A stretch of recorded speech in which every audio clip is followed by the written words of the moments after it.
Hi everyone, we hope you're doing well. We're hanging in there though honestly, we haven't been getting much sleep lately. Today, we want to answer a question we get a lot: how do we publish our audiobooks? First, we post most audiobooks on Patreon as paid content. They stay paid for a few months. After that, they become free to listen to on Patreon forever. A few weeks later, we post them on other places like YouTube, Facebook, and Twitter, X. Lately, things have been a bit slow in terms of new members. So we'd love your help. Please share our site with your friends or in places like Facebook groups, Twitter, X, Discord, Reddit, or novel forums. Even one share can really help us grow. Thanks so much for your support. You will become an unprecedented Hokage and lead the entire ninja world forward. Do you have more detailed information? Minato asked, though he didn't show excitement. He believed in his efforts more than in prophecies or fate. Aside from his official duties and strengthening Hidden Leaf Village's overall power over the years, Minato had also been dedicated to studying ninjutsu, preparing himself to handle future challenges. The Great Toad Sage apologized. "I'm sorry, I can only glimpse fragments of the future in my dreams. What I see is often out of my control." Minato quickly waved his hand. "No, it's not your fault. We're grateful to have received this much insight." Naruto, observing the exchange, felt out of place. What am I even doing here? Am I just supposed to sit back and win at the end? Sensing Naruto's gaze, the Great Toad Sage turned to him and asked, "Are you Naruto, who recently signed the contract with Mount Myabaku?" Considering the Great Toad Sage's age, the contract signing did seem recent. Naruto nodded and asked, "Yes. Do you have a prophecy for me?" The Great Toad Sage was silent for a moment before replying, "Ah, yes, I do." Naruto looked at him with anticipation. "Is this toad really that divine? You will be very happy in the future." "Naruto? What kind of prediction is happiness?" Seeing that the Great Toad Sage didn't elaborate, Naruto pressed further, and then? The Great Toad Sage added, "One day, you will make an unrealistic wish, and that wish will come true." What kind of prophecy is this? Naruto thought, torn between amusement and confusion. He was about to ask more questions when Fukasaku raised a finger, signaling silence, and jumped down from the railing to escort them out. Naruto glanced at the Great Toad Sage, who had already fallen asleep, leaving him no choice but to follow them. These half-spoken prophecies are just as frustrating as those writers who leave stories hanging online. Could it be that the Great Toad Sage just had a regular dream and it doesn't mean anything? Naruto suggested. Fukasaku responded, "No, so far, the Great Toad Sage's predictions have never been wrong." Ha ha ha. Seeing Naruto's frustration, Jiraiya ruffled his hair and said reassuringly, "Naruto, I get how you feel. When I was your age, I fantasized about being a great ninja, saving the world, and being adored by countless girls." No, we're different." Naruto broke free from Jiraiya's hand and retorted, "After all that, the last part was your focus, wasn't it?" "Naruto," Minato said, wrapping an arm around his son's shoulders, "isn't it great? Knowing that you'll be happy is more important than knowing you'll save the world." Naruto didn't resist this time but sighed in frustration, "I'm just curious what kind of wish I'll end up making." Jiraiya stroked his chin thoughtfully, "Maybe you'll wish to become a great writer like me?" Ha ha ha ha. Naruto tried to mimic Kakashi's deadpan expression. "My mom may not want to kill me, but she'll kill you for sure." Jiraiya felt a chill run down his spine and resolved never to let his manuscripts fall into Naruto's hands. "Naruto, don't say that about your mom. Kushina wouldn't." Minato paused, unsure. "She probably wouldn't react that way, Jiraiya-sensei." "Don't worry, she won't do anything like that." "Probably." "Dad, your uncertainty isn't helping. You three are like 3 generations of a family," Shima chuckled. "Stay for dinner, I've prepared some wonderful ingredients today." Jiraiya and Minato's expressions soured. They had miscalculated by not canceling the summoning earlier. Now, leaving would seem impolite. Jiraiya tried to get out of it. "Well, big sister, actually What's that? Are you saying that my husband and I are boring for you?" Shima's tone sharpened. No. I mean, I've already cleared my schedule before coming, so we can stay a bit longer." Jiraiya surrendered. Shima wasn't someone to mess with. "That's the spirit," Shima said, smiling warmly. Later, when they returned to Hidden Leaf Village, both Minato and Jiraiya looked pale. It wasn't just because of the Feast of Insects, it was the moment when Naruto brought out various cooking tools and casually demonstrated his deep-fried dishes in front of the Meg batter, breadcrumbs, golden brown frying. The contrast was too much. "Why didn't you bring this out earlier?" "You don't have to look at me like that," Naruto said. This is just a small payback for being abandoned at Mount Myabaku the last time and for Jiraiya stopping me from entering the cave today. Minato, thinking Naruto was in a bad mood and pulling a prank, lightened the mood. Jiraiya-sensei, let's go to the office. I have some matters I'd like to discuss with you. What's it about? Can I join? Naruto was curious, thinking it might have something to do with the prophecy. Minato gave Naruto a kind smile. No, you'll find out in a few days. Naruto's smile faded. Is Dad holding a grudge? Jiraiya added, I've got to gather some research materials anyway. You're still doing that? What do you mean that? It's crucial for my work. Right, next time I'll inform the police to arrest you. Come on, I'm your teacher. That's exactly why. Naruto watched them walk away, kicking a small rock in the street. Ouch! A familiar voice called out. Konohamaru? Skipping class again? Naruto noticed the two little kids beside him. And bringing your classmates along too? Chapter 147. No. Konohamaru rubbed his head, stood up, and replied, I didn't skip class. Today's a school holiday. That's true. Now that Grandpa, the third Hokage, is the school's dean, he wouldn't condone you skipping classes. Since the third Hokage recovered, he has devoted himself to educating the younger generation, even choosing to live at the school. This has greatly inspired the enthusiasm of young teachers, especially Iruka.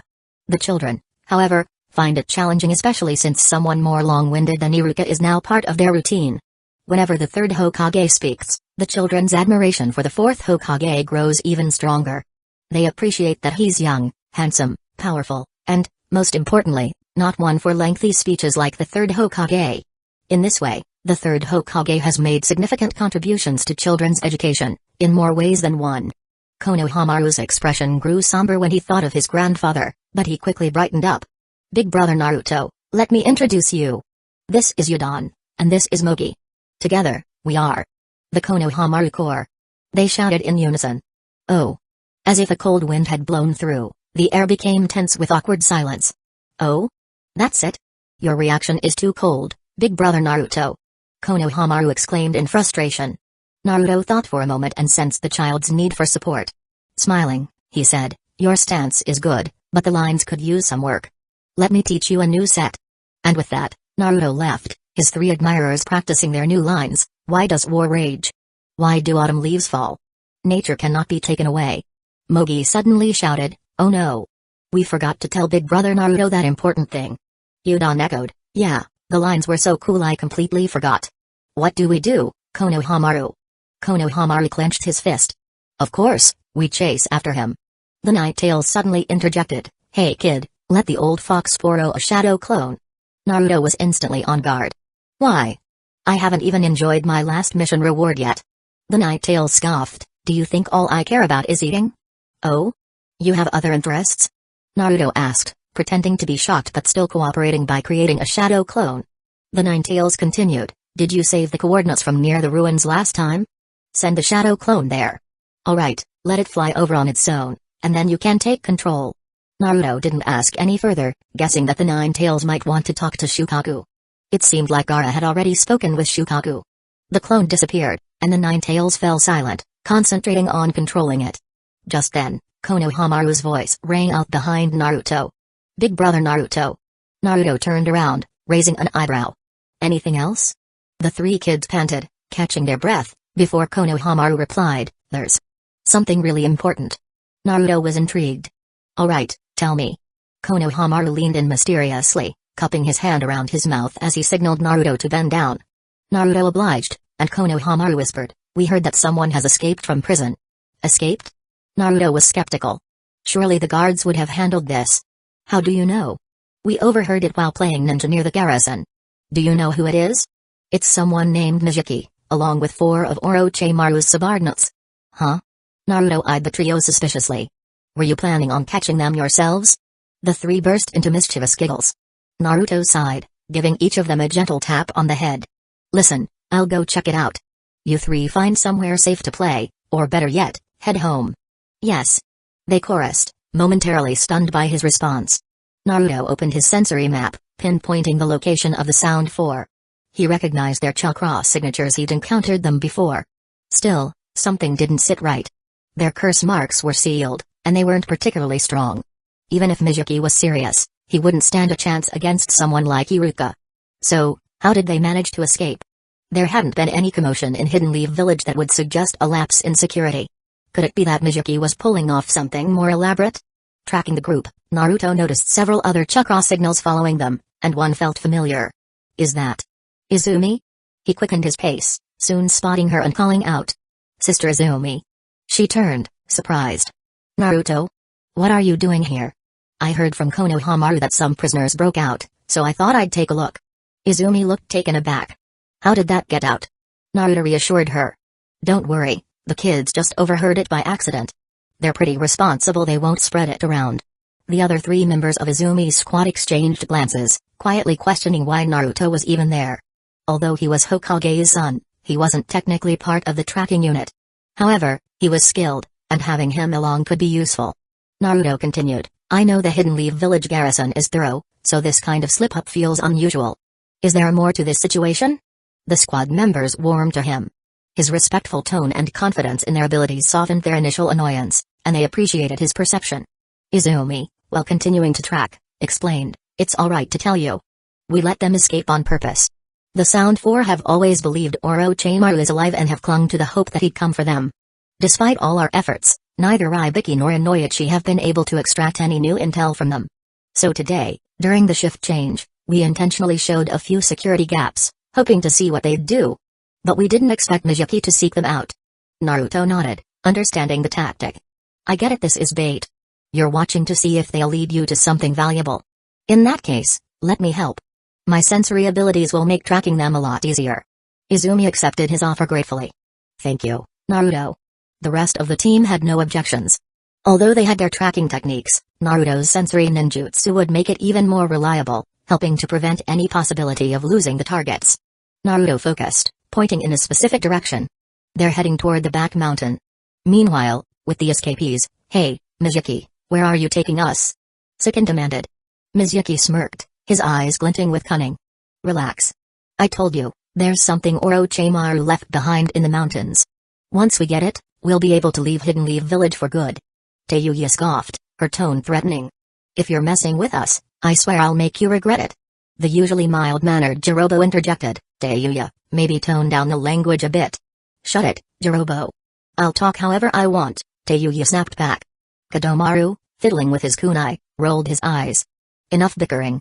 If it weren't for the curse mark's weakening, this wouldn't be so much trouble." Mizuki kept a steady pace ahead of them, ignoring their complaints, while thoughts of escape and vengeance filled his mind. He couldn't help but believe that whatever lay hidden in these mountains could be the key to their freedom. Chapter 148. After tracking for a while, Naruto remarked, "It seems they've stopped." A teammate with an older appearance asked, "Is it finally here? Where exactly are they?" Naruto described the location. The older teammate thought for a moment before saying, "There's an abandoned laboratory there, rumored to have been left behind by Orochimaru." Izumi asked, "Could there be a secret passage or something?" The older teammate shook his head. "Unlikely.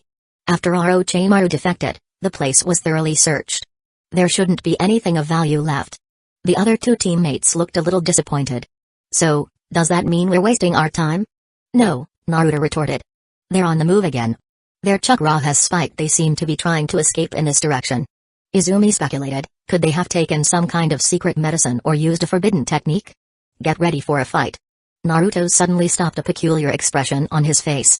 "Actually, it looks like we don't need to worry." "Huh?" The others looked at him, puzzled. Naruto explained, "Kakashi-sensei made an appointment with Gai-sensei yesterday. They're rock climbing in the mountains behind Hidden Leaf Village today. They wouldn't happen to be directly in front of us, would they?" If those two were there, then the outcome was almost guaranteed. The team members had certainly heard of Kakashi and Gai. Not only were they renowned within the Uchiha clan, but Kakashi, though an outsider, was admired by many Uchiha for his Sharingan. Gai, on the other hand, was unique. He had once trained 3 ordinary Uchiha teenagers, guiding them to awaken their Sharingan overnight, a feat unmatched by anyone else in Hidden Leaf Village. During the joint invasion by the Sound and Sand villages half a year ago, the team of Gen, Gai, and Gero, consisting of just 4 Chunin, managed to destroy a significant portion of the Sand's elite forces. Those who had once mocked them were left in awe. Naturally, after that, many sought guidance from Gen, Gai, Gero, and Gai, hoping to unlock their own Sharingan. But they all received the same response: Ah, that was the power of youth. With that, they would offer a green jumpsuit, insisting that wearing it would help. Those hopeful young shinobi often left with pale faces, realizing the price of the power of youth was too high for them to bear. Fugaku, the Uchiha clan leader, was grateful. He couldn't imagine explaining to his ancestors if the Uchiha were known as the clan of watermelon suits bearing the fan symbol. His relief grew even stronger when Sasuke awakened his Sharingan without resorting to these unconventional methods. Fugaku swore that if Sasuke ever donned that green jumpsuit, he'd personally intervene. Seeing Naruto nod in agreement, Izumi and the team were silent for a moment. This is quite the coincidence. With that, they hurried toward the location, hoping those two hadn't been too ruthless and left some clues behind. By the time Naruto and his team arrived, Mizuki and his sound ninja comrades had already been subdued and left sprawled across the street. With his hands on his hips, Gai laughed heartily, boasting about his victory. Kakashi, meanwhile, studied the defeated shinobi closely. The Sound Four were in the second stage of the Cursed Seal, looking more like monstrous apparitions than humans. Mizuki's body was covered with yellow and black stripes, resembling a tiger. All five of them lay unconscious, slowly reverting to human form. Kakashi-sensei, Gai-sensei, Izumi and her teammates greeted them respectfully. Naruto crouched down and poked Mizuki's tiger skin, admiring its texture. Uncle Orochimaru is a tattoo expert, he quipped. Izumi and another teammate quickly explained the situation to Kakashi. Gai, less interested in details, seemed more focused on having defeated one more opponent than Kakashi. After listening, Kakashi nodded. The key seems to be Mizuki. If you want to investigate further, you should do it quickly. He doesn't look like he'll hold on much longer. Everyone turned to Mizuki, whose muscles were visibly shrinking, his cheeks sunken, and his silver hair graying. Naruto, noticing this rapid deterioration, remarked, "Someone needs to call Big Sister Tsunade." Without waiting, Naruto marked the ground and used the Flying Thunder God Jutsu to teleport directly to the hospital. "Big Sister." Naruto burst into Tsunade's office. "Huh?" The smell of alcohol was thick in the air. Tsunade lay on her desk, her face flushed, drooling as she slept with one arm as her pillow. Shizune carefully pulled Tonton from Tsunade's grasp, preventing the poor pig from suffocating. She looked at Naruto with a slight smile. "Naruto, she drank a bit too much. Is something wrong?" "Yes, we need help. It's urgent." "Shizune, can you come with me?" Naruto said, creating a shadow clone. The clone quickly dashed home, grabbed a blanket for Tsunade, and made an OK sign, reassuring Shizune. Shizune nodded, reassured that Tsunade was in good hands, and followed Naruto back. She handed Tonton to Naruto and began examining Mizuki. Naruto gently patted Tonton, who, still a bit dizzy from the teleportation, didn't seem to notice the excitement of being in Naruto's arms. Naruto nudged Kakashi with his elbow. "Kakashi-sensei, did you see that?" Kakashi glanced at him, feigning indifference. Naruto smirked, gesturing to Mizuki. "If you don't take care of your body, you might end up like him someday." Kakashi ignored him, well aware that Naruto was simply teasing. He turned to Izumi, saying, "If everything's settled here, we'll head off." He exchanged nods with Gai, signaling they would meet elsewhere for training. "Thank you, Kakashi-sensei, Gai-sensei," Izumi said gratefully. The two walked away side by side, waving without looking back, one with a thumbs up, the other simply raising a hand. "Two beauties right there, and they still hurry off for training," someone mused, chuckling. "Their dedication is impressive." After 10 minutes, Shizune finished her medical analysis. She wiped the sweat from her forehead and announced, "It seems Mizuki and the others took a forbidden drug. It granted them enhanced strength for a short period but at the cost of severe damage to their vitality." She added, "If we administer some nutrient solution, Mizuki might last another week." The other four seem to be in slightly better condition, but they're not far behind. Chapter 149. No way, then we'll have to hurry up and interrogate him. Izumi showed no mercy toward someone like Mizuki, who had intended to kill his comrades. "Thank you, Miss Shizune." Shizune waved her hand dismissively. "It's nothing. The nutrient solution will be delivered later." Izumi and her three teammates took Mizuki and Tonton back to their group. Naruto held Tonton in one hand and rested his other hand on Shizune's shoulder as they returned to Tsunade's office. "What are you doing?" Naruto exclaimed, taken aback at the sight before him. Naruto had undone Tsunade's usual twin ponytails and was carefully braiding her hair into a twisted side braid decorated with an array of mismatched flowers. The braid wasn't centered but instead draped sideways, giving it an almost whimsical, yet dangerous, appearance. Shizune and Tonton were equally stunned. Not only had Naruto's clone taken on a female form, but it also seemed skilled in hairstyling. "Oh." Naruto made a mockingly regretful face and leapt out the window with a mischievous smile. From the third floor, she twisted her body backwards, performing 2.5 flips before landing gracefully. With a final glance back, she called, "Don't try this at home." Eep. Tonton wriggled in Naruto's arms, desperately seeking refuge with Shizune. This human was way too intense. If he stayed around, he feared he'd end up as pork chop rice one day. At that moment, Tsunade looked up in a daze. "What's going on?" "Goodbye, sis Shizune." Naruto quickly handed Tonton to Shizune and dashed out the door. Shizune, still in a daze, cradled Tonton and glanced over at Tsunade, who had just plucked a flower out of her hair. Hey? When Naruto returned home, he found himself unable to relax for a long time. He was staring at the nine tails within his mind-sealed space. He'd just received memories from the clone that Kurama had temporarily controlled. "You went to spar with Shukaku?" Kurama, not even flinching, replied, "No. You're lying." Naruto was incredulous. "Do you think I can't tell? I have the memory right here." Kurama retorted smugly, "I didn't fight him, I merely overpowered him." "Does that even count?" "Alright, fair enough," Naruto muttered, but he couldn't help but think it was overkill to use his shadow clone in golden body mode just to dominate Shukaku. Earlier, Shukaku had used Gaara's sand clone to take a walk. Although he could barely walk straight, he was practicing diligently. With the seal in place, Shukaku could barely control a handful of sand, let alone his usual abilities.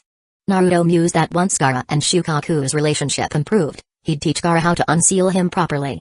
At this rate, Gaara was well on his way to becoming a perfect Jinchuriki. Naruto advised Kurama, "There aren't many oases left in the Land of Wind. Try not to wreck this one." "TCH, Kurama grunted, slightly amused. Fine. Next time, I'll find a proper sandbox for Shukaku." The following morning, Naruto, Sasuke, and Sakura met for training as usual. Today, Sakura had prepared a bento for Sasuke, whose expression immediately soured. "I consider you a comrade, and you're trying to poison me?" he thought, before turning and quietly warming up in the corner. Sakura looked crestfallen, and Naruto patted her shoulder sympathetically. "Sakura, remember when Choji nearly fainted after trying your cooking last time? Sasuke probably doesn't want to suffer the same fate." Sakura held the bento box defensively. "Last time was an accident. I accidentally used the wrong seasoning. This time, I put in extra effort and even added a few herbs that are good for health." Naruto pondered this, then asked the critical question. "Did you taste it?" "Of course not. This is a special love bento, made just for Sasuke. He should be the first to try it." Naruto smirked to himself. If only she knew what she was getting into, she'd be saying, "You take one bite, I take one bite, and we'll meet on the other side." Sasuke doesn't want it. "Why don't you give it a try?" Naruto suggested, curious if she'd taste her own dark cuisine. Sakura hesitated briefly, then opened the box. "Fine, I'll try a bite." 30 seconds later, her face darkened as she tossed the bento, box and all, into the trash. "I follow the perfect nutritional formula. Why does making food feel harder than mixing medicine?" Kakashi arrived around 10 o'clock, casually greeting them from atop a wooden stake. "Good morning." "You're late again, Kakashi-sensei," Sakura muttered, too drained to even complain properly. Kakashi scratched his cheek. "Well, that's because you were up all night training with Gai-sensei?" Naruto interjected. "Sort of. But something sounds off when you put it that way," Kakashi replied. In truth, after a long day of training, he'd gone home, picked up his favorite book Book of Paradise, and got so engrossed in it that he'd ended up reading until dawn. Kakashi quickly changed to a serious expression. "Anyway, we need to go to the Hokage's office. Today's mission is a bit complicated." "It's not another C rank, is it?" Naruto asked skeptically. Kakashi paused for a second. "No, it's a B rank." "Oh," Naruto said indifferently, while Sasuke and Sakura also seemed unfazed. Kakashi sighed inwardly, feeling exhausted. His students were all skilled, strong, and promising. Yet they acted indifferent to B-rank missions and overly cautious about C ranks. Where did I go wrong? Shortly after they departed, Inuzuka Hana was walking her 3 dogs when she noticed several stray cats and dogs lying near a trash can. Who would be so cruel as to poison these poor animals? As an experienced veterinarian, Hana knelt to examine them, anger rising within her. However, her examination revealed that they were merely unconscious and otherwise unharmed. When her ninja dogs found a bento box nearby, Hana picked it up thoughtfully. This must be the source. Analyzing the remnants on the animals' mouths, she found that the food was nutritious and not harmful at all. So how did they all end up like this? Chapter 150. Dad, what's the mission, and do we need to go there on purpose? Naruto asked, resting his hands on the table and trying to sneak a glance at the document. Minato stamped the document in his hand and placed it into his portfolio. He replied, "It's a joint mission carried out by 2 teams. I'll tell you more about it later." Naruto asked casually, "Joint mission? Which team is the other one?" "They're later than Kakashi-sensei." Kakashi looked at Naruto, silently complaining to himself, "You're asking, but isn't the answer obvious? It's us," Kushina announced, pushing open the door and entering with her team members. Naruto turned, surprised. "Mom? Hinata, Shino, and Akamaru?" "Naruto-kun," Hinata greeted happily. This was her first mission alongside Naruto.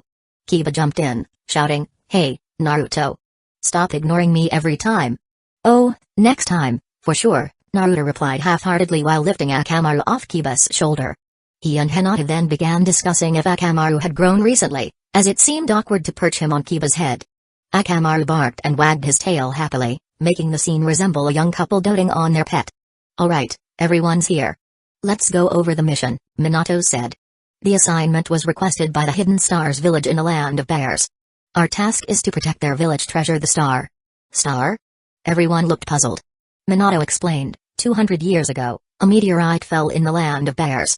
The first Hashikage discovered that training with this meteorite enhanced chakra, so he developed a secret technique based on it and established Hidden Stars village. Sakura raised her hand, a question in her mind.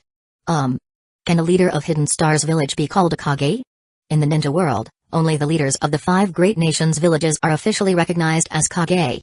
Even Hanzo of the Salamander, renowned as a demigod, never claimed the title of a Kage in Hidden Rain village. Minato answered somewhat awkwardly, "Well, technically, the Hashikage title isn't recognized by the 5 great villages. Hidden Stars village considers themselves on par with the 5 great ninja villages, though the main villages don't mind keeping friendly exchanges." Naruto quickly understood. It was like some countries believed they were superpowers, but the actual major powers paid them no mind. Minato continued, "Recently, Hidden Stars village received information that someone has set their sights on the star, and there may even be involvement from Hidden Clouds village. Finding this too challenging to handle alone, they reached out to Hidden Leaf village for assistance." "Those robbers from Hidden Clouds village again!" Kushina exclaimed, slamming her fist on the table. Both she and Hinata had been targets of attempted kidnappings by Hidden Clouds village in the past, making her view them with disdain.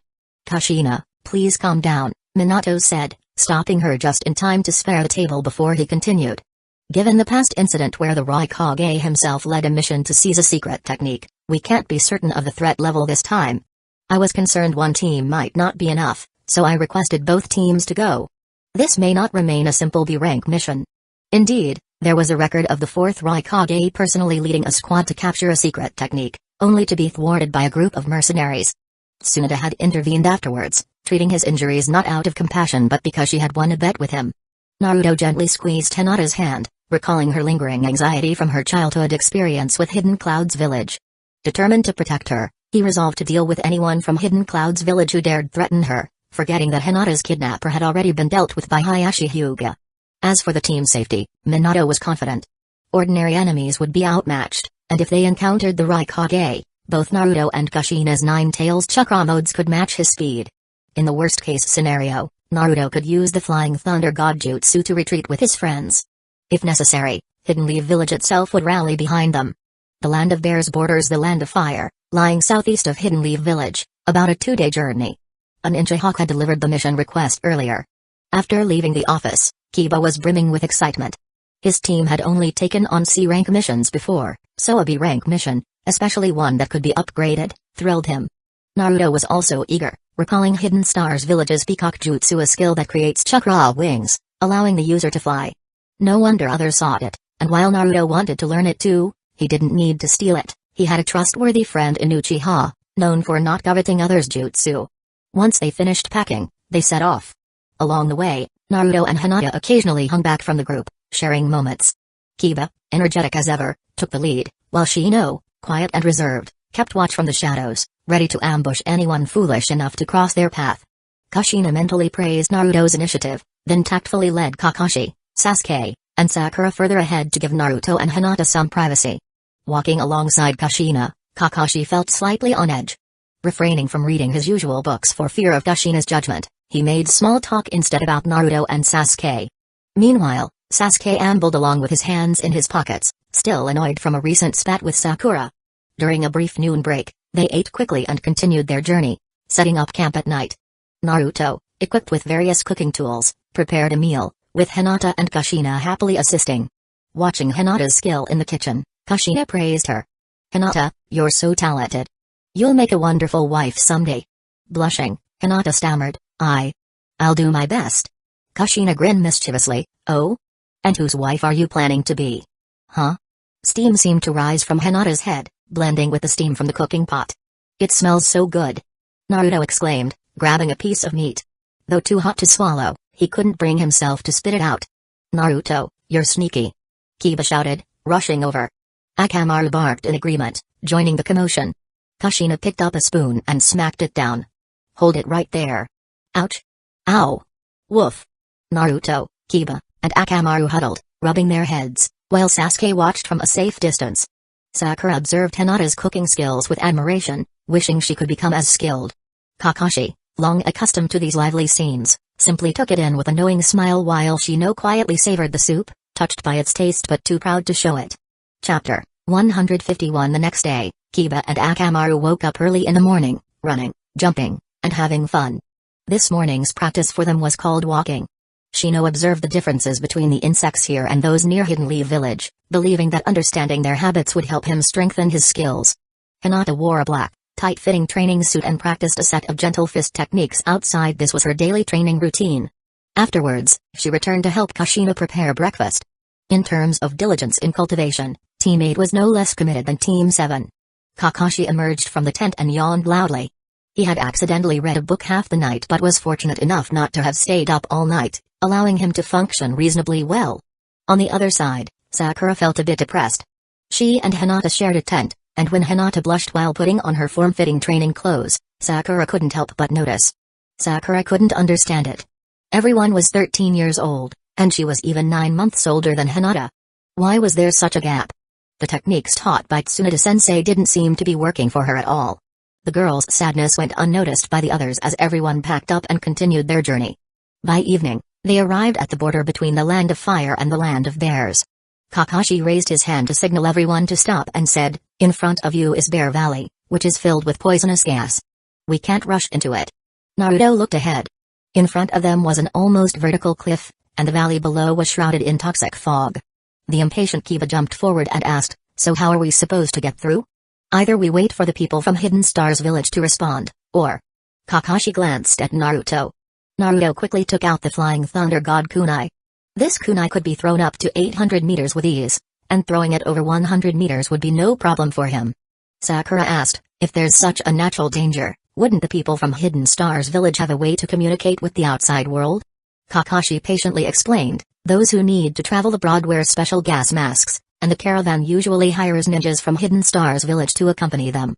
As he spoke, Naruto had already thrown the kunai to the opposite side, but his visibility was limited, and he wasn't sure if it had landed correctly. "Hinata?" he called. "Byakugan." Hinata activated her bloodline limit and carefully observed.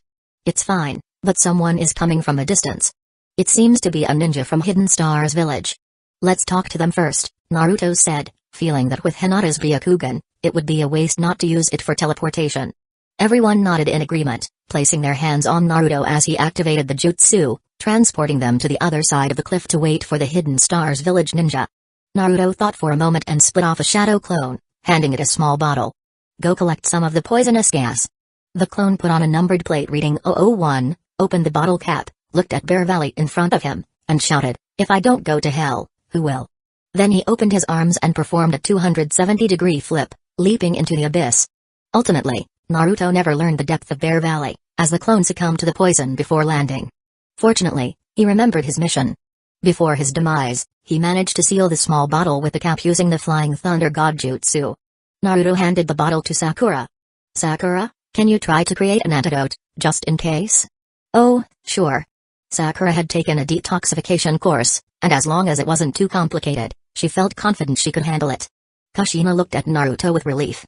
As expected of him, he was cautious and planned when going out. But what about that clone? Shouldn't he be taken to the Yamanaka clan for a checkup? Naruto was busy himself when the Hidden Stars Village ninja arrived. He was a boy around 12 or 13 years old, handsome but with an unfriendly demeanor. The boy said, "Are you Hidden Leaf Village ninjas?" My name is Sumaru, and I'm here to escort you. Naruto perked up. Sumaru. That's a cool name. Sumaru replied impatiently, I don't have time for idle chatter. Let's get moving. Hinata tensed, sensing the tension in Sumaru's tone. Naruto. Kushina signaled him to be quiet and addressed Sumaru gently, Sumaru-kun, could you please lead the way? Without responding, Sumaru turned and began to walk away, leading the Hidden Leaf Village team behind him. Kiba pouted from the back. What? They entrusted us with this job, yet they act so aloof. But everyone ignored his complaint. There were all kinds of clients for various missions, perhaps this young man simply didn't feel like running errands today. The size of Hidden Star's village was incomparable to Hidden Leaf Village, and there weren't many people in the streets. Naruto estimated that if he released the 9 tails and rolled around a few times, the village might just be flattened. At the door of a large house in the village center, Sumaru knocked, and a middle-aged man's voice called from inside, please come in. Sumaru pushed open the door and stepped inside, bowing slightly. Lord Akahoshi, I've brought Hidden Leaf Village as ninja. Naruto followed and saw a thin man kneeling in the main seat. He gestured for Hidden Leaf Village and his group to sit opposite him. Thank you for coming from so far. I am Akahoshi, the acting Hashikage of Hidden Star's village. Kushina asked suspiciously, acting Hashikage? Akahoshi's expression remained unchanged as he explained, a year ago, the third Hashikage passed away suddenly, and no new Hashikage has been selected yet. Naruto thought to himself, the third generation is a high-risk job. The third Hokage, the third Kazekage, the third Raikage, and now the third Hashikage, all of them had faced great danger. You dare to call yourself a Kage? You're not one of the 5 great nations, Kiba said, frustrated. His dream was to become Hokage, and it irked him to see someone calling themselves a Kage without the credentials. Sumaru, standing beside him, defended his village. What if we're not one of the 5 great nations? We are just as capable. Though we may still be a small village, we will eventually rise to the level of the 5 great ninja villages, and then I will become the Hashikage. Kiba jumped up, fists clenched. What did you say? Sumaru, don't be rude. Akahoshi reprimanded sternly. Kiba, don't cause trouble, Kushina said calmly. The 2 hot-blooded teenagers fell silent, glaring at each other. Now everyone understood why the boy's attitude was so sour. It wasn't that he disliked Hidden Leaf Village ninjas specifically, he had a disdain for all ninjas from the 5 major nations. I apologize, Akahoshi continued. As you know, we possess a star that other ninja villages covet. With the power of this star, we will grow into the 6th largest ninja village sooner or later. No one responded, their expressions carefully managed, though Sasuke's disdain was evident in his eyes. He felt that no one he encountered along the way could pose a challenge. Akahoshi remained unfazed and continued, that's why the star is under constant watch. I hope you can help protect it during this time and eliminate those who harbor ill intentions. Please. Kushina inquired, we have a general understanding of the situation. So where is the star? Chapter 152 Sumaru, take everyone from Hidden Leaf Village to the training ground, Akahoshi ordered. Then, with an apologetic tone, he added, I'm tied up with other matters, so I can't accompany you myself. It's okay, Kushina said, waving her hand dismissively. Sumaru reluctantly stood up and replied, understood. Once everyone had left, Akahoshi waited until they were far away. His expression darkened, and with a sinister smile, he called out, Nighthawk, 4 celestial symbols formation. 2 figures entered through the back door, a bald, heavy-set man and a wiry man with medium-length hair. Both stopped in front of Akahoshi. The time has come, Akahoshi said ominously. Start preparing for the operation. The heavier man, one of the 4 celestial symbols, hesitated. Akahoshi, are you sure about this? Of course. Akahoshi snapped, his eyes glinting with madness. As long as that person exists, my ambitions will never be realized. This is our best chance. There's no turning back now.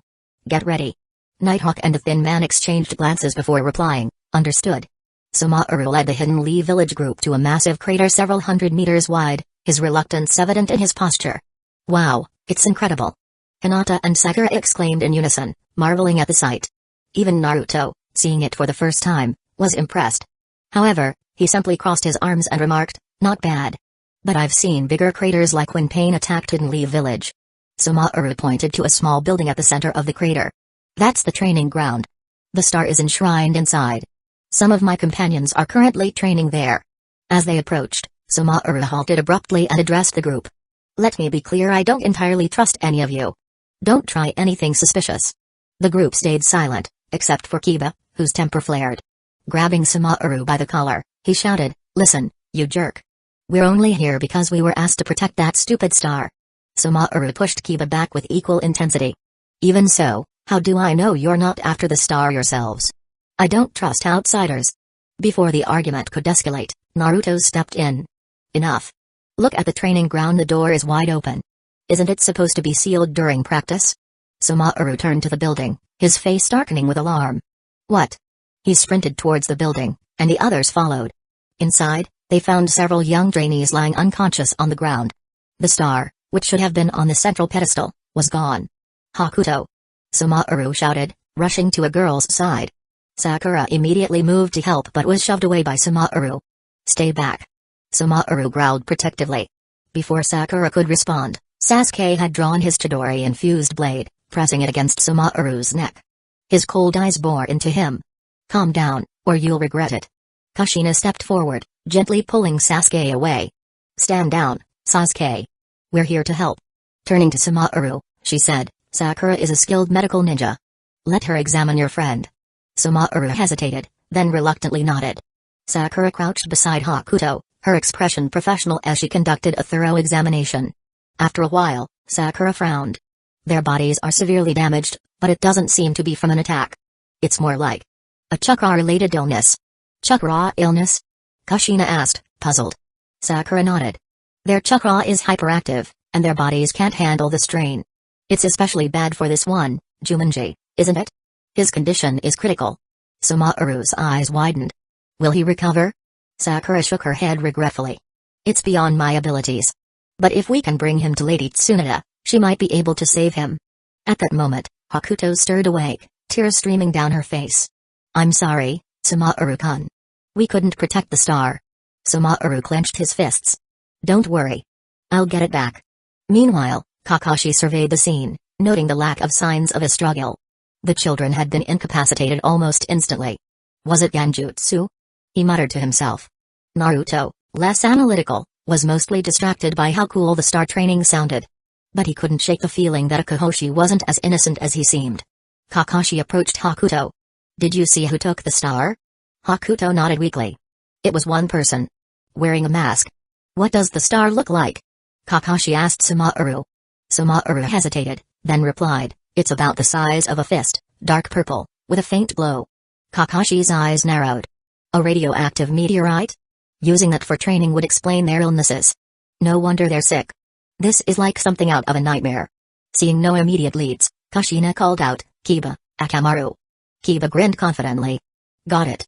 I already caught a scent that doesn't belong to us." Akamaru barked in agreement. "Good work," Kushina said.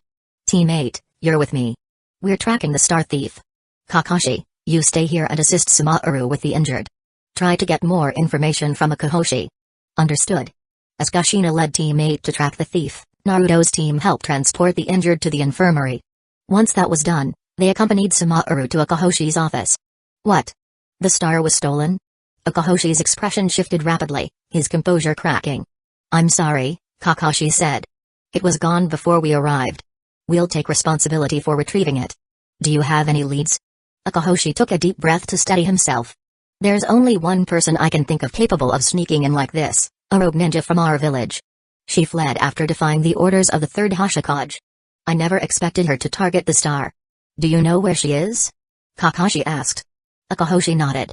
"She's hiding in the dense forest near Hell Valley. It's vast and treacherous, which is why we haven't captured her yet."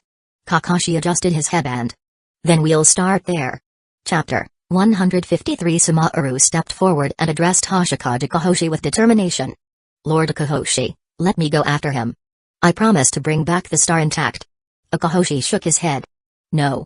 You are to remain here and tend to your injured comrades. The pursuit will be left to the Hidden Leaf Village ninja."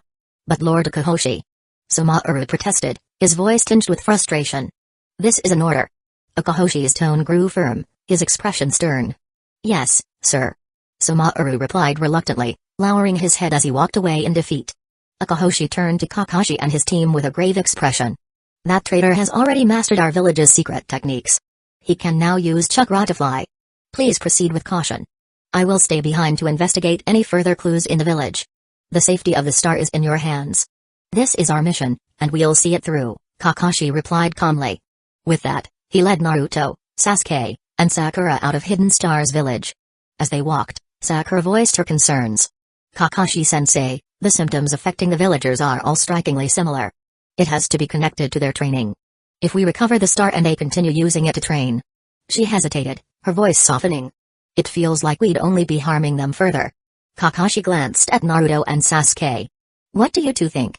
Sasuke's response was calm and detached. Our mission is to retrieve the star. If anyone is to blame, it's the one who taught them this harmful technique. Naruto nodded in agreement. Yeah, if this training method is truly harmful, the Hashikage would have known all along. But they've clung to it out of some unrealistic hope. This is an internal matter for their village, and we have no authority to interfere. Kakashi felt a tinge of pride. Both boys had grasped the situation. Sakura, on the other hand, seemed troubled by her empathy as a budding medical ninja clouding her judgment. Before Kakashi could respond, Naruto grinned mischievously. But if you're feeling bad about it, Sakura, we could get the star back and then let it get accidentally snatched by some ninja from Hidden Cloud's village. Problem solved, no guilt involved. Sasuke and Sakura stared at Naruto, momentarily considering his outrageous suggestion. Kakashi sighed, pinching the bridge of his nose. Naruto, stop fooling around. Our task is to retrieve the star. If you're that concerned, Sakura, you can try persuading Akahoshi once we're done. Understood. Sakura nodded firmly, then turned to glare at Naruto. Kakashi and Sasuke followed suit, their eyes boring into Naruto. Naruto raised his hands in mock surrender. Alright. I was just joking. Geez. Meanwhile, at Hell Valley, Team 8 had reached the area. Seeing Naruto and his group approach, Kushina Uzumaki frowned. This isn't good. Akamaru whimpered softly at her side. Kiba explained, the scent disappears here. I think it's the effect of the toxic gas from the valley. Hinata added, using my Byakugan, I've scanned the area below. There's no sign of anyone passing through recently. So entering the canyon is unlikely, even with protective gear, Kakashi summarized. He considered the information Akahoshi had shared. It's possible the target flew directly to their stronghold from here, which would explain why the trail goes cold at this point. Let's proceed there next. Naruto, now the team's mode of transportation thanks to his flying Raijin kunai, carried everyone across the canyon. However, Kiba and Akamaru still couldn't pick up any scent on the other side. With no other choice, the group moved toward the dense forest Akahoshi had mentioned. By the time they reached the forest, the sun had already set. Exhausted from their efforts, the teams decided to mark their progress and return to Hidden Stars village for the night. The next morning, both teams regrouped and set out early. Surprisingly, Kakashi was punctual. He had avoided his usual diversions, fully aware of the mission's importance. Naruto, however, was less enthusiastic. As the group clung to him during teleportation, he muttered under his breath, the son of the fourth Hokage, reduced to being a human taxi. How did my life end up like this? Back in the forest, the group split up to search for clues. Naruto and Kushina used Kagura's mind eye to sense chakra signatures, Shino released his insects to scout, and Kiba and Akamaru sniffed for scents. Everyone carried a flying Raijin kunai for quick regrouping.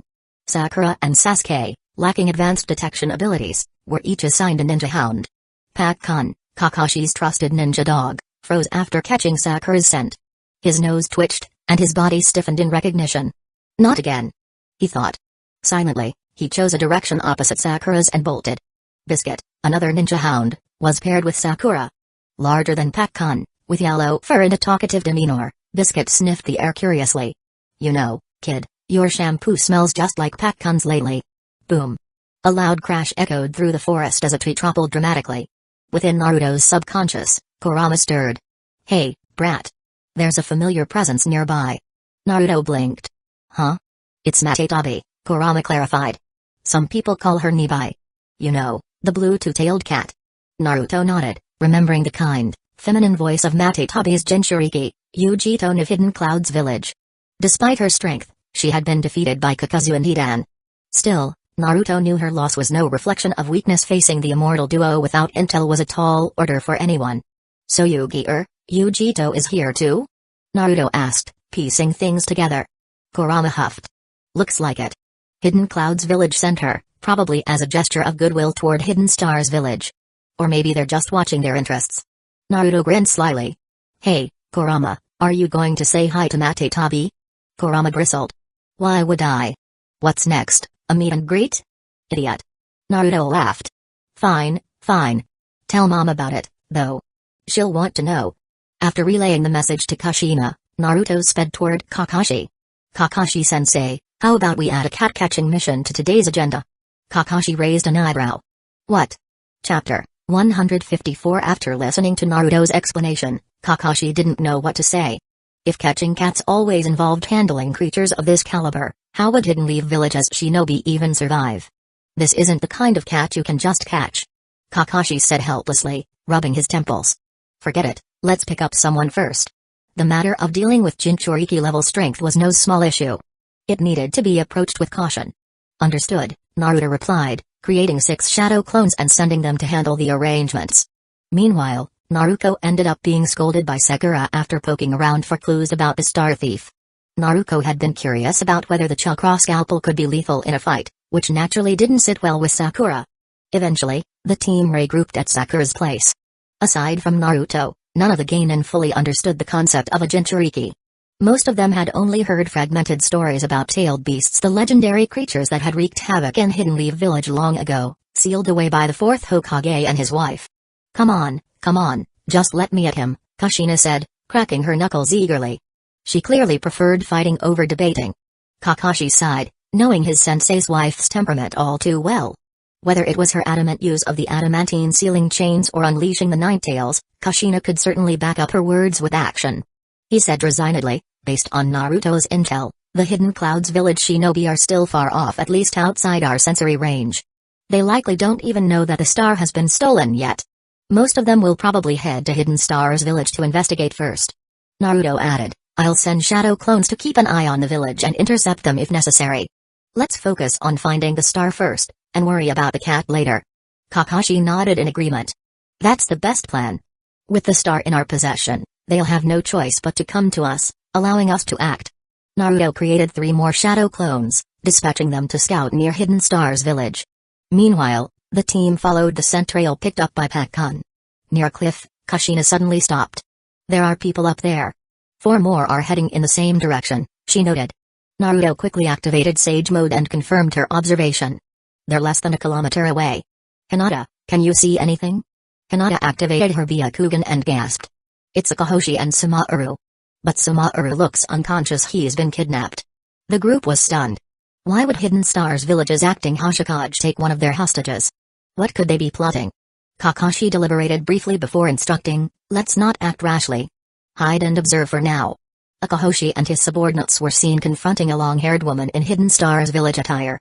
From their vantage point, the Hidden Leaf Village team couldn't hear the conversation but could clearly see their mouths moving. Fortunately, Sasuke activated his Sharingan. Lip reading was a basic passive skill of the Dujutsu. Though Kakashi could have done the same, he decided to conserve his chakra. Sasuke translated the exchange. Akahoshi, Lady Natsui, it really is you. Hand over the star immediately. Natsui, give it up, Akahoshi.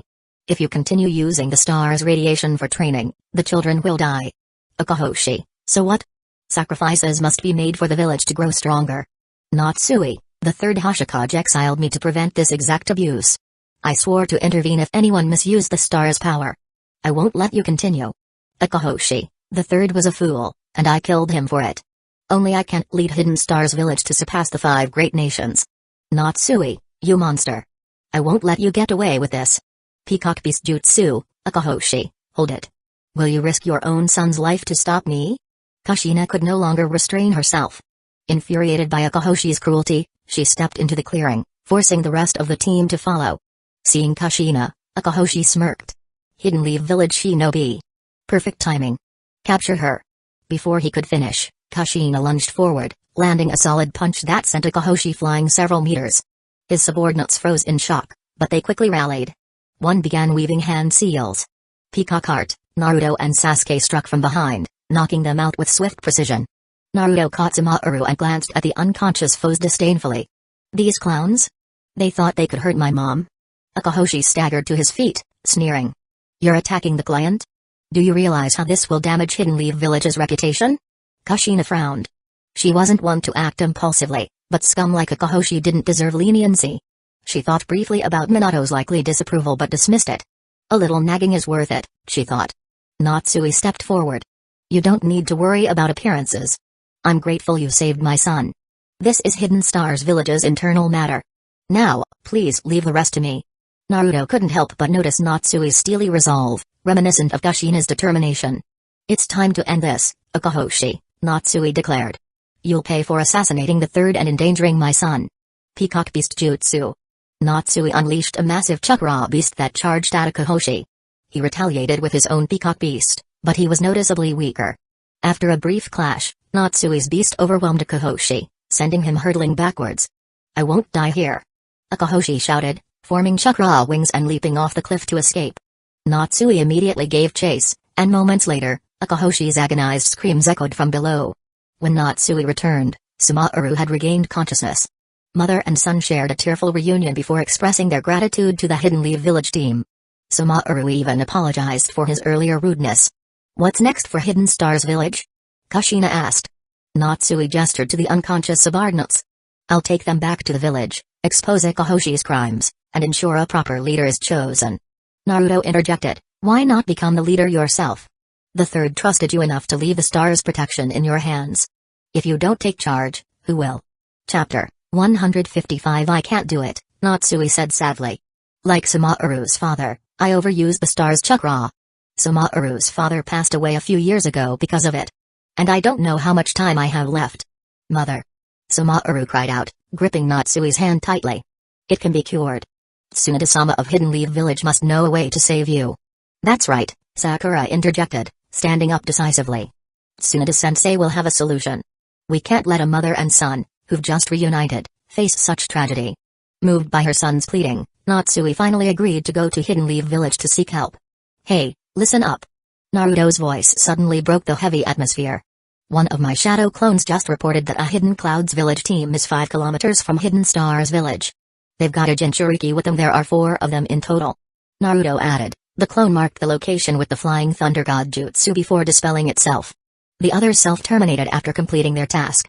Kushina clenched her right fist into her left palm and smirked. So, they've finally arrived. Hidden Clouds Village team? What's going on? Natsui asked, confused. She hadn't been in the village for long and wasn't aware of recent developments. Naruto explained, they're here to steal your star. Our mission is to protect it. Kushina waved at the group. Sumaru can explain everything later. Let's take care of these intruders first. Come on, Naruto. Natsui and Sumaru stood frozen, watching the Hidden Leaf Village shinobi vanish with incredible speed.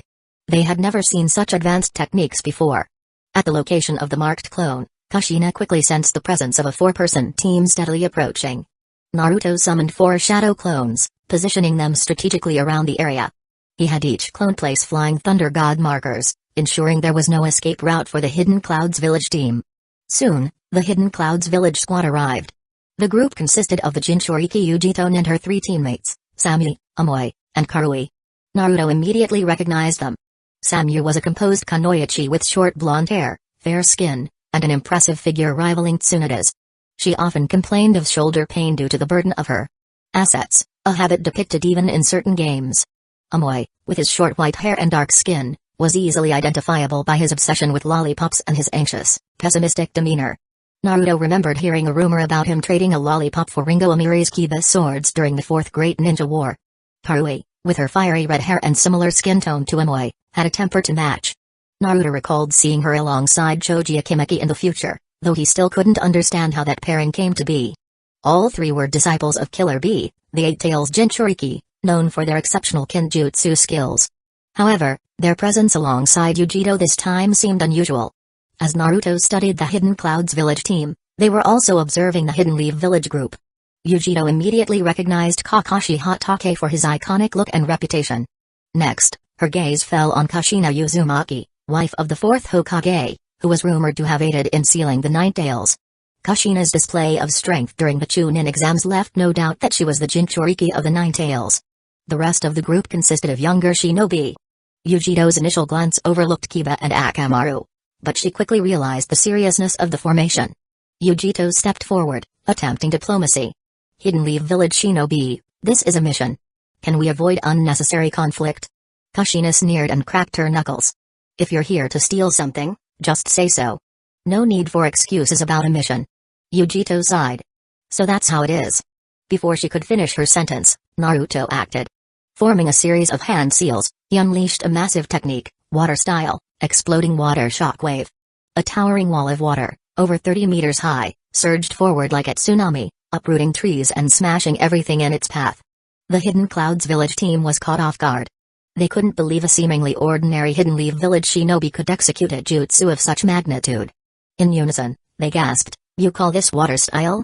"Sorry about this, and if you don't understand just read further," Kakashi and Sekiro sighed, accustomed to Naruto's disregard for subtlety. However, even they were surprised by the sheer scale of the attack. Shino and Kiba stared in disbelief. Despite having seen Naruto's abilities during the Chunin exams, they still found this display over the top. Hinata blushed, clutching her chest. "Naruto-kun, you're amazing." Meanwhile, Kushina smirked. "Why didn't I think of starting fights this way? Maybe I rely on my fists too much." Faced with the impending wave, Yujito acted swiftly. Her body glowed as the blue, flame-like chakra of the two tails enveloped her. Transforming into the massive form of Matetabi, she scooped her teammates onto her back just as the water surged past. Matetabi's chakra flames shielded them from the water's force without harming her teammates.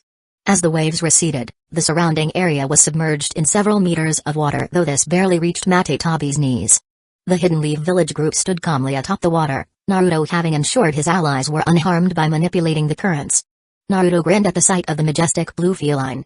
"There you are. A super cool blue kitty." But then, tilting his head, he added cheekily, "As a cat, shouldn't you be meowing?" Chapter 156. Matetabi roared and charged toward the Hidden Leaf Village shinobi, water splashing under its massive paws. The temporary lake formed from the earlier battle churned violently, making the footing of those present precarious. Facing Matetabi's charge, most shinobi except for Kushina, Kakashi, and Naruto froze in fear. Even a charging elephant would cause panic among ordinary people, let alone a tailed beast many times larger. At this moment, they truly understood how terrifying the Nine-Tails attack on Hidden Leaf Village had been. The strength and resolve of the fourth Hokage and Kushina during that incident became even more awe-inspiring. Kushina stepped forward, golden red chakra radiating from her body. "Don't panic," she said firmly. "I'm here." Before Matetabi could reach them, Kushina had already entered her full-tailed beast form. Her golden red chakra coalesced into a massive nine-tailed fox, majestic and commanding, with its tails waving behind her.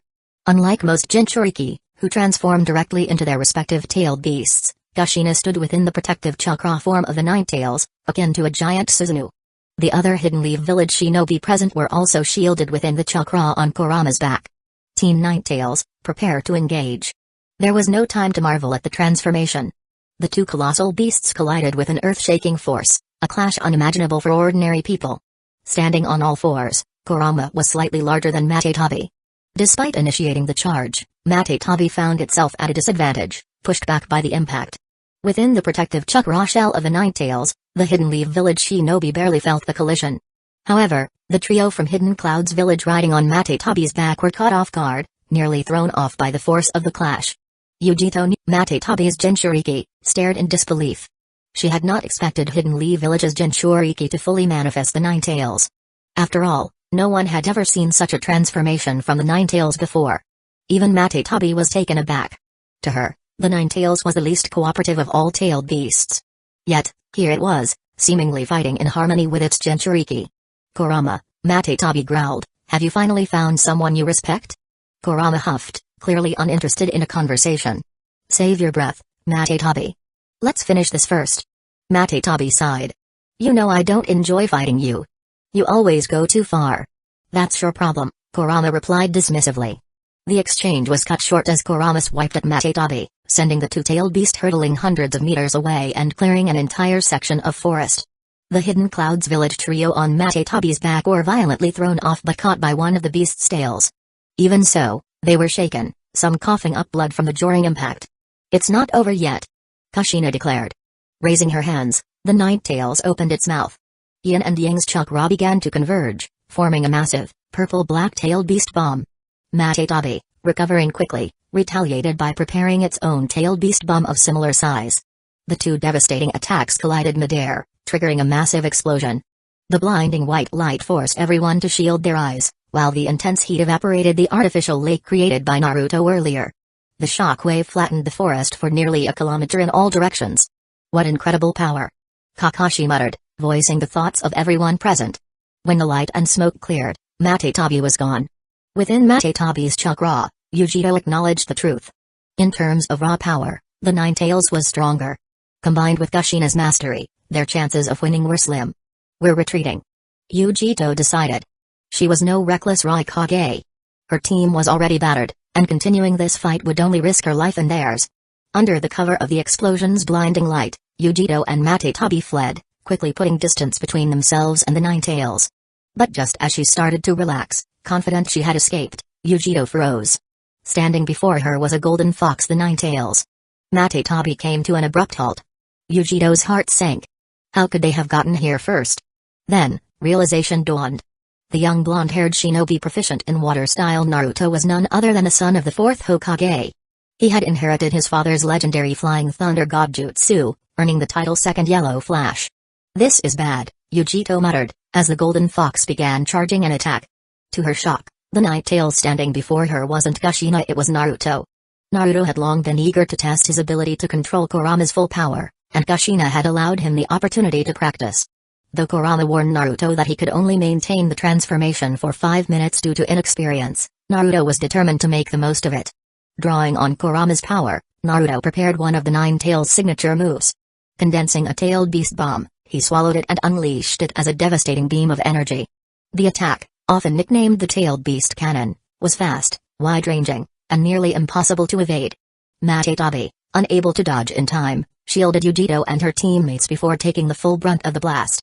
As the fiery light enveloped Matetabi, Naruto grinned. Now that's what I call a mouth cannon. Chapter 157. Opening the minimap, Naruto sensed that the Two Tails Jinchuriki, Yujito, was weakening. Naturally, he decided to capitalize on the opportunity, striking while the iron was hot. Years of watching battles and playing strategy games had taught him one key rule: never give your opponent a chance to recover. Overwhelm them in one decisive strike. Wasting no time, Naruto launched forward, his Nine Tails chakra mode flaring. He landed 2 solid punches on Yujito's face before wrapping his 9 chakra tails around her, slamming her into the ground with a force that left her momentarily stunned. As Yujito's dazed eyes spun, Naruto sighed, tailed beasts really think they can do whatever they want. Kurama's voice echoed smugly in his mind, and rightfully so. The more tails you have, the stronger you are. Shukaku and Matetabi? They're nothing compared to me. Naruto rolled his eyes. Of course, you'd say that. Ignoring Kurama's arrogance, he bound Yujito's limbs with his chakra tails. Pinching her mouth shut with his claws, he began condensing a miniature tailed beast ball. Yujito, Matetabi, I'll give you one chance, surrender, or else. Matetabi and Yujito couldn't decide whether to be more shocked by Naruto's audacity or by the fact that Kurama's Jinchuriki could control such a technique. This brat's unbelievable. But with Yujito's mouth pinned shut, she couldn't even respond. Seeing their hesitation, Naruto smirked and launched the miniature-tailed beast ball directly onto Matetabi's head before leaping back with a Flying Thunder God Jutsu. As the explosion subsided, Yujito fell unconscious, her 2 tails transformation receding. Without her protection, the shockwave blasted 3 unlucky Hidden Clouds village ninja into nearby trees, leaving them coughing blood and crumpling on the ground. Still energized, Naruto quickly sealed a portion of Matetabi's lingering chakra into a prepared sealing scroll. Tailed beast chakra is a rare material, he muttered. Might come in handy later. Scroll safely stowed, Naruto turned back to Yujito, intending to carry her back. But before he could act, 2 streaks of lightning shot toward him, a Moyan Karui. Lightning style, rising thunder slash. Cloud style front beheading slash. The 2 charged from opposite angles, swords crackling with lightning chakra. Naruto shook his head. Their ambush was admirable but still futile. Using the Flying Thunder God Jutsu again, he teleported away, leaving the 2 Hidden Clouds village ninjas swinging at empty air. They crashed awkwardly into the dirt, battered and bloodied from their earlier encounter. Nice try, Naruto said, amused. I respect your loyalty to your comrade, but we're enemies now. He clapped his hands together. Shadow Clone Jutsu. 50 clones materialized, surrounding the pair. Naruto grinned darkly. I owe you 2 for how you treated me in the past. Time for payback. The clones swarmed Amoy and Karui, pummeling them mercilessly. Exhausted and already injured, the Hidden Clouds village ninja stood no chance. Within moments, they lay groaning on the ground, faces bruised and swollen beyond recognition. Meanwhile, one of Naruto's clones checked on Sami, who had hit her head on a tree during the earlier chaos. Unlucky, he muttered, noting her unconscious state. Or maybe lucky she got the least beating of them all. With the battle finally over, Kushina and the rest of Naruto's team arrived. Upon confirming that Yujiro was unconscious and Matatabi suppressed, Kushina used her adamantine sealing chains to secure the battlefield. Naruto watched his mother, slightly embarrassed by her use of Kurama's tails as transportation. I hope Kurama doesn't get mad about this, he thought nervously. Naruto, great job. Kushina said, slapping him on the back with enough force to knock him forward. Take it easy. Naruto groaned. But yeah, it was fun. Kakashi, observing quietly, smiled behind his mask. Minato-sensei, your son has grown incredibly strong. Obito, if only you could see this. Hinata, relieved to see Naruto unharmed, thought, Naruto-kun is amazing. I need to work harder so I can stand by his side.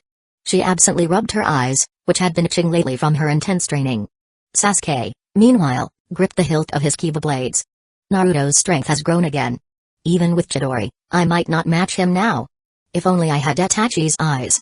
Kiba, holding Akamaru, felt a mix of awe and frustration. Damn it. Compared to Naruto, my new jutsu feels like a cheap trick. Sakura, more composed than the others, approached Naruto with a teasing grin. Hey, Naruto, why did you beat those two Hidden Clouds village ninjas so badly, but only knocked Samura and Yujiro out? Could it be that their looks made you go soft? Naruto rolled his eyes. Sakura, if you're going to mock me, at least don't embarrass yourself in the process. Sakura blinked, confused. Then, glancing at Samura, she noticed the difference. Looking down at herself, she froze, face flushing with anger. Naruto Uzumaki. She yelled, raising her fist. Naruto darted behind Hinata, using her as a shield. Hey, it's not my fault. You brought it up. Get back here. Sakura chased him while the others laughed, the tense atmosphere from the battle dissolving into lighthearted chaos. After calming down, the group tied up the Hidden Clouds village ninja and Yujiro. Naruto turned to Kushina. What should we do with them? Chapter 158. The situation couldn't be handled directly, as it was not during a time of war. In this case, since taking a life was unavoidable, the opinions of the client, the leadership of Hidden Stars Village, the village hidden in the stars, had to be considered. Natsui, who had already exposed Ekahoshi's crimes, successfully became the new leader of Hidden Stars Village. Her prestige far exceeded Ekahoshi's, as her leadership style was rational and thoughtful, unlike Ekahoshi's oppressive and reckless methods. Understanding the consequences of provoking Hidden Clouds Village, the village hidden in the clouds, one of the 5 great shinobi nations, Natsui made a calculated decision. She released the 4 captured Hidden Clouds Village shinobi to avoid further conflict, even though Ekahoshi's actions had nearly sparked war by targeting their families. Before their release, Natsui summoned Hidden Stars Village's key members in front of the 4 prisoners and declared, the 3rd Hashikage banned the use of the meteorite, star, long ago, recognizing its harmful effects on the body. However, Ekahoshi maliciously restarted the practice. Today, I will destroy the meteorite once and for all. Additionally, I will renounce the title of Hashikage. This village will focus on rebuilding itself from the ground up until we are truly worthy of being called a hidden village. With chakra swirling in her hands, Natsui crushed the meteorite into powder and tossed it into the air in front of the Hidden Clouds Village shinobi. This is what you came for. Take it and leave. You little. Harui, known for her fiery temper, struggled against her bindings, ready to lash out despite being restrained. Naruto quickly asked Hinata to block the prisoner's chakra points with her gentle fist technique, ensuring they wouldn't retaliate once freed. Hinata, understanding Naruto's subtle intent to let her vent her frustrations over past grievances, executed the technique without hesitation. As for the prisoner's eventual escape, Naruto reasoned it was up to the Raikage and the Two-Tails Jinchuriki to handle. With the sea as their only route back to Hidden Clouds Village, they wouldn't have to worry about interference from other rogue organizations. With the crisis resolved, Hidden Stars Village began its path to recovery under Natsui's leadership. The village sent a group of injured children to Hidden Leaf Village for medical treatment, accompanied by Naruto and his team. On the journey, the children marveled at the world outside their village. Their excitement mirrored Kiba's joy when walking Akamaru for a stroll.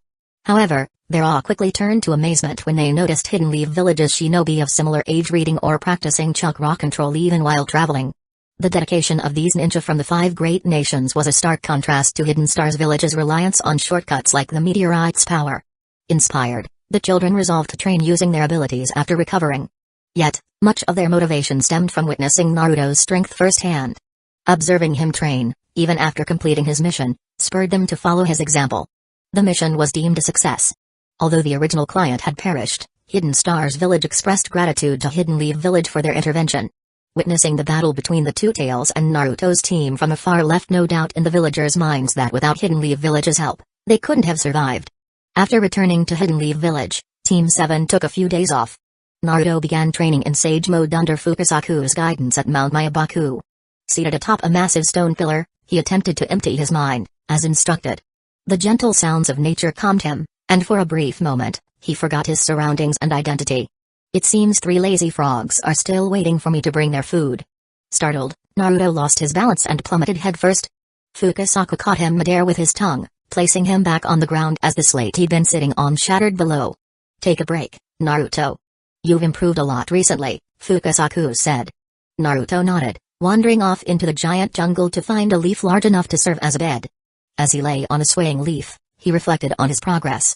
Despite a happy life with friends, family, and even a special someone, his training in Sage Mode frustrated him.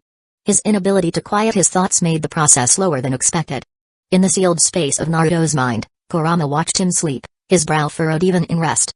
With a sigh, the Night Tails gathered a small amount of chakra on the tip of his tail, offering it silently.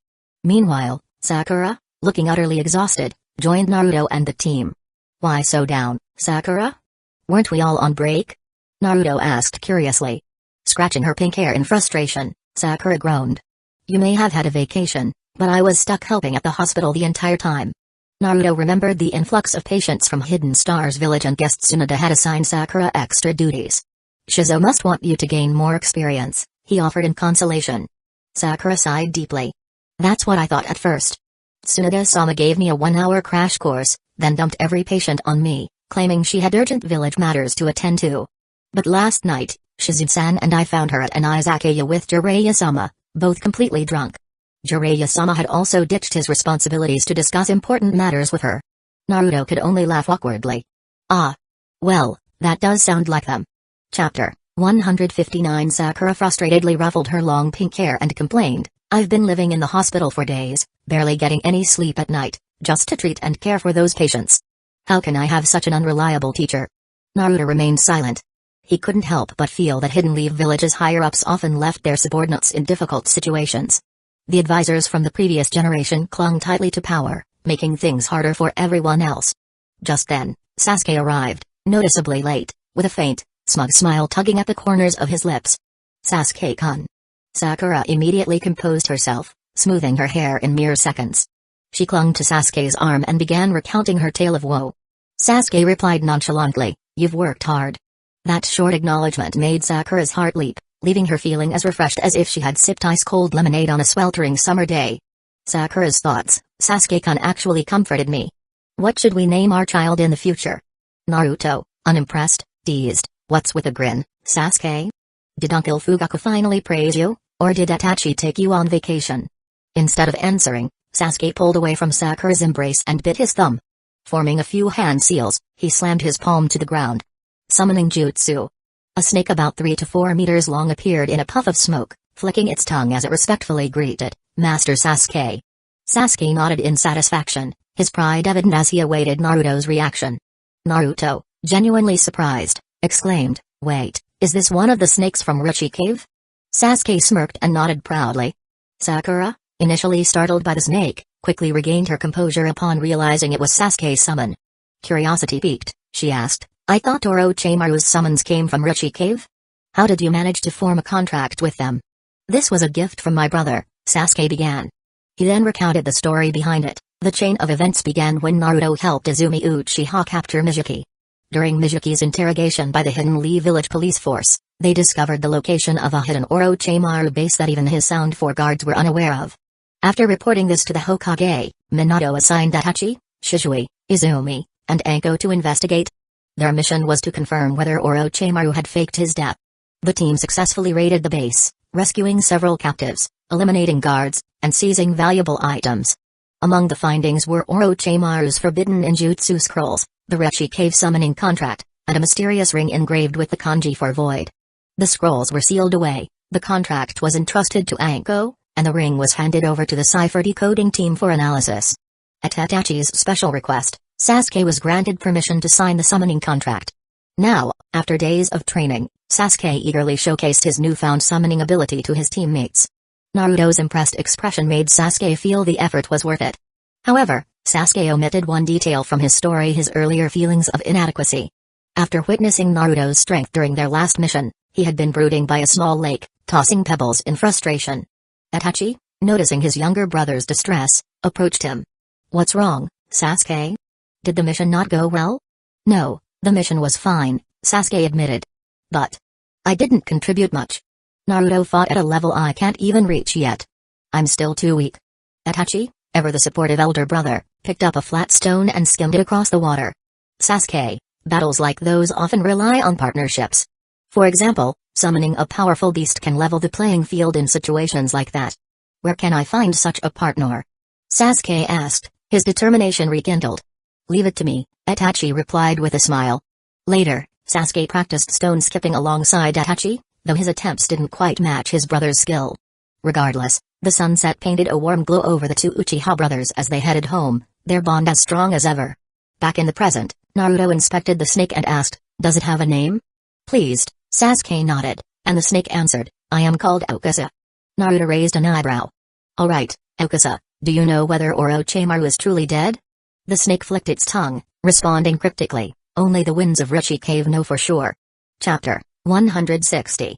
Raikage, "I'm sorry, I don't know the exact situation," Oda said, "but I've heard that Lord Manda often curses Orochimaru for not providing him with enough sacrifices." Kakashi closed his book and asked, "Naruto, do you still believe Orochimaru isn't dead?" Naruto sighed helplessly. "Yeah, but it doesn't seem like we have any useful information for now." After Oda sought Sasuke's permission, he dispelled the summoning technique. Sasuke then pulled out a scroll and handed it to Naruto. "Here's what you asked for." "Ah, the chakra wing jutsu," Naruto exclaimed, eagerly unrolling the scroll. It detailed the peacock seal and the method of chakra manipulation required. This seemed like a fun technique for his shadow clones to try out. Sasuke pointed at the final lines of the scroll and warned, "Don't get too excited. This secret technique has some flaws. It appears to demand high chakra quality, which most ninjas might not meet." Naruto grinned. "That's not a problem. Even if my chakra isn't perfect, Kurama's chakra is more than enough. There's no way the power from that tiny piece of meteorite could surpass the Nine-Tails chakra." However, realizing he couldn't master the technique right away, Naruto decided to consult his father or Jiraiya to adapt it. After all, walking around with butterfly-like wings would look a little strange. Kakashi clapped his hands to get their attention. "Alright, let's focus. We're heading to the Land of Wind next." "What kind of mission?"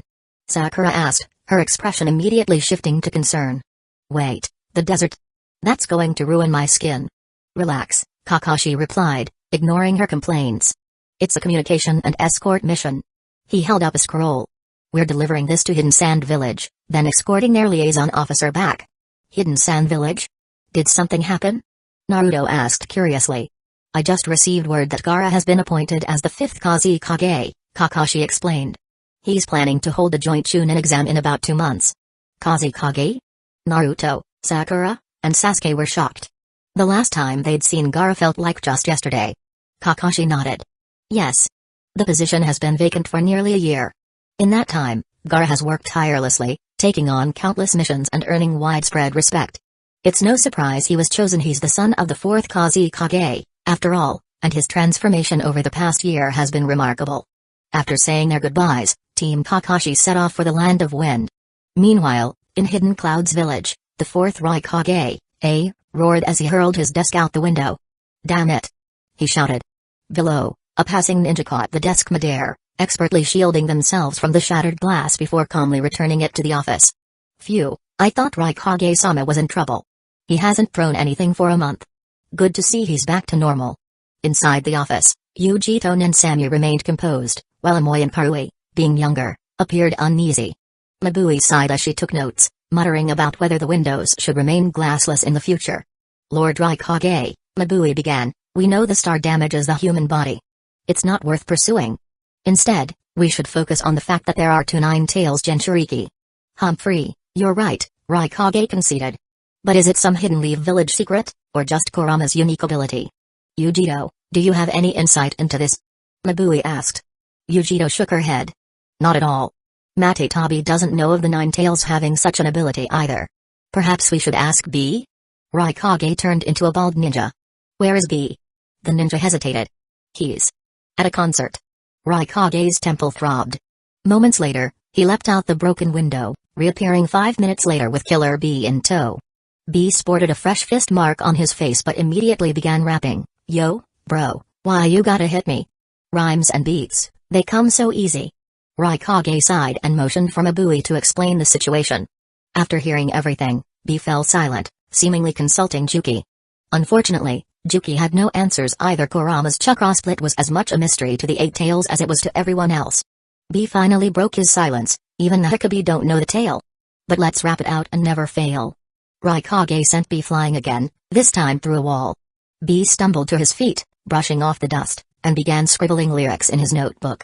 Elsewhere, Obito brooded in the shadows, digesting the latest intel from Zetsu. The fourth Hokage sealed the Nine Tails back then, Obito muttered. Given the Uzumaki vitality, it's not surprising Kushina survived. But to Jinchuriki? This makes no sense. Kurama isn't a summon animal you can split apart. How's Akatsuki's progress? Obito asked. At this rate, it will take 2 years, Black Zetsu replied. Too slow, Obito said, narrowing his eyes. We're already moving as fast as possible. Funds are tight, and finding trustworthy recruits isn't easy. Any more pressure, and it'll raise suspicions, Zetsu explained. Obito clenched his fists in frustration. Fine. But make sure there are no delays. The Moon's Eye plan must succeed. Chapter 161. Hidden Sand Village funds and such. Maybe they're all hidden in the shadows, White Zetsu rambled incoherently. Obito ignored him and said, Didn't you say there's a suitable candidate in the land of Earth? Black Zetsu replied, Conan has already gone to investigate. It's said to be someone with a penchant for explosions. White Zetsu chuckled. That guy and Conan must get along. Hey, do you think they'll blow up Hidden Stone's village? Maybe they will. Shut up, Black Zetsu snapped, closing the 2 large leaves of his Venus flytrap-like structure as he slowly sank into the ground. Obito touched his mask and muttered, Just a little longer. We're almost there. Just a little longer. We're almost there, Kakashi reassured Naruto and Sakura, who were beginning to show signs of irritation. It was the 4th day of their journey. The desert was truly inhospitable, freezing at night and unbearably hot during the day. If it weren't for Jiraiya's prior instructions that he should only use the Flying Thunder God Jutsu in emergencies, Naruto would have already teleported to Gaara using the kunai he had sent ahead. Throughout the journey, Naruto had been using chakra to create water for cooling down, but even that wasn't enough to ease the oppressive heat. He panted, It's amazing how Gaara manages to run around in this kind of environment for missions. His armor isn't for sun protection, is it? Sakura, equally frustrated with the harsh conditions, added, Even sunscreen can't hold up here. When I get back, I'll need a proper skincare routine. Thankfully, we study medicine, so I'm not too worried. She looked at Naruto. Naruto, can you make more water for me? Sasuke silently followed, occasionally taking water from Naruto without saying much. While he disliked the desert as much as the others, he refused to voice his complaints. He wouldn't let Naruto outshine him in endurance. If it weren't for Naruto's water, though, he might have been in a worse state. Naruto grumbled, I swear, when I see Gaara, I'm going to tell him, if you want prosperity, start with infrastructure, build roads and plant more trees. Sakura rolled her eyes. Naruto, where did you even hear that? And by the way, the shinobi world generally encourages having more children, not fewer. Naruto paused, pondering this, before shaking his head. Whatever. The point is, planting trees will improve the environment. It's extremely difficult to grow trees in the desert, Kakashi said, recalling a certain figure. Unless someone here has the first Hokage's abilities, any greenery project would be exhausting. Naruto sighed, still amazed by the Sand siblings' unique abilities. Temari's fan could destroy an entire forest. Talk about deforestation. Kankuro picks through the wood for his puppets, wasting resources. And Gaara? He can turn even the most fertile soil into sand with his jutsu. If anything, they're contributors to desertification. The group chuckled, their conversation a welcome distraction from the grueling journey. Eventually, they arrived at the gates of Hidden Sand Village. The towering walls of Hidden Sand Village loomed above them, with only a narrow entrance to the so-called Line of Heaven. Naruto activated his sensory abilities, detecting numerous shinobi stationed along the walls. He also sensed that the gatekeeper's chakra was much weaker than Izumo and Kotetsu's, not to mention Iruka's. I'm sorry for the wait. Please follow me, the gatekeeper said after verifying their identities. The 4 followed the man into the village. Captain Yura, these 4 are Hidden Leaf Village shinobi here to deliver a message to the Kazekage, the gatekeeper reported. I understand. Leave them to me, Yura replied, nodding. He turned to Team 7. Thank you for coming all this way. I'll take you to see Lord Kazekage. Yura wore a white turban, with a mustache and side-swept bangs covering one eye. Naruto mused that if Yura dyed his hair blonde and drew curly eyebrows, he could pass for a Sanji impersonator. However, Naruto also remembered that Yura was a sleeper agent planted by Sasori of the Red Sand. With his memory currently sealed, Yura was oblivious to his role as a spy. As they walked through the village, Naruto mentally vowed to warn Gaara. If they weren't careful, Yura might unwittingly lead the Akatsuki here in the future. The Kazekage's office was an orb-shaped building with the kanji for wind written on its exterior, a fitting design for Gaara, whose techniques often involved spheres of sand. Lord Kazekage, the Hidden Leaf Village shinobi have arrived, Yura announced, stepping aside to let Team 7 enter before leaving. Inside, Gaara was flanked by Temari and Baki, who seemed to be assisting him with paperwork. Welcome to Hidden Sand Village, Gaara greeted, standing up. Naruto stifled a laugh. At 13, Gaara still hadn't grown into his Kazekage robes, giving the impression of a child playing dress-up. It was oddly endearing. Kakashi approached respectfully, handing a scroll to Baki. Regardless of Gaara's age, he was a Kage and deserved proper deference. After reviewing the scroll, Gaara nodded. Thank you. I'll prepare a reply shortly. In the meantime, feel free to explore the village. Really? Sakura brightened. Though tired from the journey, the idea of exploring the village lifted her spirits. Temari offered, I'll guide you and arrange a place for you to rest. The streets of Hidden Sand Village were far less bustling than Hidden Leaf villages, and the buildings were all a uniform shade of beige. Naruto found the environment exotic but couldn't quite articulate why. Temari began her tour. Hidden Sand Village may not be as lively as Hidden Leaf Village, but we have our unique specialities. For instance, that toy shop uses basic puppet techniques to create toys even non-shinobi children can control. Naruto eagerly bought a few for Konohamaru and his friends. Seeing Sakura's lack of interest, Temari added, over there is a cosmetics store. We sell excellent sunscreen and moisturizers that are highly popular among the women here. Sakura perked up immediately. Really? That's just what I need. Naruto also made a few purchases, gifts for Hinata, his mother, and Karen. And finally, there's this stand with Hidden Sand Village's signature snacks. Naruto instinctively clutched his frog-shaped wallet. Chapter 162. Yura. After strolling through the streets, Naruto returned with a bunch of goods, but his little frog purse was completely empty. To make matters worse, he had borrowed some money from Sasuke. Although people often claim that Hidden Sand Village is barren, it is still one of the 5 great shinobi villages. Its resources may be limited compared to others, but it is far from destitute. Unexpectedly, Temari had a knack for being a tour guide. She subtly encouraged the group to shop and enjoy themselves, which not only entertained their Hidden Leaf Village guests but also contributed to Hidden Sand Village's economy. Hidden Leaf Village's White Fang, die. Just as everyone was having a good time, an elderly woman suddenly appeared and threw a punch at Kakashi. Kakashi's eyes widened in shock. Hearing the mention of his father's name seemed to catch him off guard, and he didn't dodge in time. Naruto, Sakura, and Sasuke stood to the side, carrying shopping bags. They didn't intervene, as the old woman wasn't particularly fast, and they were confident she couldn't harm Kakashi. Temari, however, reacted quickly. She drew her giant fan and stepped between them, shouting, Granny Chio, what are you doing? Chio, her expression fierce, demanded, step aside. This man is the son of the White Fang of Hidden Leaf Village, the man who killed my son and daughter-in-law and ruined my grandson's life. Temari stood firm and explained, you're mistaken. This is Kakashi Hatake, not the White Fang. Granny Chio paused, squinting as she inspected Kakashi closely. After a moment, she realized her mistake.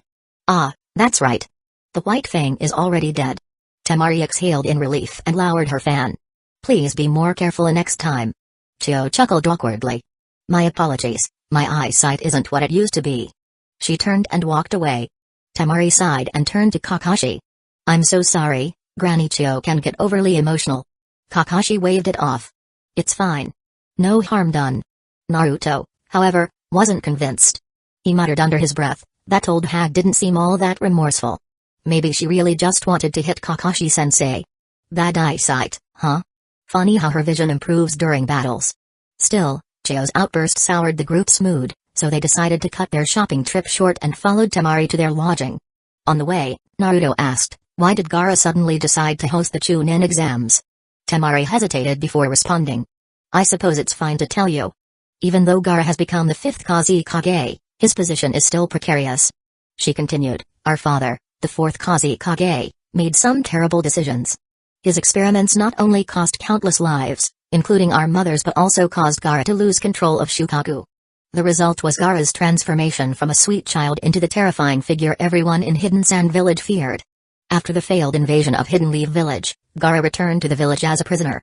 His reputation hit rock bottom, and becoming Kazekage under such circumstances was incredibly difficult.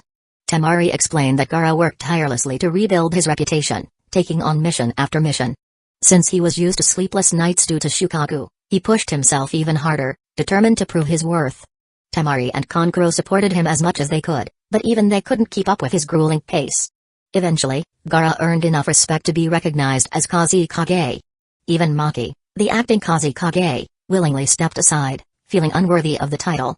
However, not everyone was pleased with Gaara's rise to power. Some harbored grudges against him, while others simply opposed his leadership for personal gain. Gaara, knowing this, decided to draw out his opponents by hosting a large-scale event, the joint Chunin exams. He believed that such a high-profile event would compel his enemies to reveal themselves, allowing him to deal with them decisively and bring stability to Hidden Sand Village. As Temari recounted these events, Naruto and his friends couldn't help but admire Gaara's resolve. For a 13-year-old boy to bear such a heavy burden and work tirelessly for the future of his village was nothing short of remarkable. When they arrived at the hotel, Temari showed them to their rooms. Naruto looked around and remarked, "Not bad. At least it's not some cardboard bed like the Underworld Olympics." Just as Temari was about to leave, Naruto stopped her. "Wait a minute." Temari turned, puzzled. "Is there something else?" Naruto activated a soundproof barrier, his serious demeanor catching even Kakashi's attention. "Do you know the Yura who greeted us earlier?" Temari thought for a moment. "Yura? He's the captain of the guard unit. He's known for being meticulous and hardworking. Maki holds him in high regard." "Why?"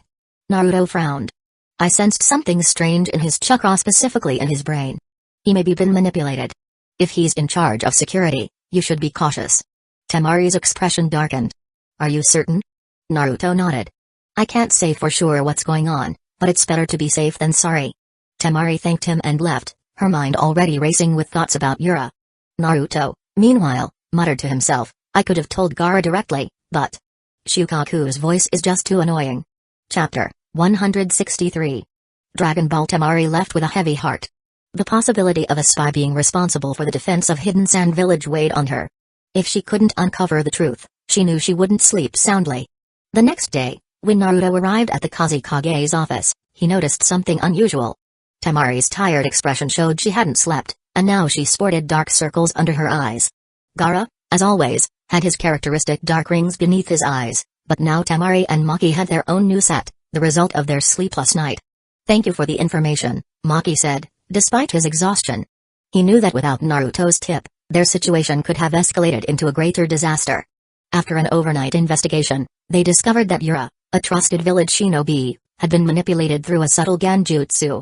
Chio, with her extensive knowledge, confirmed the technique bore the signature of Sasori of the Red Sand. The revelation left Maki drenched in cold sweat. Sasori, an S-rank rogue ninja, was infamous for his ability to devastate entire nations. If Hidden Sand Village's defense secrets had fallen into his hands, the consequences would have been catastrophic. Thankfully, discovering this early not only prevented a potential disaster but also gave Hidden Sand Village a chance to use Yura as a double agent. "You're welcome, ally," Naruto said with a grin, satisfied that he had managed to frustrate the Akatsuki's plans. Gaara handed a scroll to Temari. "I've written the response. Temari, you will accompany Naruto to Hidden Leaf Village to discuss the upcoming Chunin exams. I'm counting on you, sister." Temari felt a rush of happiness but quickly masked it to maintain the image of the dignified elder sibling of the Kazekage. She resisted the urge to ruffle Gaara's hair. However, Naruto couldn't help but find Gaara's phrasing amusing.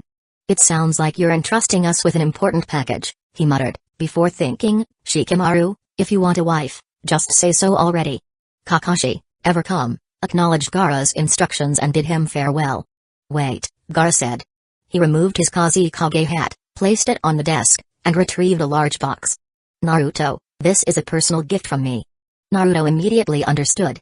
He patted his chest and said with confidence, "Don't worry, whether it's the gift or other matters, I'll handle everything perfectly." Gaara nodded, personally escorting the group out of the village gates. On the journey, Naruto noticed Temari yawning repeatedly. "Are you okay? We can rest for a bit if you need to." "I'm fine," Temari replied, brushing it off.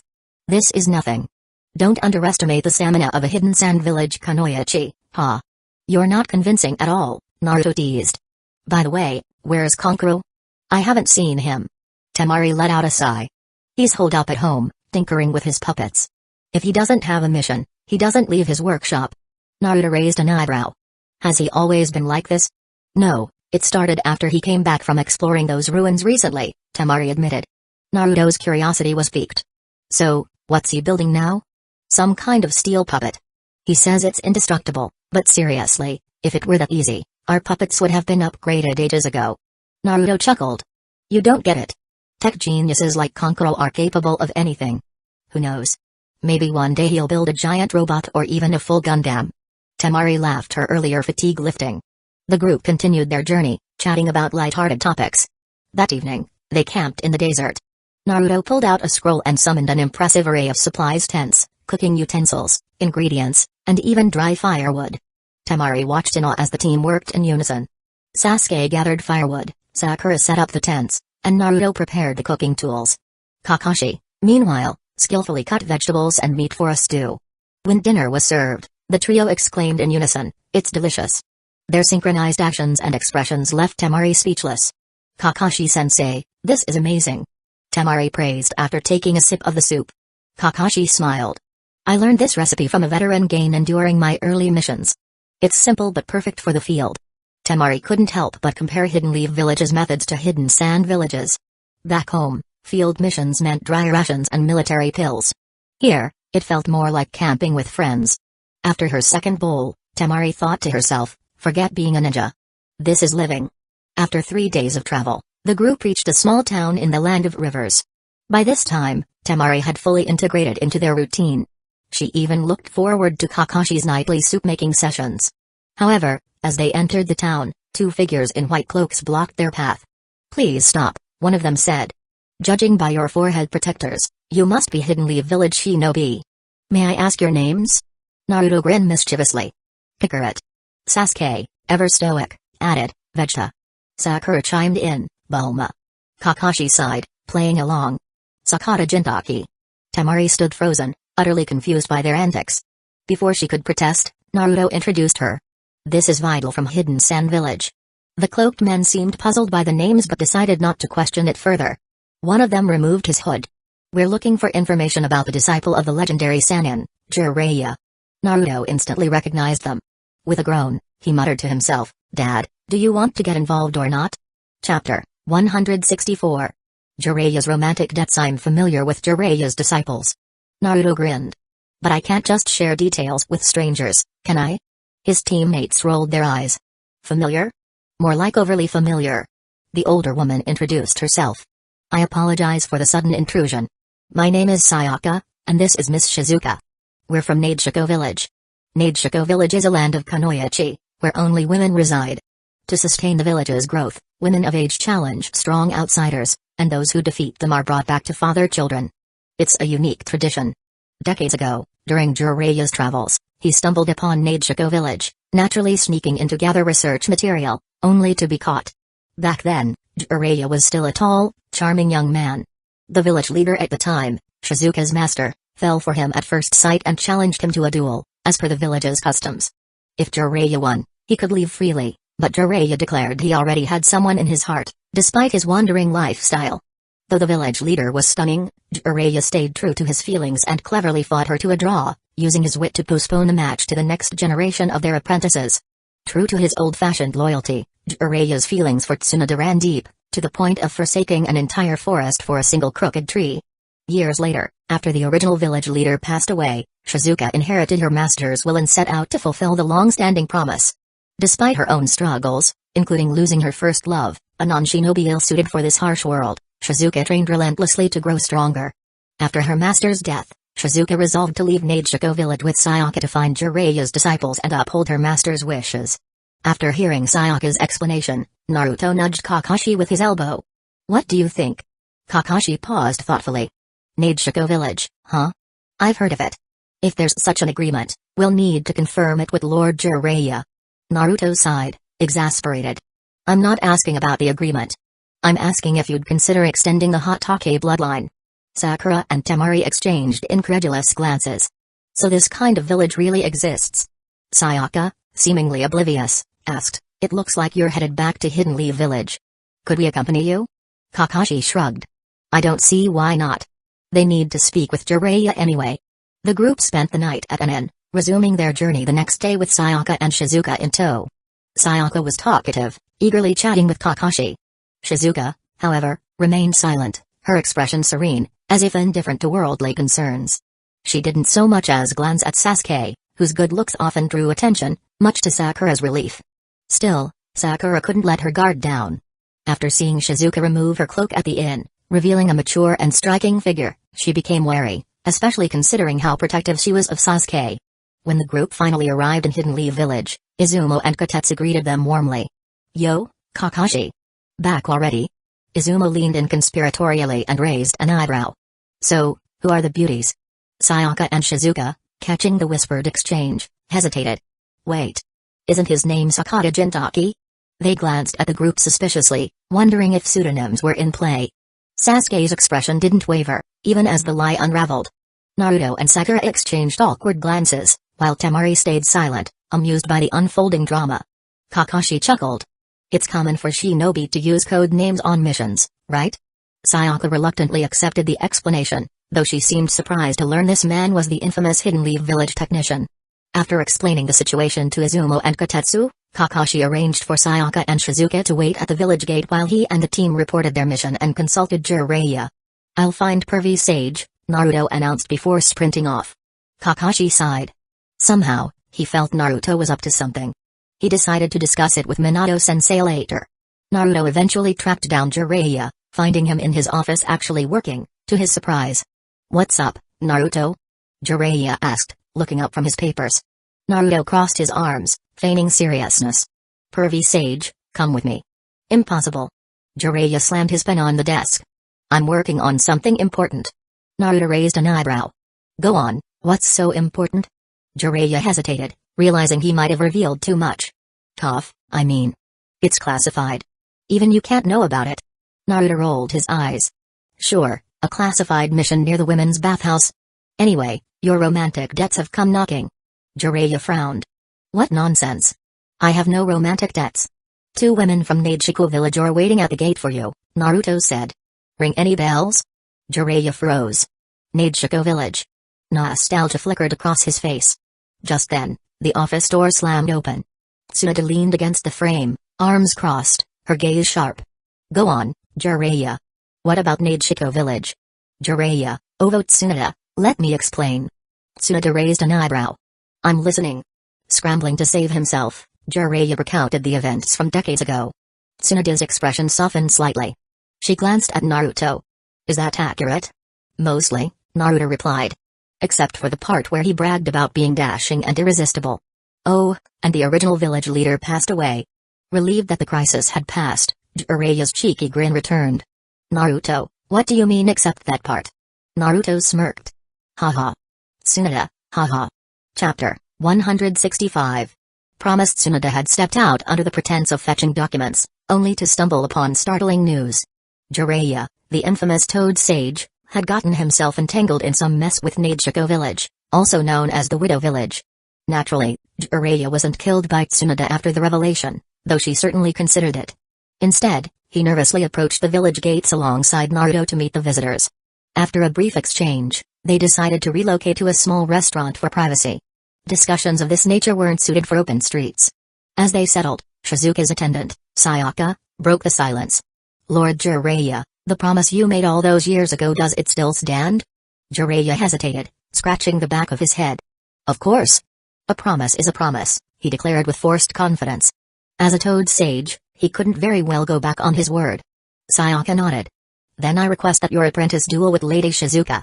Jiraiya's eyes darted to Shizuka. Judging by her age, she seemed about as old as Naruto. An idea struck him, and he quickly turned to his godson. Naruto, what do you think? Me? What's this got to do with me? Naruto protested. I'm not your apprentice. Your apprentice is the Hokage. Why don't you drag Dad into this mess instead? Naruto's smirk grew sly. Better yet, Why don't you bring them to my house and see if mom kills you first or them? Jiraiya broke into a nervous sweat.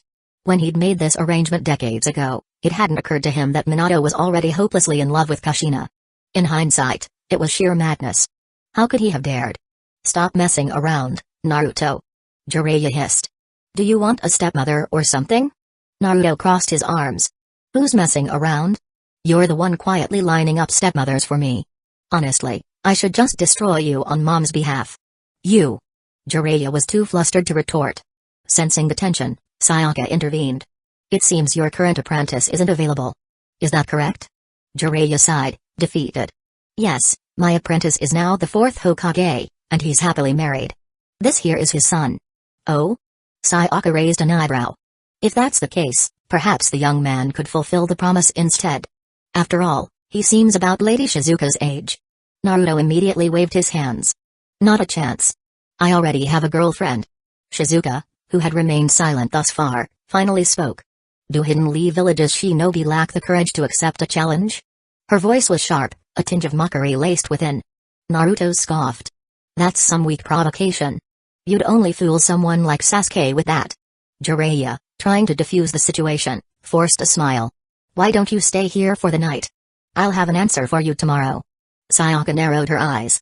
I hope you won't delay this for decades. Jiraiya pounded his chest. Absolutely not. Later that evening, back at the Uzumaki Namikaze household, Kushina placed a steaming teacup in front of Jiraiya with a dangerous smile. Well, sensei. You've done quite a bit this time, haven't you? Jiraiya chuckled nervously.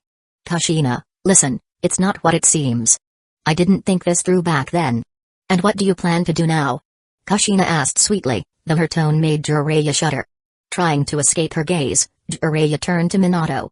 So, Minato. Thoughts? Minato, however, remained engrossed in his newspaper. Though it was yesterday's edition, it had suddenly become the most fascinating thing in the world. Frustrated, Jiraiya muttered under his breath. My disciples are so unreliable. Naruto laughed, earning himself a flick on the forehead from Kushina. Quit laughing. If you're so amused, why don't you take on the challenge? Me? Naruto exclaimed. I already told them I'm not interested.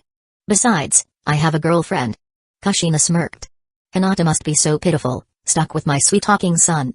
I'm not sweet-talking anyone. Naruto protested. Kushina ignored him. Kinamaru's back, isn't he? Let him handle this. Poor boy needs a distraction anyway. Wait a second, Jiraiya began, but Kushina was already smiling at her decision. The next morning, Naruto approached Kinamaru at the training grounds. Hey, you free today? Kinamaru nodded. What's going on? I need you to meet someone. She's been training non-stop ever since she lost someone important. If you can defeat her in a duel, it might help her move on. Kinamaru gave a curt nod. I'll do it. When they arrived, Sayaka and Shizuka were already waiting. Naruto gestured to Kinamaru. This is my brother, handsome and strong. Perfect, right? Kinamaru raised an eyebrow at Naruto's introduction but stayed silent. Sayaka studied them thoughtfully. Very well. If he's willing, then let's proceed. Shizuka stepped forward, removing her cloak to reveal a sleek battle suit. Her form was impressive enough to make Sakura jealous, but Naruto couldn't figure out why there was such a large opening in the chest of her outfit. Kinamaru remained stoic, focused on the task ahead. Let's begin. And so, the duel commenced. Chapter 166. Shizuka stood confidently in a sleek black ninja battle suit, her long hair tied back into a ponytail. Her stance radiated determination and skill. Kinamaru, dressed in a loose robe reminiscent of Nagi's style, had his long gray hair tied simply behind him.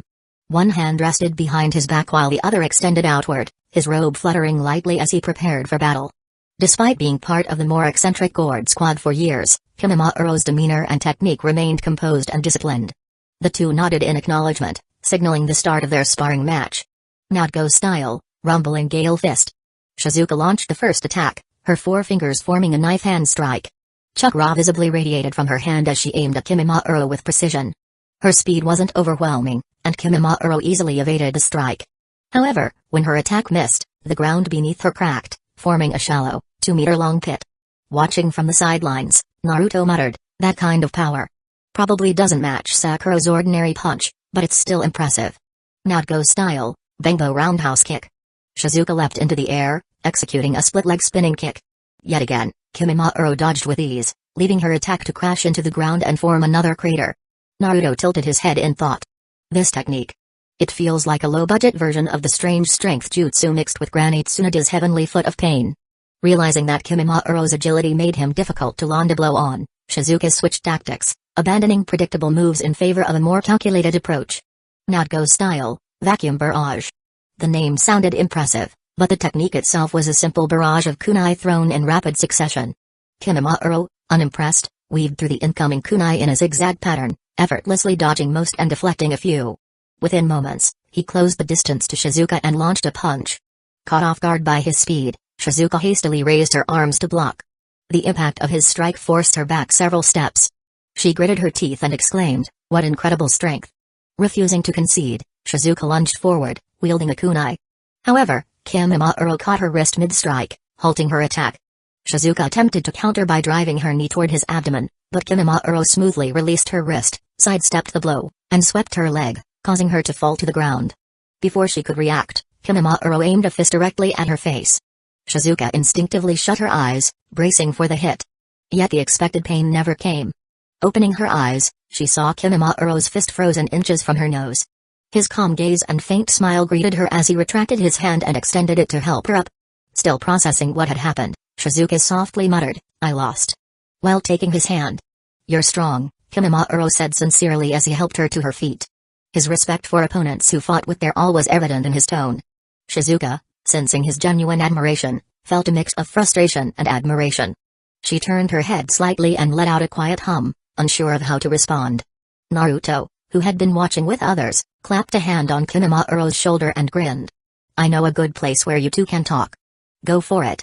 Kimimaro, recalling Naruto's earlier suggestion to help Shizuka overcome her inner struggles, nodded. He turned to her and asked softly, "Want to chat?" Shizuka looked at him and, despite her initial reservations, nodded. He was powerful, gentle, and honorable, someone worth trusting. As Kimimaro led Shizuka away, Jiraiya and Naruto watched with approval. "Young people need space," Jiraiya remarked with a grin as he steered Sayaka toward a tour of Hidden Leaf Village. Naruto chuckled to himself and prepared to head home but was greeted by an unusual sight: 3 familiar figures, Gen, Gi, and Gero, lying on the ground with large red lumps on their heads. "Kazan? What happened here?" Naruto asked, confused. Kushina stood nearby, arms crossed, looking both amused and exasperated. "These brats came looking for Kimimaro to spar, but when they found out he was busy, they started pestering me. So, I gave them some practice of my own." Naruto sighed. "Right. So, how did it go on my end?" "Well, that sister seemed to warm up to Kimimaro." "Good work," Kushina said with a sly smile. "Now, what kind of reward do you want?" Naruto scratched his head awkwardly. "Maybe I'll just avoid the spotlight for now." "Don't be shy. You did a great job." Kushina laughed before adding, "Oh, and don't forget to invite Hinata to the fireworks festival tonight." Naruto, flustered, stammered, "Wait, you mean like a date?" Kushina knocked him on the head lightly. "Not what you're thinking, idiot. There's a festival tonight, so take her out and have fun."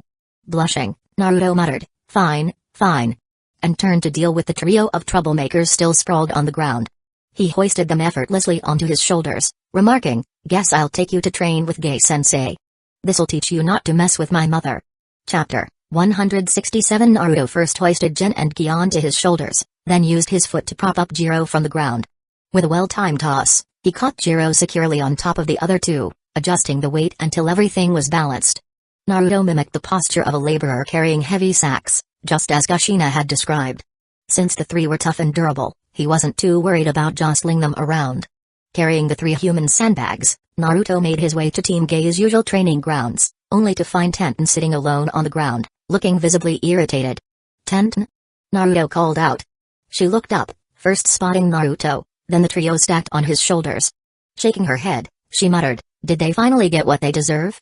Ugh, even Neji and I struggle to handle 2 of them together, and your brother has to deal with all 3 on his own. Poor guy." No, I just brought them to Gai-sensei," Naruto denied Tenten's wild guess, then asked, "Why are you the only one here today?" "Don't get me started," Tenten replied with a dejected expression. "Yesterday, our team had a dinner party. Everything was fine until Gai-sensei and Lee got too excited. But then, Lee accidentally drank a cup of Gai-sensei's sake." Naruto winced, recalling Lee's infamous drinking problem. Oh no, drunken fist Lee? That's bad.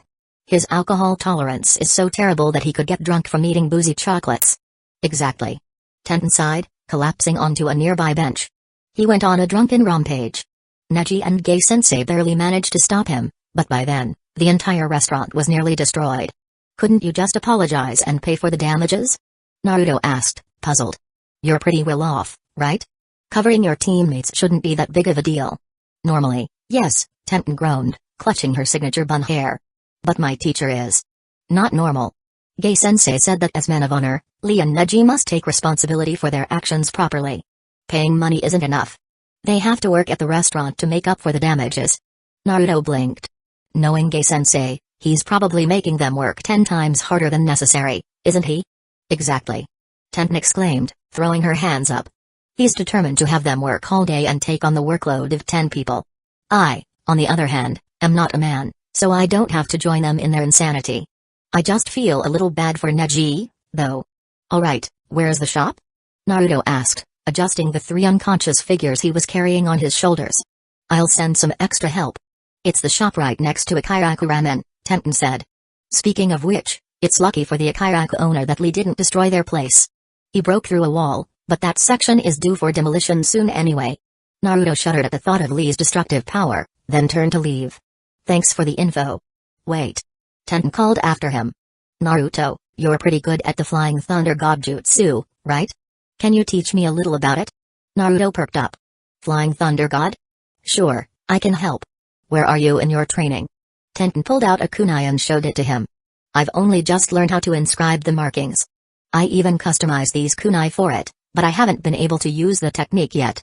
Naruto examined the kunai, raising an eyebrow at the black insignia etched onto it. Why does the mark look like a steamed bun? Tenten blushed. I came up with the idea while eating buns. I thought it was silly, but Lady Tsunade said not to change it, so here we are. Naruto snickered internally but decided to play it cool.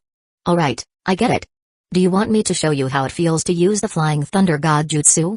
Tenten's eyes lit up. Really? That would be amazing. Thank you. Naruto created a shadow clone, gave her a thumbs up, and said, let's get started. Tenten flinched at the gesture, clutching her chest. Don't do that pose casually. It reminds me too much of Gai-sensei and Lee. As Naruto walked away, the clone transformed into Naruto and said in a cheerful tone, alright, let's begin. Tenten gawked. Why did you turn into a girl? And how did you end up so beautiful with such a perfect figure? Wait, why are you still wearing men's clothes? Naruto tugged at her shirt, which was slightly too tight, and replied, I thought it would be fun. You can call me Naruto now. Tenten sighed. Your clones are so weird. Can we just get to the training already? Sure thing. Naruto chirped. Meanwhile, at the restaurant, Naruto found Gai-sensei and Lee hard at work. Standing at the entrance, he saw the two of them scrubbing the floor with such intensity that it gleamed like a mirror. Lee.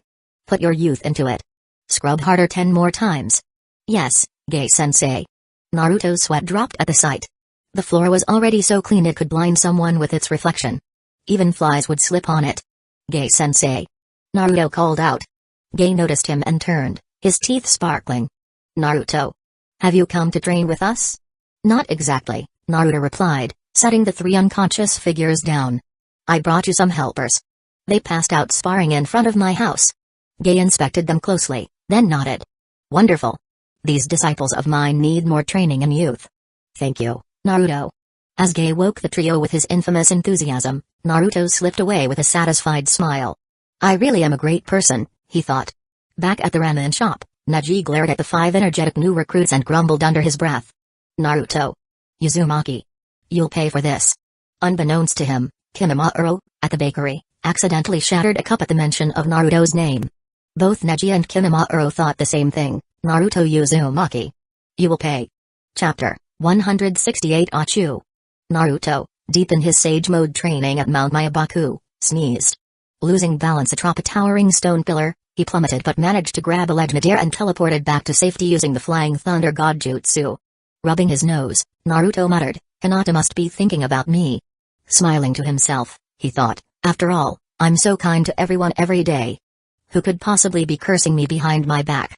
Before arriving at Mount Myabaku, Naruto had visited the Hyuga compound to make plans with Hinata. While he had only seen fireworks in anime before, Experiencing them in real life was a rare treat, especially since fireworks were banned in the city. Sitting cross-legged on a stone slab, Naruto's mind wandered to thoughts of Hinata's cheerful face. Predictably, he lost focus and fell headlong again. Fukasaku, watching Naruto tumble back into place with the Flying Thunder God Jutsu, sighed and admonished, "Naruto, focus. Don't let your thoughts wander during training. Stay calm."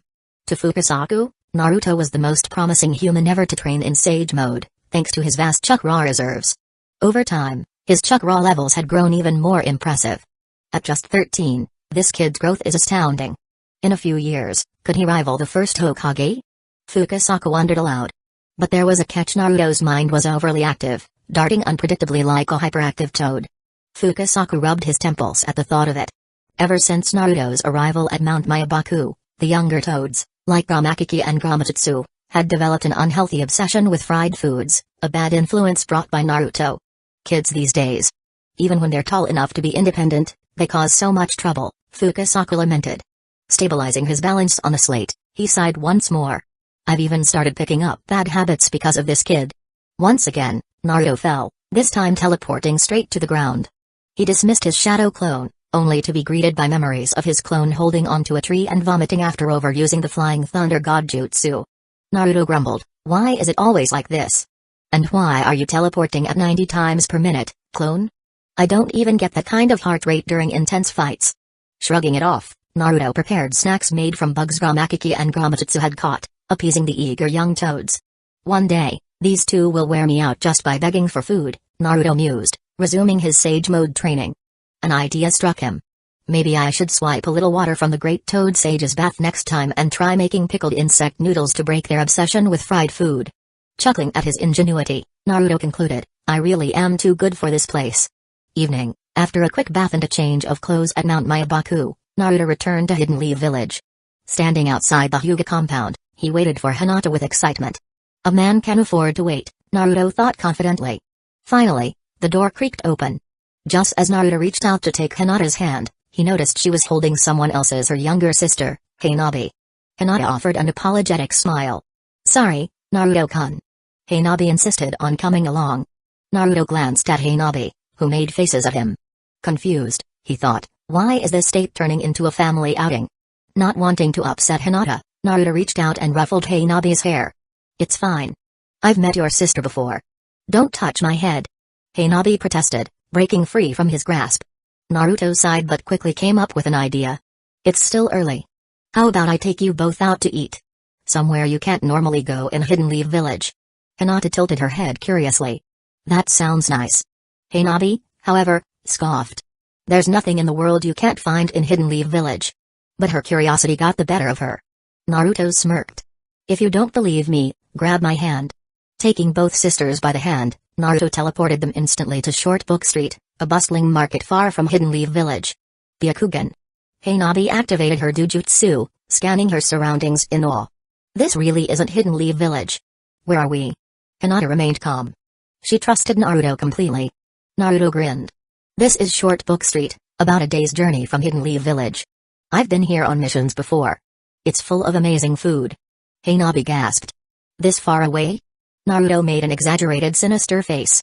Yeah, far enough that if I sold you here, no one would save you. Mwahaha. Hanabi huffed, hiding behind Hinata. I'm not scared. I have my sister. Then, with a smirk, she added, also, that laugh was so lame. Hinata chuckled softly, her cheeks faintly pink. Don't tease her, Naruto-kun. Naruto laughed and led them through the street. Booth after booth, he introduced the sisters to delicious snacks. Try this takoyaki, Hinata. Okay. I want some too. Hanabi piped up. And this candy apple. Looks delicious. Me too. 30 minutes later, Naruto handed a skewer to Hanabi, who now looked a little pale. She hesitated, patting her bulging stomach. I can't eat anymore. Naruto grinned triumphantly. Sending a shadow clone to escort Hanabi home, he turned to Hinata with a sly smile. Now, Hinata, let's enjoy the rest of the evening. Hinata giggled, handing Naruto a rice ball. Naruto-kun? Looking at the rice ball and then at Hinata's gentle smile, Naruto realized he had no room left in his own stomach. Hinata. Mercy. Chapter 169. After feeding Hinata, the sky had fully darkened, and the two returned to Hidden Leaf Village. Naruto decided to settle on the top of the Hokage rock. The view here was expansive, and it was typically a quiet place where few people visited. However, tonight it seemed unusually lively, with groups of people gathering to enjoy the location. Some were in groups of 3 or 5, others moved in pairs, and a few had even lit bonfires, creating a warm, festive atmosphere. Huh? Shikamaru, Temari? Naruto spotted familiar faces among the crowd. Naruto? Hinata? Shikamaru also noticed the two of them. Naruto grinned and leaned over, bumping Shikamaru lightly with his shoulder. So, what's going on here? Why are you two together? Don't say that like it's something ambiguous. Temari retorted, pointing at Hinata. Aren't you two together? Naruto grabbed Hinata's hand and raised it, grinning mischievously. We're together officially, right, Hinata? So, you two are dating too, aren't you? Temari's face turned red, though it was unclear whether it was from anger or embarrassment. You idiot. Shikamaru sighed, already looking weary. Don't jump to conclusions, Naruto. My dad asked me to help coordinate with Temari regarding the upcoming Chunin exams. He's been busy lately, so he passed the responsibility to me. Temari nodded in confirmation. That's exactly what's going on. Naruto tilted his head. Wait, isn't your dad in charge of the Chunin exams? Why does it involve you, Shikamaru? Shikamaru gave him an exasperated look. Naruto, I'm just a genin. I still have to take the exam, I'm not running it. Oh, right, Naruto said, scratching his head as the memory returned. You didn't even get to fight in the final round since it got interrupted. Suddenly, a small firework shot up into the sky, lighting it with a burst of colors. Soon after, fireworks erupted one after another, illuminating the night with vibrant hues. For a moment, everything paused. The bustling crowd, the chatter on a Hokage rock, all eyes turned to the dazzling display above. Cheers erupted soon after, and the entire village of Hidden Leaf Village was swept into the lively atmosphere of the festival. Hinata, mesmerized by the fireworks, tightened her grip on Naruto's hand, intertwining her fingers with his. Naruto glanced at her, his heart feeling unusually light. This is happiness, isn't it? He thought to himself. Meanwhile, across Hidden Leaf Village, other familiar faces were enjoying the festival. Minato and Kushina strolled through the streets like any ordinary couple.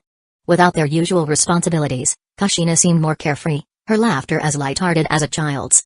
Minato, ever the supportive husband, indulged her whims, trying games she liked and buying her favorite snacks. Elsewhere, Itachi and Izumi were sharing dango skewers, their hands reaching for the last one simultaneously. Izumi blushed and looked away shyly. Sasuke, on the other hand, was being dragged around by Sakura. Though his face betrayed irritation, his actions told a different story. He stayed close, awkwardly returning the gifts Sakura handed him. At an izakaya, Tsunade and Jiraiya clinked their glasses. Tsunade asked, Jiraiya, do you plan on traveling again soon? Jiraiya gave it some thought and grinned. Yeah, once things settle down. I want to explore the ninja world. Staying in Hidden Leaf Village would dry up my creative inspiration. Thud. Jiraiya's face slammed into the table as Tsunade knocked him out with a single punch. She downed her drink in one gulp, muttering, idiot, before leaving. Elsewhere, Shizuka clung to Kimimauro's arm, happily trailing alongside him. Kimimaro glanced at the fleeting fireworks, silently wondering if there was someone else he needed to protect. Tenten sat on a rooftop, resting her chin on her hands as she watched the fireworks. She glanced at her teammates, who were busy in a nearby restaurant, and sighed softly. Asuma, missing Kurenai who was away on a mission, watched the festival with quiet longing, while Kakashi found himself at the memorial stone. Though he appreciated the fireworks, he took a moment to honor the fallen in solitude.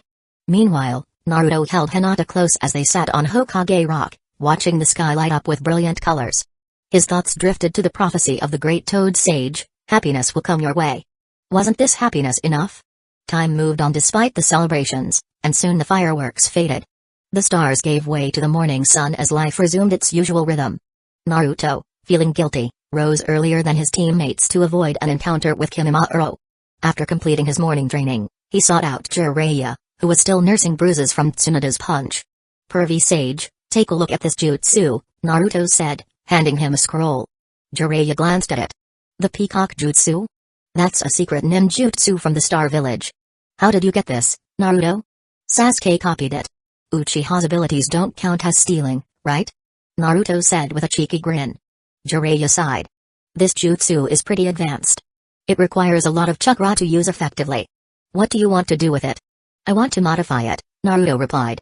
Flying is cool, but I don't like the wing design. Can you help me change it? Jiraiya rubbed his chin thoughtfully. Changing the shape shouldn't be too hard, but... But what? Naruto asked suspiciously. Grinning mischievously, Jiraiya said, "It'll take up my writing time. How about you help me out with something in exchange?" Naruto smirked knowingly. "You want me to transform into that girl again, don't you? Fine, old man, but don't blame me for what's coming." Chapter 170. Once someone finds motivation, their efficiency improves significantly. Take Jiraiya, for example. Motivated by the promise of something enticing, he quickly perfected the enhancement of his ninjutsu. After all, altering appearances without affecting the essence or power of a technique isn't too challenging for someone with Jiraiya's wealth of knowledge. His earlier claims about delays were merely an excuse to haggle over terms. Naturally, this kind of transaction couldn't take place in the Hokage's office. So, the seasoned sage and the young shinobi found a secluded spot, away from prying eyes. Naruto unrolled the scroll Jiraiya had modified and asked, "Shadow clone plus transformation, right? So, what's the catch?"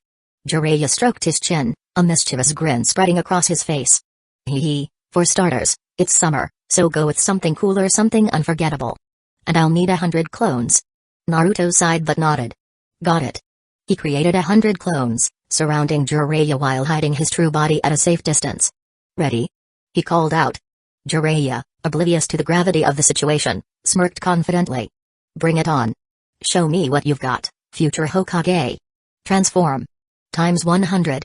With a flurry of white smoke, the clones unveiled their perfected harem jutsu, swimsuit edition. Jiraiya's eyes widened in shock. His heart skipped a beat, and his jaw dropped as he processed the surreal sight before him. The clones pranced around, giggling and calling out in unison, "Jiraiya-sensei! Enough! Enough!" Jiraiya collapsed to his knees, overwhelmed. I can't take it anymore." If he'd had even a hint of Uchiha blood, his Sharingan would have awakened on the spot. His eyes unfocused, Jiraiya muttered weakly, This must be hell."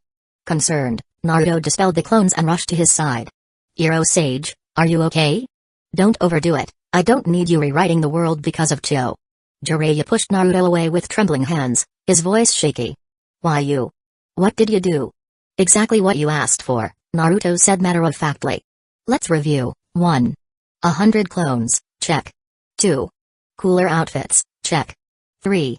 Unforgettable impact, check. This is unforgettable?" Jiraiya clutched his chest dramatically.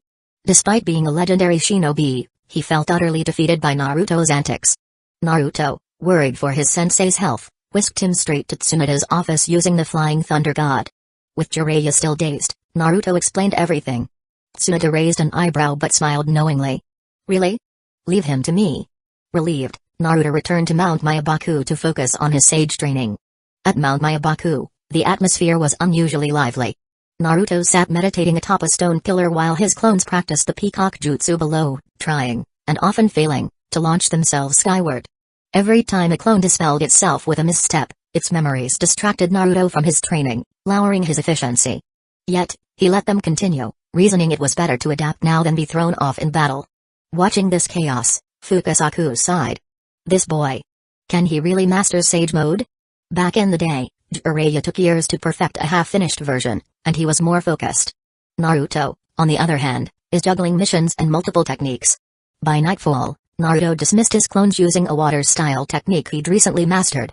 Exhausted, he returned to the village and quietly slipped into his house. Kushina noticed him peeking inside and waved. "Come in, Naruto. Kinamaru isn't here." "Oh," Naruto said, entering. "Where is he?" "He left on a mission this afternoon," Kushina replied, smiling. "Mission? Isn't he supposed to be helping Shizuka?" Kushina winked. "That is the mission, escorting her back to Nadeshiko village." Naruto groaned internally. Dad's abusing his Hokage privileges again. I knew it. The next few days passed peacefully. Naruto balanced sage training, peacock jutsu practice, and hospital visits to check on Jiraiya. Rumors circulated about Jiraiya being injured by a beast while on a field investigation. However, Naruto suspected it had more to do with Tsunoda's treatment after their last encounter. Regardless, ordinary villagers admired Jiraiya's dedication, while those who knew him wished they could throw him in the disciplinary barracks. One day, after dropping off a fruit basket for Jiraiya, Naruto ran into Kakashi. "Naruto, good timing. I've got a mission for you," Kakashi said without looking up from his book. "C rank?" "C rank." Naruto sighed. "Alright. Which tailed beast are we fighting this time, or what legendary weapon are we retrieving?" Kakashi paused, his eye crinkling in amusement. Nothing so extreme. It's a bit dangerous, but not that dangerous. I'll explain at the training ground. At the training ground, Kakashi briefed Team 7.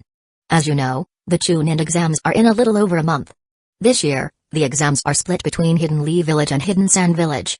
Hidden Leaf Village is responsible for delivering the official invitation letters. Naruto breathed a sigh of relief. So, where are we delivering ours? The Land of Rain. Naruto groaned. Of course. Chapter 171. Naruto perked up his ears, thinking he had misheard, and asked again, where? Kakashi repeated, we're heading to Hidden Rain Village, in the Land of Rain.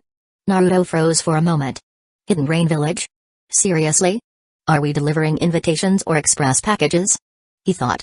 Even if Dad wanted to help Jiraiya with some hidden agenda, wouldn't that be a bit harsh on his son? Sakura, sensing there was more to this, asked, Kakashi-sensei, isn't long-distance correspondence usually handled by messenger hawks? Why are we delivering it in person? That's what I was about to explain, Kakashi said gravely. There's a dangerous organization in the ninja world called the Akatsuki. According to intelligence, nearly all of its core members are S-rank missing ninja. Orochimaru, for instance, was once a member. At first, the Akatsuki operated under the guise of a low-profile mercenary group, but recently, their actions have escalated. From high-level assassinations to inciting wars between nations, they'll take on any job if the price is right. Kakashi continued, Hanzo of the Salamander, Hidden Rain Village's former leader, hasn't been seen in years. It's suspected he's been killed, and the Akatsuki may have seized control of the village. This mission is officially about delivering an invitation, but in reality, we're tasked with observing the situation in Hidden Rain Village. If the Akatsuki truly hold power there, we need to gather intelligence. Naruto felt uneasy. He knew the Akatsuki's involvement was real, but he couldn't prove it. Except for Itachi, who hadn't yet joined during this timeline, most of the Akatsuki members were likely already in play. As for Deidara, his status was uncertain. In the anime, Itachi was captured with Genjutsu and brought in. Would that still happen here? Sasuke instinctively gripped the hilt of his Chidori katana. The thought of confronting S-rank missing ninja intrigued him. With Hidden Rain Village as terrain favoring lightning-style techniques, he felt it could play to his strengths. Sakura, however, voiced her concerns. If this mission is so dangerous, I might end up being a liability. Kakashi smiled reassuringly. Sakura, you've been training with Lady Tsunade for quite some time now. I've seen how much you've improved. Have a little more confidence in yourself. It's not just about confidence, Sakura replied. It's because of a technique I'm practicing. It's complicated. She explained, I've been working on the Yin Seal. Unlike regular jutsu, it requires a massive amount of chakra stored over time, and the process can't be interrupted. Although the training is grueling, its benefits are worth it. Once completed, it unlocks creation rebirth, allowing rapid regeneration. With it, you can endure even critical injuries, like being impaled by a Susanoo blade or worse. Sakura hesitated before adding, but the most alluring part for a kunoichi? Eternal youth. Tsunade-sama's mastery allows her to appear as if she's in her 20s or 30s at will. It's no wonder Jiraiya-sama is so smitten with her. Naruto smirked, wondering if Hinata could learn the Yin Seal someday. However, he doubted Tsunade would teach it to just anyone. Besides, it wasn't a matter of secrecy. Mastering the Yin Seal required precise chakra control and advanced medical knowledge skills few could achieve. With Sakura's current chakra reserves, it would take her at least 3 years to store enough. Until then, she'd constantly be draining her chakra, leaving her vulnerable. This was why she feared being a liability on such a high-stakes mission. There's no need to worry about that, Kakashi interjected. This mission was specifically assigned to our team by Lord Hokage because Naruto has the Flying Thunder God Jutsu. If things go south, he can evacuate us immediately. Despite Kakashi's assurance, Naruto suddenly had an idea. Why not share some of Kurama's chakra with Sakura? Hey, Kurama, Naruto called internally. Mind sharing a bit of chakra with my teammates? Do as you like, Kurama replied indifferently. I've got more chakra than I know what to do with. Alright. Naruto cheered, reaching out to Kurama before realizing he didn't actually know how to distribute chakra effectively. Kurama, I might need your help here. Chakra manipulation isn't exactly my forte. Kurama sighed. What a pain. Fine, let me handle it. Taking control of Naruto's body, Kurama opened his eyes, now glowing with vertical pupils. Sasuke and Sakura tensed as they felt a shift in Naruto's presence, a momentary wave of overwhelming power that quickly subsided. Kurama, controlling Naruto's body, said, Hey, pink-haired one, Give me your hand. Sakura blinked in surprise, startled by the sudden request. The fact that Kurama referred to her as pink-haired one instead of Sakura-chan caught her off guard, and she couldn't help but feel a strange sense of approval. When their fists touched, an orange-red aura enveloped Sakura. She felt a surge of raw power, her body instantly brimming with energy. What? What is this? Sakura stammered, staring at her hands in amazement. Sasuke and Kakashi were equally shocked. They had never seen anyone transfer chakra like this. Well? Don't just stand there gawking, Kurama grumbled. Regaining control, Naruto chuckled. Give it a try, Sakura. See how it feels. Sakura closed her eyes and focused. The chakra felt immense yet controlled, as if her entire body were overflowing with strength. For the first time in a long while, she felt invincible. Chapter 172. The chakra cloak gradually faded as Sakura continued pouring chakra into the large reservoir of her yin seal. As the cloak vanished entirely, a purple diamond-shaped mark materialized on Sakura's pale forehead. Her yin seal was finally complete. Sakura wondered for a moment if she was dreaming. In the past 3 years, why hadn't she thought to punch Naruto for this kind of situation? Naruto glanced at her forehead and asked, was that enough? Sakura shook her head. Not quite. There's still some chakra left, but I can't form a proper chakra cloak anymore. But, Naruto, you gave me so much chakra, are you okay? Naruto waved dismissively. No big deal. For Kurama, that's just a drop in the bucket. Kakashi, observing the scene, sighed as he reopened his book. If the problem is resolved, pack your things. We leave in half an hour. Don't forget to bring the kunai Naruto gave you. The Land of Rain. The Land of Rain is bordered by 3 small nations, the Land of Grass, the Land of Birds, and the Land of Rivers, and 3 great nations, the Land of Fire, the Land of Earth, and the Land of Wind. In times of peace, it could have been an ideal location for development, benefiting from its central position and access to trade routes. But in the world of shinobi, it is anything but peaceful. Whenever a war breaks out, the Land of Rain inevitably becomes a battlefield. Whether they wish to be involved or not, the nation is always dragged into the chaos. Even when the war ends, the Land of Rain remains the ultimate loser. The so-called demigod, Hanzo of the Salamander, was unable to prevent this fate. The founders of the Akatsuki Yahiko, Konan, and Nagato were orphans of the Second Shinobi World War. Nagato's involvement was likely manipulated by Black Zetsu, though he, too, lost his parents to the war. Growing up in such an environment left them with a deep hatred of conflict. Their original goal in forming Akatsuki was to bring about world peace. However, after a series of tragic events, their mission shifted. Their current aim is to amass power, impose suffering, and force the world to understand the pain. Only then, they believe, will true peace emerge. The rain in the Land of Rain is ceaseless, prompting Team 7 to don white cloaks with hooded buttons before departing. Naruto lamented not preparing hidden blades to go with the look. The atmosphere of the Land of Rain was bleak compared to the Land of Fire. Whether it was the weather or something else, it seemed devoid of life. As they traveled, Naruto discreetly left flying thunder god markers in inconspicuous spots. When the group approached Hidden Rain Village's gates, a group of men wearing bamboo hats and armed with spears stopped them. Stop. Are you shinobi from Hidden Leaf Village? One of the guards asked. The group halted, and Kakashi stepped forward, pulling out a scroll. I'm Kakashi Hatake of Hidden Leaf Village. Lord Hokage has sent us to deliver this a joint letter from Hidden Leaf Village and Hidden Sand Village. The leader reached out. Hand over the letter. Kakashi retracted the scroll. The letter is to be delivered directly to the leader of Hidden Rain Village, Hanzo of the Salamander, as per our instructions. The guards behind the leader bristled, pointing their spears at the group. Do you think we'd let you get close to Hanzo-sama? Sakura tensed, preparing for a fight, while Sasuke's hand hovered over the hilt of his blade. Naruto, however, was perplexed. Hanzo has been dead for years. Do they not know, or are they pretending? Remaining calm, Kakashi spoke flatly. Raising your weapons against us means declaring war on both Hidden Leaf Village and Hidden Sand Village. Are you certain about this? The guards hesitated, exchanging uncertain glances. Finally, the leader relented. Understood. We'll inform the higher-ups. After a short wait, a messenger returned. Lord Hanzo has granted you an audience. Inside Hidden Rain Village was a village of towering, steampunk-esque structures connected by countless pipes and drainage systems. Despite the constant rain, the streets were surprisingly dry. Naruto activated his sensory abilities, noting the presence of chakra signatures hidden throughout the mist. Pain's Rain Tiger at will jutsu, he realized. By mixing his chakra into the rain, anyone caught in it could be detected. Naruto stayed alert. We're delivering the Nine-Tails Jinchuriki straight to their door, he thought grimly. I hope Nagato isn't tempted to take me. Amidst the chakra fog, 3 particularly strong signatures stood out: Nagato, Conan, and an unknown presence. Under the watchful eyes of their Hidden Rain Village escorts, Team 7 entered a heavily guarded hall. Guards stood every few meters, and a small compartment in the center was manned by elite ninjas.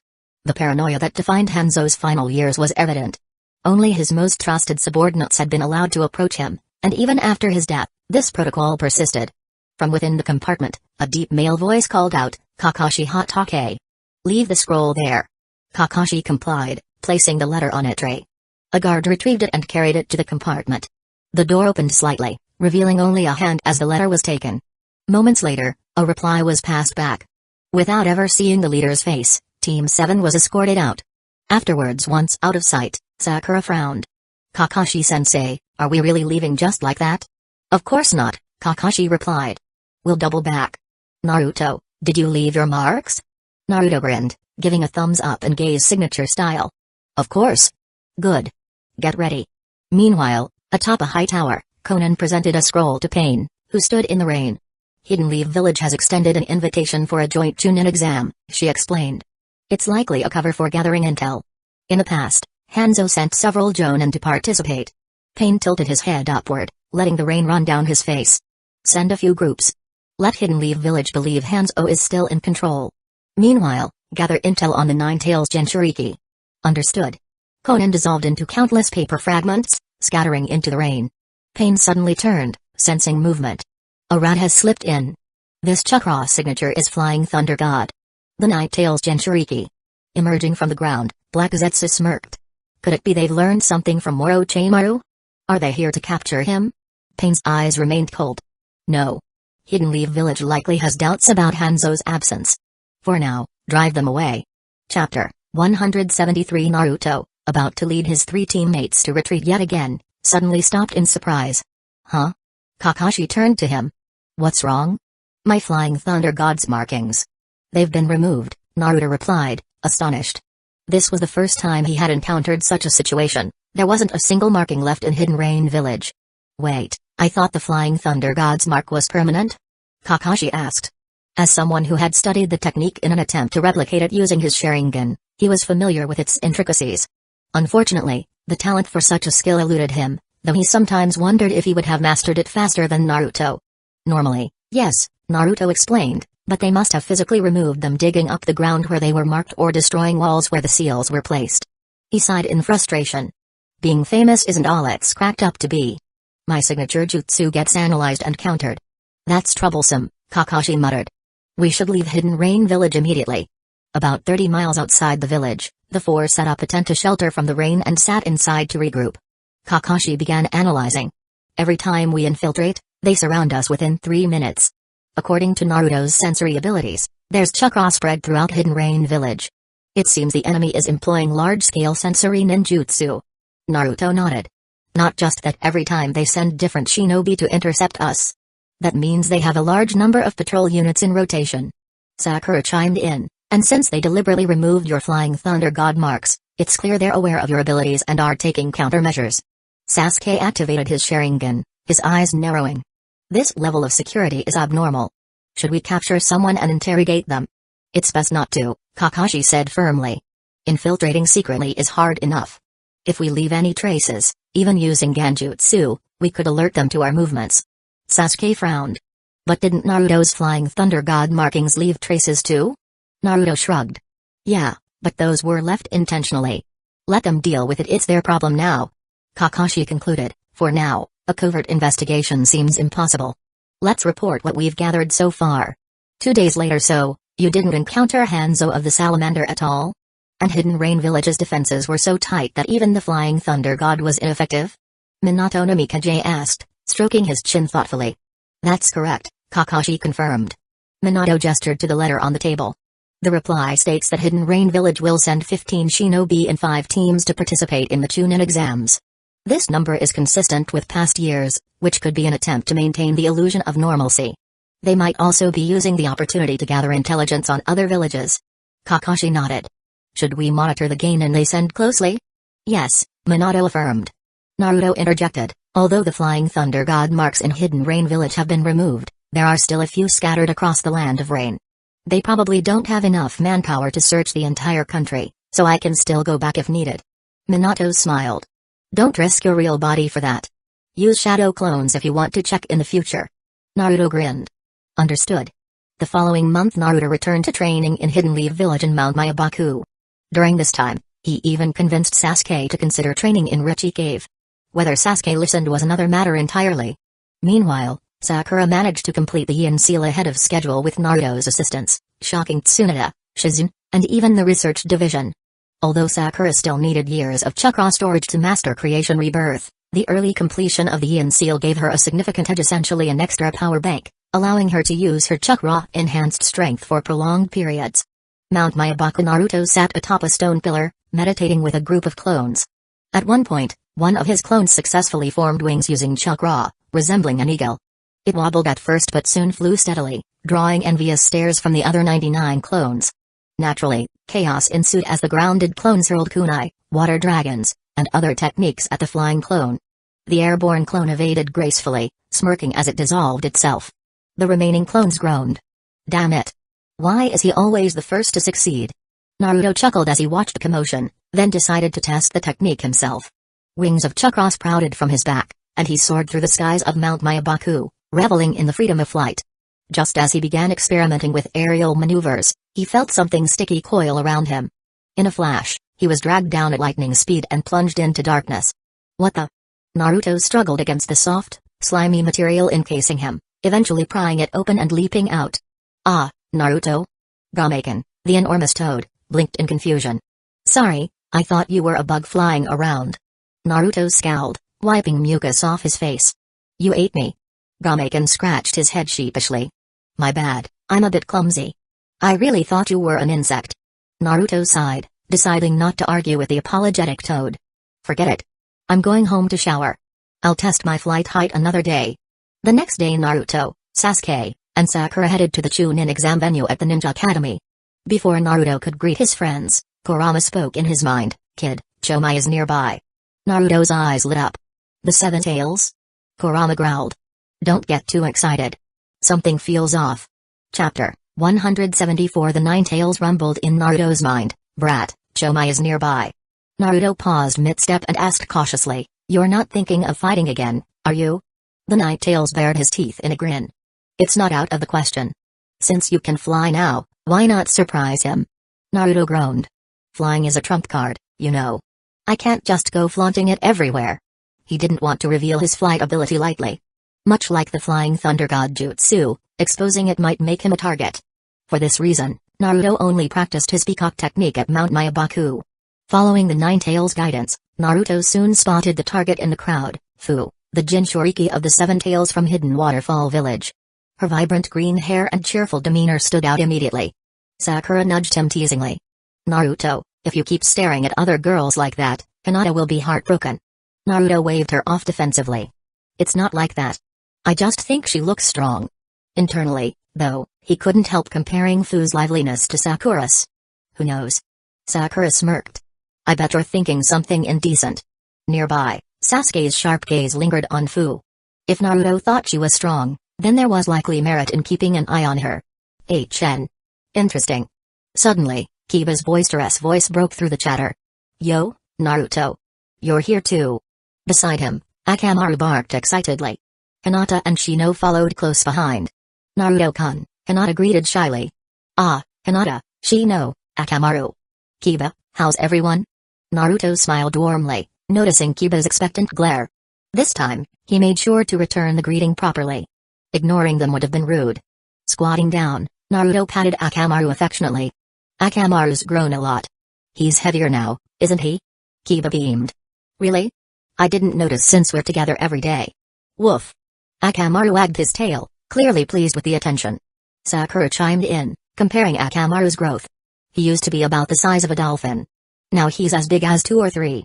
The chatter was interrupted when Ino bounded towards Sasuke with excitement. Sasuke-kun. But her enthusiasm quickly turned into pain as she bumped her head on something solid. Ino looked up, only to see Sakura standing in front of her with arms crossed. Ino rubbed her forehead. Ow! What's your problem, billboard brow? Sakura snapped. What are you doing, Ino pig? Stay away from Sasuke. The two bickered loudly, foreheads nearly touching as they glared daggers at one another. Strangely, during their squabble, Sasuke was entirely forgotten. Shikamaru arrived on the scene with a sigh. Women are such a drag. Naruto smirked. Talking about Ino or Temari? Hinata giggled softly at the comment. Shikamaru groaned and said nothing, while Choji happily tore open a snack packet. Want some? He offered. Naruto waved it off. No thanks. Speaking of snacks. He rummaged through his ninja pouch and pulled out a small cloth bag. I've got some fried bug snacks from Mount Mayabaku. Want to try? Choji hesitated for only a moment before digging in. As an Akimaki, trying new foods was a no-brainer. Oh. These are surprisingly good. Naruto offered some to the others, but everyone politely declined, even Hinata. Shino, meanwhile, seemed horrified. Insects are adorable creatures, Shino thought silently. How can anyone eat them? Realizing his mistake, Naruto quickly packed away the rest, feeling a little guilty for not considering Shino's feelings. Before long, other teams began to arrive. Team Guy and Team Kurenai joined the growing crowd. Naruto surveyed the Hidden Lee village lineup, 12 original members plus others like Kurama Yakumo, Haku, and Karen. This is almost overkill for a Chunin exam, Naruto thought. The other villages don't stand a chance. The exam begins. Izumo and Kotetsu stood at the entrance of the academy, calling out instructions. Candidates, form lines to draw lots for your groups. When it was Team 7's turn, Naruto, Sakura, and Sasuke each drew his lip. Naruto glanced at his card. Number 1. Sasuke followed. Number 2. Sakura blinked at hers. Number 3? The examiner nodded. You'll go to the classrooms corresponding to your numbers. Sakura frowned. Wait, are we splitting up? That's correct, the examiner replied curtly, ushering them forward. Naruto entered classroom 1 and glanced around. Familiar faces like Shikamaru, Rock Lee, and Hiko were already seated. He greeted them casually and waited. Before long, Hinata entered, beaming as she sat beside him. Hinata, you drew number 1 too? What a coincidence! Naruto exclaimed happily. Hinata nodded, though internally she knew it wasn't a coincidence at all. Drawing the same number as Naruto had been her intention all along. When the room filled, the door slammed shut, and a voice came through the speakers, cough, cough. Candidates, I'm Nara Shikaku, your examiner for this portion. Please take a test paper from the podium and choose a seat. The test consisted of 3 questions worth 30, 40, and 50 points. Each candidate had to answer just one, with the team's combined score determining their eligibility. A total score over 100 disqualifies you. The average score will then decide the passing teams, Shikaku explained. You have 30 minutes. Begin. Naruto eyed the test and leaned back in his seat. This'll be interesting. Across the room, murmurs began as candidates calculated strategies. From somewhere, a loud voice declared, I don't know any of this. Naruto shook his head with a grin. The Chunin exam was already proving to be as chaotic as ever. Chapter 175. The rules of the Chunin exam prohibited private fights and required participants to remain in the classroom. Candidates had to find a way to contact their teammates using ninjutsu, coded messages, or other methods. Similar to the previous exams, they were expected to cheat like a true ninja. As the clock on the podium began to count down, the room descended into chaos. Many candidates shouted their teammates' names, trying to assign tasks, but their efforts were in vain. The classroom's walls, doors, and windows were soundproofed, and the cacophony of voices made it impossible to discern what anyone was saying. Naruto took out 2 blank scrolls, scribbled a note reading, "You two answer 50 questions," and sent them to Sasuke and Sakura using a time-space barrier. The sudden appearance of the scrolls in their ninja pouches was sure to catch their attention. Naruto then turned to Hinata and asked, Do you need help? Hinata shook her head, smiling softly. No, Naruto-kun. This is my exam. I'll figure it out. Shino and Kiba must be doing their best too.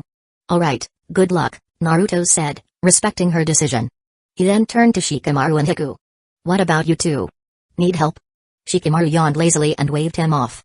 No need. Ino can use her clan's mind techniques to contact me and Choji. Hiku smiled politely. Thank you, Naruto, but I have my own method. With that, he walked to the window, made a one-handed seal, and sent 2 lines of text, formed from ice, flying toward the windows of 2 other classrooms where Zabuza and Yakumo Kurama could see them clearly. Naruto was about to ask Lee when the energetic ninja suddenly stood up and exclaimed, I understand. Yukata blinked in confusion. You know what to do? That's right. I know how to solve the 50-point question. Other ninja scowled. That's not the point. Lee clutched his test paper protectively. I won't tell you. Who cares? The other ninja snapped. Yukata sighed. Why does it feel like the three of us are just making this harder? The other ninja threw up his hands. You two are hopeless. Meanwhile, other candidates began using ninjutsu to coordinate with their teammates. Some wrote messages with sand, others relied on swarms of insects, and a few communicated through sheer teamwork. For example, Yukata's teammates, well aware of his lack of intelligence, chose the 50-point question without hesitation. Notably, one of them, a girl named Xiaoji, was Gaara's apprentice. While waiting for time to pass, Naruto pulled out a set of poker cards and snacks, casually playing with those who had already finished their answers. Even Sasuke and Sakura received a package of snacks and a deck of cards, though it was unclear if they joined in. After 30 minutes, the voice of Shikaku came through the loudspeaker. Time's up. Here's the second question. During a mission, if your team's location is compromised and one member must act as bait to escape the pursuers, who will it be? Assume the bait is doomed. Write your answer on the back of the test paper. Teams with matching answers will qualify, but the chosen bait will be eliminated. You have 3 minutes to answer. This was a test of loyalty and strategy. Naruto mused that, given Hidden Leaf Village's style, the correct answer was likely none or me. Sasuke and Sakura seemed to agree. Without hesitation, they wrote, Naruto Uzumaki, Shadow Clone. Then, realizing how reckless Naruto's clones could be, they quickly erased their answer. Time's up, Shikaku announced. Wait for the examiners to collect your papers. Those whose names are called, gather at the playground. Naruto, true to form, handed in a blank test but still managed to pass. On the playground, all the familiar faces had qualified. Groups gathered in small clusters, chatting excitedly. However, tension arose when some realized the teams missing a member were present, starkly contrasting the camaraderie of intact teams. Before they could process the situation, Temari stepped forward. I am the examiner for the second round, Temari of Hidden Sand Village. Since too many passed the first round, further eliminations are necessary. She continued, first, any team with fewer than 3 members is immediately disqualified. What? That's unfair. Protested some teams with only 2 members. Their disappointment was palpable, especially after breaking their bonds only to fail. Ignoring their protests, Temari added, the second test will take place in Hidden Sand Village's Demon Desert. The meeting point is the monitoring station. The last 30 people to arrive will be eliminated. Private fights are still prohibited. Begin. Neji called out, Lee, 10. Sasuke followed suit. Naruto, Sakura. The 6 quickly set off, with other teams scrambling to follow. Temari smirked, planting her fan on the ground. Why are you still standing around? I said, begin. Realization struck the crowd. The test has already started, shouted one candidate. Naruto and his team sprinted toward their destination. Sasuke asked, where are we now? Naruto glanced at his map. 3rd place. Neji's team is ahead of us, and first is the green-haired girl from earlier. Sasuke grinned. She must be strong. I can't wait to test myself. Naruto sighed. Be careful. She's a Jinchuriki and can fly, just like the Two-Tails host we encountered before. Another Jinchuriki? Sakura groaned. Are they everywhere now? Naruto shrugged. We could fight her, but there's no point. She seems nice enough. Sasuke grumbled but kept running. After a while, Naruto suggested, we don't have to run the whole way. I could teleport us directly to the desert. Sakura hesitated. Wouldn't that be against the rules? Sasuke agreed. This is the Chunin exam. We can't rely on you for everything. Fine, Naruto relented. Think of this as endurance training. Let's see who tires out first. And so, they continued their race toward the Demon Desert. Chapter 176. According to Temari, even for skilled shinobi, it would take 3 days to travel from Hidden Leaf Village to the Demon Desert. Long-distance running was no easy feat, though it barely fazed people like Might Gay or Rock Lee, who could train even in their sleep. Of course, Naruto wasn't one to back down from a challenge either. At first, Naruto didn't take the run too seriously. His goal was simple: just avoid finishing in the bottom 30. With so many rookies participating, Naruto figured there was no way his team would rank that low. However, Sasuke and Sakura were unusually serious. They constantly asked Naruto to check whether anyone had overtaken them and, to gain an edge, drastically reduce their meal and rest times. Eventually, they were down to 1 meal a day of high-energy food prepared on Sakura's recommendation and minimal rest, all in the name of making the most of their time running. By the time they reached the desert, even Sakura, who normally prioritized her appearance, abandoned her skincare routine. Instead, she focused entirely on monitoring the team's physical conditions and planning their route. Naruto, swept up in their determination, found himself getting serious too. The atmosphere reminded him of soldiers crossing a battlefield, where everyone pushed themselves to the limit. The Hidden Leaf Village 12 were known as the strongest group of Gainin. Even the more laid-back members like Choji, with his hearty appetite, or Shikamaru, with his infamous laziness, wouldn't falter at such a critical moment. However, not everyone could keep up, especially Yakumo Kurama. Yakumo's physical condition had always been her greatest weakness. Despite training and even seeking Tsunoda's guidance, she struggled to match her peers. Yet, gritting her teeth, she refused to give up. Haku and Karen stayed close, helping her maintain her pace, though their group gradually fell behind the Hidden Leaf Village 12 and was soon overtaken by others. Noticing Yakumo's worsening state, Haku stopped and suggested gently, "Let's take a break." "No. I can't," Yakumo panted, hands on her knees as she watched others pass them. "I worked so hard to become a ninja. I finally have comrades. I can't give up now." Seeing Yakumo's determination, Karen hesitated before rolling up her sleeve. She thrust her arm toward Yakumo and said, "Bite me." "What?" Yakumo blinked in confusion. Karen explained quietly, "If you bite me, your injuries or exhaustion will heal quickly. If you want to keep running, just do it." Haku, who knew of Karen's past, frowned. Though Tsunoda had healed Karen's scars, Haku couldn't help but recall the pain Karen must have endured being forced to heal others. "It's okay," Karen said with a reassuring smile. "Before, I was forced to help strangers. Now, I'm choosing to help a friend." Yakumo hesitated, sensing there was more to Karen's offer than she let on. "No," she said, shaking her head. "I can't do that to you. Don't be stubborn." Karen snapped, her tone reminiscent of Kushina's fiery resolve. Without waiting for a response, she shoved her arm toward Yakumo. Yakumo dodged frantically. "No. I don't want to do this." Haku stepped between them, smiling. "All right, let's try something else." 10 minutes later, the trio sped past a group of stunned participants. "What the heck is that?" someone exclaimed as two people, Karen and Haku, pulled an ice sledge carrying Yakumo. The sledge was Haku's creation, molded entirely from ice. On flat terrain, they sped effortlessly, and on uneven ground, Haku used his ice style to smooth the path.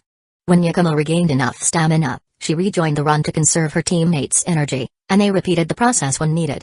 During a break, Karen sighed, "Using ice style like this is genius." Haku, nibbling on a snack, replied modestly, "I was inspired by Naruto." "Naruto?" Karen and Yakumo exchanged puzzled looks. "What does this have to do with him?" Haku chuckled. "He once asked me to make him a sword of ice called Frostmourne. Later, he started calling my techniques ice magic, talking about ice hammers, shields, cannons. You name it." Karen groaned. "That sounds like Naruto. Just like his dad, he's always coming up with wild ideas." "What's the phrase?" "Oh, right, second-rate brilliance." Haku laughed. "Exactly. He even suggested techniques like Ice Age or some Mokobatmo thing. I haven't figured those out, but making stuff with ice has become second nature to me now." 3 days later, at the Demon Desert Monitoring Station, the candidates arrived one by one. The bottom 30 were disqualified on the spot, their efforts wasted. Such was the life of a shinobi. Falling behind could mean death. Hidden Leaf Village's representatives, Kakashi, Mike Gay, Asuma, and Kurenai, had arrived early to greet the participants. Kakashi glanced at his team and, seeing they were fine, returned to his book without a word. He thought the Chunin exams almost felt like overkill for them. Asuma gave Choji a knowing look, mouthing barbecue later. Meanwhile, Kurenai observed Yakumo, feeling both relieved and proud. Yakumo's physical stamina had always been a concern, but she'd proven her resilience. Mike Gay, however, was overcome with emotion. Seeing the candidates utterly exhausted, with some collapsing on the ground, he shed tears of joy. "You've all done so well," he cried. "Seeing your youthful determination brings tears to my eyes. When I took the Chunin exams, my teacher sensei, save the stories for later," Tenten interrupted dryly. "We need rest." Gay wiped his tears sheepishly. "You're right." Naruto, meanwhile, eyed Kakashi with mock annoyance. After handing water and salt to his teammates, he muttered, "Just reading your book, huh? You're really something." Just wait. Chapter 177. The candidates were assigned to lounges in groups and informed to head to the cafeteria for dinner in the evening. Kiba glanced around at the other candidates from various ninja villages and said, "These guys are staring at us so openly. Their eyes are way too intense." Tenten quipped, "Kiba, your eyes aren't much better." Naruto chuckled, patting Kiba on the shoulder. "Relax. Maybe they're just dazzled by Sasuke's charm." "What?" Sakura and Ino slammed the table simultaneously, causing it to rattle precariously. Sasuke shot Naruto a sideways glance, his expression unreadable. What does that have to do with me? Choji, meanwhile, pointed at a rather large participant from the hidden grass village. That guy. He's really something else, he muttered with a mix of awe and concern. Everyone turned to look. Sure enough, the man was nearly twice Choji's size, sweating profusely as he lumbered toward the dining table. With every step, the ground seemed to shake slightly beneath his weight. The most unsettling part was the way his body fat jiggled with every move, throwing sweat droplets everywhere. To make matters worse, the man bellowed one word with startling intensity: food. Chaos erupted as everyone scrambled to rescue the dishes that hadn't been contaminated by the flying sweat. Inevitably, collisions occurred, and soon enough, a full-blown fight broke out. The Chunin exams were often referred to as a microcosm of war. Tensions among the candidates from different villages were already high, and even the smallest conflict could quickly escalate. The children of ninja villages, raised to solve disputes through combat, were quick to let their tempers flare. Before long, the cafeteria descended into chaos. Tables were overturned, chairs were flung, and utensils flew through the air like projectiles. Naruto stood protectively in front of Hinata, holding 2 trays of food. Using his foot, he hooked a fallen table and flipped it upright to shield it from the debris. Sasuke, standing nearby, carefully observed the other candidates' abilities while Sakura climbed onto a table to keep an eye on the situation. Some of their peers avoided the commotion entirely, hiding in corners to stay out of trouble. Others, like Kiba, jumped right into the fray. Innocent bystanders like Rock Lee tried to mediate but only ended up taking a few punches themselves. Lee, now thoroughly enraged, decided to use physical persuasion. "Listen to me," Lee shouted, delivering a powerful kick aimed to stop the brawl. However, to his shock, his kick was caught midair by another participant. The one who blocked Lee's attack introduced himself as Shira. Like Lee, Shira specialized solely in taijutsu but lacked formal training. Despite this, his strength rivaled Lee's, even when Lee opened the 5th gate of the 8 gates technique. Recognizing a kindred spirit, Lee immediately shifted gears. Instead of fighting, he eagerly challenged Shiro to a friendly sparring match. However, their interaction was cut short when the sound of shattering glass grabbed everyone's attention. A figure burst in through the cafeteria window, exclaiming, "Yo-ho! Has the party started? I'm Fu from Hidden Waterfall Village. My goal is to make 100 friends." The brawl froze at once as all eyes turned to the exuberant newcomer. Fu, undeterred by the silence, began cheerfully listing activities. "So, what are we playing after dinner? Poker? Dominoes? Or maybe something else?" Her carefree demeanor effectively killed the fighting spirit in the room. Candidates exchanged glances, shrugged, and began retreating to their respective rooms to rest. "Wait. Don't leave," Fu called out, extending a hand dramatically as if trying to stop them. No one paid her any mind. Soon, the only ones left in the cafeteria were the Hidden Leaf Village 12. Sasuke narrowed his eyes, sizing Fu up. She didn't seem particularly strong, yet Sakura suddenly straightened her posture, looking unusually confident. "Fu, right?" Naruto approached the energetic Kunoichi. "Yup." Fu nodded enthusiastically. "Can we be friends?" Naruto grinned. "Sure thing. I'm Naruto Uzumaki. You're welcome to visit Hidden Leaf Village anytime." "Awesome." Then, before Fu could finish, 2 of her teammates barged in, each grabbing one of her arms. "Sorry for the trouble," one teammate said curtly.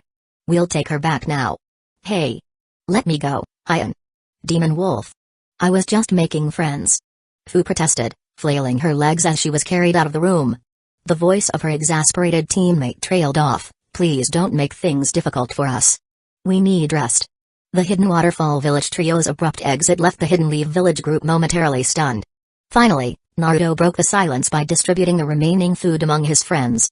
He even pulled out his emergency stash, earning a tearful thanks from Choji, who had feared going to bed hungry. Before they parted for the night, Naruto discreetly handed Hinata a scroll. "You'll need this. Make sure to eat well, you're still growing." The next day the candidates gathered at the gate for the second phase of the Chunin exams. Standing on a high platform were Hidden Leaf Village's 4 Jonin and Gaara, dressed in his Kazekage robes. Temari stepped forward and addressed the crowd. "Let me explain the rules for the second test. This is a scroll battle in the Demon Desert, which doubles as a survival challenge. Each team will be given either a Heaven Scroll or an Earth Scroll. To pass, you must collect both scrolls and reach the central stronghold within 3 days." She paused, letting the gravity of the challenge sink in before continuing. "The Demon Desert is dangerous. If you're willing to proceed, sign this consent form." The Demon Desert was surrounded by a towering wall, much like Hidden Leaf Village's Forest of Death, but the conditions inside were far harsher. The candidates were then dispersed to various starting points. Naruto secured their earth scroll in his ninja pouch as he, Sasuke, and Sakura prepared to begin. "This heat feels worse than the weather in Hidden Sand Village," Naruto complained, pulling out 3 cloaks. "Here. I bought these the last time we were in Hidden Sand Village. They're great for blocking the sun and sand." As a signal flare shot into the sky, the trio donned their cloaks and leapt into the desert. "Let's move forward first," Naruto suggested. "We're too spread out to sense anyone nearby."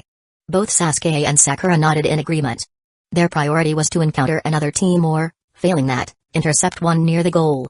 Elsewhere in the desert, a shadowy figure observed the candidates from a distance. Gaara really came to the examination. "Are our preparations complete?" "Yes," came the reply. "I've mastered all the techniques Lady Fu instructed me to learn." "Good. Even if he's Kazekage now, the fear he once inspired in the village lingers. This is the perfect opportunity." Chapter 178 "And watch your back as you go with the wind," Naruto said, his words carrying an air of confidence.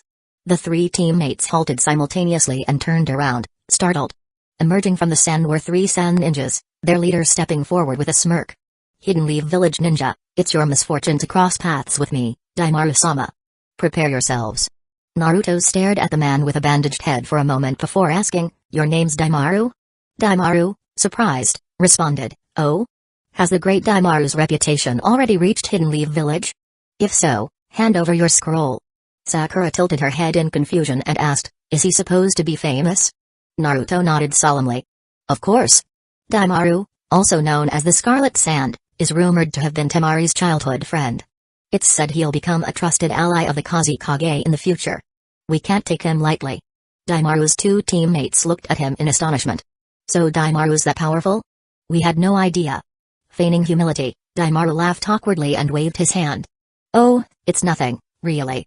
But since even outsiders recognize my strength, maybe I am stronger than I thought." "Let's find out," Sasuke muttered. His Sharingan flared to life as he charged forward, delivering a spinning kick that sent Daimaru crashing to the ground. Turning back to Naruto, Sasuke said with a smirk, "So, this is the Kazekage's right-hand man? That's all?" Naruto glanced skyward, avoiding eye contact. "I might have exaggerated a bit," he mumbled. Daimaru's 2 teammates hesitated before kneeling abruptly, pressing their foreheads to the ground. "We're sorry. Please spare us," they exclaimed, surrendering the scroll of heaven as they hastily dragged Daimaru away. Sasuke picked up the scroll without a word, ignoring the fleeing group. "Well, that's 1 scroll down," he remarked casually. With both scrolls secured, the trio decided to slow their pace. As they traversed the desert, they encountered an unexpected obstacle, a 10-meter-long giant scorpion bursting from the sand. "Dinner's here," Naruto quipped, and the group worked together to defeat the creature. Sakura confirmed the meat was safe to eat and even nutritious. Sasuke reluctantly used his fire-style jutsu to grill the scorpion, proving that the Uchiha clan could thrive as barbecue chefs if they ever left the ninja life. The night passed uneventfully around the fire until the ground began to rumble at dawn. Naruto woke groggily. "What's going on?" "An earthquake." "I didn't notice anything unusual during my watch," Sasuke said, his expression serious. Naruto activated his sensory abilities. "Wait. Someone's headed this way. It's Tenten, and someone's chasing her." The team quickly doused their fire with sand and ran toward the commotion. They soon spotted Tenten and Nakanoichi from the Hidden Rain village, fleeing a massive swarm of ants, each over 2 meters long. Naruto shouted, "Tenten! What's happening?" "No time to explain, just run!" Tenten yelled, grabbing Sakura as she passed. Naruto, Sakura, and Sasuke stared at the swarm in shock. Thousands of giant ants filled the horizon, an unbelievable sight in the arid desert. As they ran, Naruto asked, "What did you do?" "And who's she?" "She's Hydrangea from the Hidden Rain," Tenten replied between breaths. "Neji and Lee are searching for me. As for the ants..." She recounted her story quickly. Earlier, Tenten's team had come across a ruin where they encountered Hydrangea's group. After confirming their scrolls didn't match, a battle broke out. Tenten was surprised to learn that Hydrangea specialized in summoning ninja tools, much like herself. Excited to face a similar opponent, Tenten took her on. The fight escalated when Tenten used explosive tags, inadvertently collapsing the ground and sending them into the ruins. Forced to cooperate to escape, the two formed a tentative friendship. However, Hydrangea's attempt to capture a giant ant as a summoning creature backfired, drawing the swarm's attention. The duo fled the ruins and pursued relentlessly until they ran into Naruto's team. As the story concluded, Naruto asked, So why are we still running? Tenten stopped abruptly, leaving skid marks in the sand. You're saying we can fight them? Naruto sighed. Yes, we can handle it. Relieved, Tenten caught her breath while Hydrangea hesitated. Are you sure you can take on that many ants? Sakura stepped in, healing their minor injuries. Naruto and Sasuke are strong. Trust them. Hydrangea nodded, recalling her mission to observe talented ninjas from other villages. If these two were as capable as they seemed, she needed to see them in action. Naruto grinned. Let's end this. Sasuke's Sharingan glowed as he prepared for battle. The trio faced the swarm with confidence, ready to turn the tide. Chapter 179 Naruto stared at the ant colony a dozen meters away and shouted, "How do you return to the nest, ants?" Naturally, the ants didn't respond, leaving Naruto confused. The correct answer, as he imagined, was with a smile or very quietly. When he couldn't figure it out, he quickly dismissed the thought. Turning to his teammates, he declared, "The password didn't match, Sasuke. Let's set it on fire." Tenten looked bewildered and asked, "What kind of weird password are you matching with ants, Naruto? Why even try that in the first place?" Hydrangea was equally confused. She turned to Sakura, raising an eyebrow. "Is he really as strong as they say?" Sakura hesitated for a moment before answering. "Strong. In every sense of the word." Ignoring their doubts, Sasuke stepped forward and performed hand seals with practiced precision. "Fire style, fireball jutsu," he exclaimed, releasing a blazing inferno. Naruto didn't sit idly by either. He pulled out a kunai and slashed his finger, muttering, "Biting my finger's too inconvenient." He then shouted, "Summoning jutsu." With a puff of smoke, a red toad appeared at his feet, carrying a large fork in one hand and a shield on its back. Naruto greeted the toad, "Toad Gameken," with an odd courtesy, "Have you eaten yet?"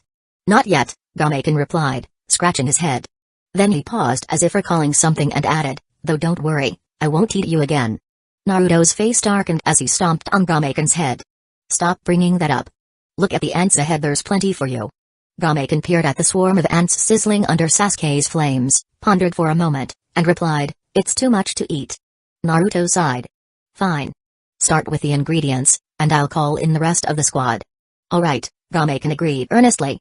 "Though I'm clumsy, I can handle this much." With a powerful leap, he smashed into the ant colony, crushing several beneath him. Using his fork and shield, he fought the ants like a warrior in a feast. Naruto wasn't done yet. He jumped off Gameken's back, his blood-dried hands performing another summoning jutsu midair. Summoning jutsu. Summon the whole crew. Within seconds, Toad Chief Gamobunta, Toad Shima, and Toad Kasuke appeared amidst the flames. Seeing the colossal toads arrive, Hydrangea's jaw dropped. So this is the power of summoning jutsu. Incredible. Gamobunta took a puff of his ever-present pipe, glancing around. "So, it's the fourth Hokage's kid. Summoning us to such a dry place, huh?" Naruto grinned sheepishly. "Ha ha ha, my bad. I ran into fresh ingredients and thought I'd treat you all to a feast." Gameken said he couldn't finish it alone. Gamobunta sighed and muttered, "What a hassle. Fine, let's get this over with. Kasuke, get to work." Toad Kasuke brandished his twin blades. "Understood, boss." Naruto turned to Gameken's head and called out, "Gameken, start gathering the roasted ants from Sasuke's fire." The two smaller toads, Toad Shima and Toad Kasuke, eagerly sampled the ants. Shima critiqued, "The heat control is uneven." Kasuke added, "Yeah, some parts are burned." Naruto turned back with a sly grin. "Hey, Sasuke, you hear that? Guess you need to practice your fire style a bit more." Sasuke twitched, clearly annoyed. "Did I learn fire style just to roast ants for toads?" With the arrival of the battle-hardened toads, the fate of the ant colony was sealed. They went from predators to prey in an instant, all because they crossed paths with a blonde ninja who saw them as dinner. By the end, a mountain of fresh ant corpses was piled high. Toad Shima poked Naruto with a giant finger and asked, "Hey, Naruto, can we deep-fry these?" Naruto scratched his head. "I don't have a pot big enough for that." Then, an idea struck him. "Wait. Gameken's shield looks like a giant wok." Shima cheered, "Great idea. Gameken's shield is perfect? But what about the fire?" Naruto smirked. "Leave that to Kakashi-sensei. I'll send him to Mount Mayabaku. His earth-style wall can act as a furnace, plus, he'll probably carve a dog's head on it for fun." Toad Kasuke raised his hand. "Can he carve a toad's head instead?" Final scene, Hydrangea watched the ants, who had initially regarded the humans as food, become food themselves. A sense of determination burned within her. So this is the power of summoning jutsu. I need to master this too. Meanwhile, Tenten struggled to process the chaotic antics of Naruto and the toads. "Is it okay to use your teacher like this?" she muttered. When the feast ended, Naruto even packed meals for the toads to take back to Mount Myabaku. As they prepared to part ways, Hydrangea handed over the Earth Scroll to Naruto. "This belongs to you as thanks for saving me." Naruto refused. "We can't use it." "Tenten, you want it?" Tenten shook her head. "No way. I don't want a scroll we didn't win fairly." Neji and Lee wouldn't agree either. Hydrangea smiled faintly. "Alright. I'll keep it then, but don't expect me to go easy on you next time." After saying their goodbyes, Naruto and his team headed toward their next destination, while Neji and Lee soon reunited with Tenten. The second day passed peacefully, but on the third day of the exam, trouble was brewing. Chapter 180. It was a fine morning in the Demon Desert, silent, save for the whistling wind. The pigeon whistles that once filled the air were absent, signaling the eerie calm before the storm. With both scrolls collected and no shortage of food or water, Team 7 treated their journey more like a leisurely trek than a mission. After a hearty meal, Naruto's creative spark ignited, and he burst into an improvised poem, parodying the famous verse "A man comes to Tennessee from his past life." He named it, "Three people came to the Devil's Desert, no doubt, my hot pot, the whole world, the most delicious." Unfortunately, his teammates couldn't appreciate the high literary level of his poem. Sasuke frowned, and Sakura looked confused, neither realizing it was meant to be poetic. Naruto concluded, with mild frustration, that the cultural atmosphere of the ninja world left much to be desired. He resolved to consult Jiraiya, the great writer, for feedback later. Unbeknownst to the trio, their idyllic hot pot session was about to be interrupted. As they sat singing and eating in their tent, a sudden gust of wind tore it away, leaving them exposed to the elements. Stepping outside, they were greeted by the blinding force of a massive sandstorm. Naruto, squinting against the storm, cursed under his breath. His map didn't have a weather forecast feature, an oversight he regretted now. The storm was colossal, far surpassing anything he'd seen before. The world turned khaki, it was impossible to distinguish the sky from the ground. The relentless winds howled, tugging at their clothes and pelting their skin with stinging grains of sand. Sasuke and Sakura coughed, choking on the airborne grit. Water style, water formation wall. Naruto quickly formed a barrier of water to shield them. Within moments, the wall turned from clear blue to muddy brown as the sand overwhelmed it. Sakura and Sasuke recovered behind the wall, and Naruto grabbed them both. "Hang on tight," he shouted before teleporting them back to the edge of the desert using the Flying Thunder God Jutsu. Behind them, the desert was consumed by the raging storm. Standing on the outskirts, Sakura sighed. "This is insane. You two wait here. I'll save the others." Naruto disappeared in a flash, following the kunai he left with his allies. Rescuing Hinata and teammate Naruto reappeared inside the storm, colliding headlong into Hinata. She was cloaked and covering her mouth and nose against the sand. "Naruto-kun?" Hinata exclaimed, relief evident in her voice. "Hinata?" Naruto studied her, scanning her for injuries. "Are you okay?" Hinata nodded. Despite her initial disorientation, her tension eased upon seeing him. Naruto called out, "Shino. Kiba. Akamaru. Where are you?" "I'm here," came Shino's deep voice from somewhere nearby, startling Naruto. "Same here." Kiba shouted, though he sounded miserable. The sandstorm wasn't kind to his heightened senses. Akamaru barked weakly in agreement. "All right, come closer." Naruto grabbed Hinata's hand, picked up Akamaru, and pulled them all together. In a flash, he transported them back to safety. Finally, solid ground. Kiba groaned, collapsing in relief. Akamaru sneezed out of the sand while Naruto turned to Sakura. "Help them recover. I have more people to find." "Got it," Sakura replied as Naruto vanished again.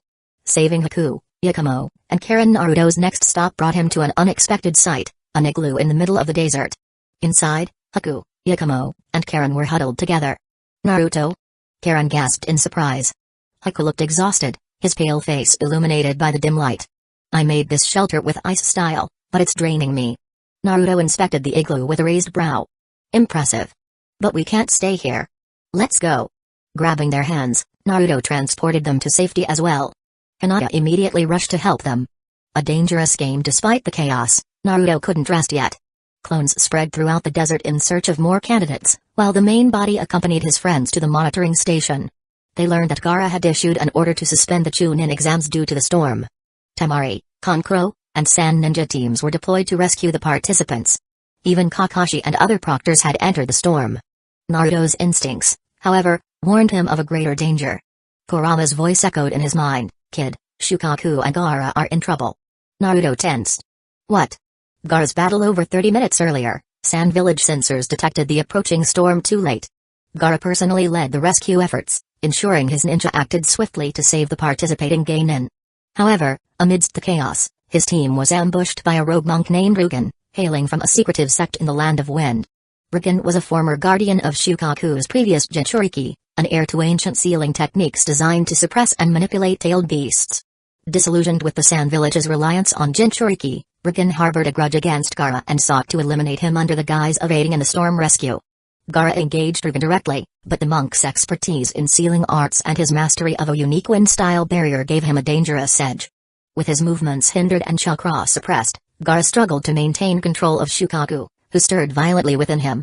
As the battle intensified, Rugen unleashed his sealing tempest jutsu, a massive vortex of wind laced with chakra threads designed to immobilize Jinchuriki. Gaara, despite his skill, found himself caught in the trap, unable to counter effectively. At the height of the confrontation, an explosion echoed through the storm. Fu of Taki, the Seven Tails Jinchuriki, arrived to assist, her wings cutting through the vortex. However, her intervention only bought Gaara a brief reprieve before Rugen shifted his focus, using a paralyzing chant to suppress her movements as well. Chapter 181 Rugen's sealing technique was a bizarre and terrifying sight. When he revealed the intricate seal engraved on his chest and strummed his beloved lute, glowing purple chains materialized from his body. These chains had an extraordinary ability: they could bypass the Jinchuriki's external seal, directly bind the tailed beast within, and begin extracting its chakra. The process would eventually pull the tailed beast out entirely. The chain's power bore a striking resemblance to the demonic statue of the Outer Path's sealing abilities. However, Rugen's method was frighteningly efficient. Where the Akatsuki's Phantom Dragon 9 consuming seals required several days to extract a tailed beast, Rugen's technique could accomplish the task in mere hours. His skill was so formidable that the Akatsuki's Konan might have regretted not recruiting him into their ranks. Initially, Rugen's goal was simple: extract Shukaku from Gaara and eliminate him.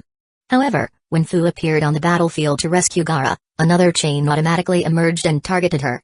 Rugen quickly deduced that the green-haired girl was also a Jinchuriki, but he made no move to stop the chain. For one, Rugen couldn't fully control his sealing technique once unleashed. The chains autonomously pursued tailed beast chakra. Secondly, Rugen was a self-proclaimed perfectionist. The opportunity to challenge himself by sealing two tailed beasts simultaneously was too tempting to resist. Despite his enthusiasm, Fu managed to encase herself and Gaara within a protective cocoon of chakra, delaying the chakra extraction. However, the two Jinchuriki couldn't move, leaving the situation at a stalemate. Inside the cocoon, Shukaku was growing increasingly agitated. He knew that if the stalemate continued, he'd eventually be extracted and sealed in some unknown, unpleasant place. While he found his current host, Gaara, tolerable, he wasn't ready to switch vessels just yet. Shukaku was aware that Naruto Uzumaki was in the area for the Chunin exams and would likely arrive soon. However, asking Kurama the Nine Tails for help would mean enduring endless ridicule. Chomai, the Seven Tails, didn't share Shukaku's pride. Fu's determination to protect Gaara moved him, and he swiftly reached out for assistance. Fortunately, Gaara still carried the kunai Naruto had given him, imbued with the Flying Thunder God formula. In a flash, Naruto's shadow clone appeared inside the cocoon. Fu's optimism was undeterred as she laughed. "See? I told you reinforcements would come." Gaara, however, wasn't as hopeful. "Naruto. This isn't your fight. Leave." Before Naruto could respond, one of the purple chains pierced the cocoon and struck his clone, causing it to disperse. Outside, Rugen looked confused as a third chain emerged from his body. "Another Jinchuriki? What is this, a landlord card game?" he muttered, strumming his lute more urgently. Back in the staging area, Naruto groaned in frustration as the memory of his clone's failure returned. "These chains are no joke," he muttered, rubbing his temples. "I need a plan. If I jump into that cocoon, I'll just end up as dead weight." He glanced at Sasuke and Sakura. "Hey, you two, I need your help breaking that chakra cocoon." Sasuke raised an eyebrow. "What's going on?" Naruto explained Gaara and Fu's predicament in brief. Sakura nodded confidently. "Leave it to me," she said, cracking her knuckles. Sasuke, intrigued by the challenge, smirked. Naruto created shadow clones to transport his teammates into the fray. Meanwhile, inside the cocoon, the stalemate dragged on. Suddenly, Sasuke appeared, his Sharingan active. Pinpointing the cocoon's structural weakness, he struck it with a Chidori, creating a crack. Sakura followed up with a punch that sent shockwaves through the barrier, though she was repelled. "Reinforcements again?" Fu cheered. Riken's eyes narrowed as he conjured a defensive barrier using barrier style, 1,000-pillar formation, forming green pillars connected by transparent energy. The barrier deflected Sasuke's lightning techniques, but cracks were already beginning to form under Sakura's relentless assault. As the battle raged on, Naruto's clones darted around, distracting the chains and dividing Riken's focus. Though his technique was powerful, Riken was starting to lose control under the relentless pressure. Chapter 182 You're so long-winded. Sasuke snapped, shouting, "Help me out, use some water jutsu." He was eager to test his new ninjutsu against an enemy with formidable defenses. Got it. Let's drench the battlefield. Naruto's clone responded enthusiastically. Infusing some of Kurama's chakra to amplify the attack, he formed hand seals and unleashed, water-style, water-colliding wave. The clone transformed into a makeshift fountain, spraying water high into the air like a blooming morning glory. Thankfully, he didn't mimic certain decorative fountains and spray from inappropriate places. Sasuke's Sharingan spun as he calculated the water volume and assessed his chakra reserves. Forming a series of seals, he declared, "Fire style, dragon flame jutsu." 3 massive fire dragons roared out from Sasuke, their flames colliding with the water Naruto had produced. The resulting explosion of steam ascended into the sky, condensing into a small storm cloud. A light drizzle began, and the electricity within the cloud crackled ominously. Sasuke smirked, raising his twin blades as lightning danced across them, resonating with the brewing thunderclouds. Swinging his swords, he shouted, "Disappear into the storm." Lightning style, Kirin. By the time Naruto arrived at the scene, Sasuke was standing dramatically, his pose seemingly inviting a lightning strike. Naruto blinked in surprise. "You seriously pulled off that jutsu? You can control thunder?" Riken gasped, instinctively reinforcing his barrier as he watched the clouds swirl ominously. From the storm above, a massive lightning beast emerged, a majestic Kirin formed entirely of electricity. Ah! It descended with a deafening roar, slamming into Riken's barrier. The dazzling flash of light blinded the surroundings, making it impossible to see what happened inside. As the thunderous energy dissipated, Riken lay motionless on the ground, his barrier completely shattered. The chains pursuing Naruto's clones fell limp and disintegrated into nothingness. The clones cheered, rushing back toward the action. Naruto, retrieving the memories from his clones, shivered involuntarily. Note to self, never overindulge online again. Meanwhile, Gaara and Fu, newly freed from their binds, observed the aftermath in silence. The sight of Sasuke unleashing Kirin was nothing short of divine, akin to Thor descending upon the battlefield. As the thunderclouds cleared, Fu exclaimed, "That was amazing. Sasuke, you're incredible." "That's beyond incredible," Gaara admitted with rare admiration. Sasuke, panting heavily, couldn't conceal his satisfaction. The move had drained him significantly, but it was worth it. With power like this, he thought, I'm finally on equal footing with Naruto. "You're really something, Sasuke," Naruto praised genuinely, earning an even wider grin from his rival. "Are you okay, Sasuke?" Sakura rushed over, concerned about the toll such an advanced jutsu might have taken on him. "I'm fine." Sasuke, regaining composure, replied humbly, "Honestly, it's only thanks to these blades that I could manage something like that. My own strength still has limits." On another front, the tailed beasts were having a different sort of exchange. "Still clinging to your pride, eh, Shukaku?" Kurama teased, his smug tone cutting through the tension as Naruto's clone delivered him updates. "Must sting to be tied down like that." "Shut up, you flea-bitten fox." Shukaku barked, visibly irritated. Kurama snickered, undeterred. "Is that any way to talk to your savior?" "I didn't ask to be saved," Shukaku retorted, his voice defiant. "This was all about saving Chomai. What does it have to do with me?" Chomai, the Seven Tails, chimed in with calm gratitude. "Kurama, thank you, and your Jinchuriki, too." Kurama huffed with mock indifference. "It's nothing." Still, the pride in his tone was evident. Naruto had done well, and though Kurama detested most Uchiha, Sasuke wasn't the worst. "Anyway," Kurama added slyly, "how about a sparring match while we're all idle?" "No thanks," Chomai replied quickly, clearly not one for unnecessary conflict. Shukaku growled but ultimately restrained himself. Though reluctant, even he had to admit that Kurama's help warranted some grudging respect. "TCH, whatever." Kurama smirked. "Boring. Guess we'll just chat instead." Nearby, Gaara was approached by a group of hidden Sand Village shinobi who had came to investigate the commotion caused by Kirin. After delegating Rugen to their custody for interrogation, he turned to Naruto and the others. "Thank you for your help," Gaara said earnestly. "As Kazekage, I'll ensure your efforts are acknowledged by your village." Fu, ever energetic, jumped in front of Gaara, her eyes sparkling. Does this mean we can be friends?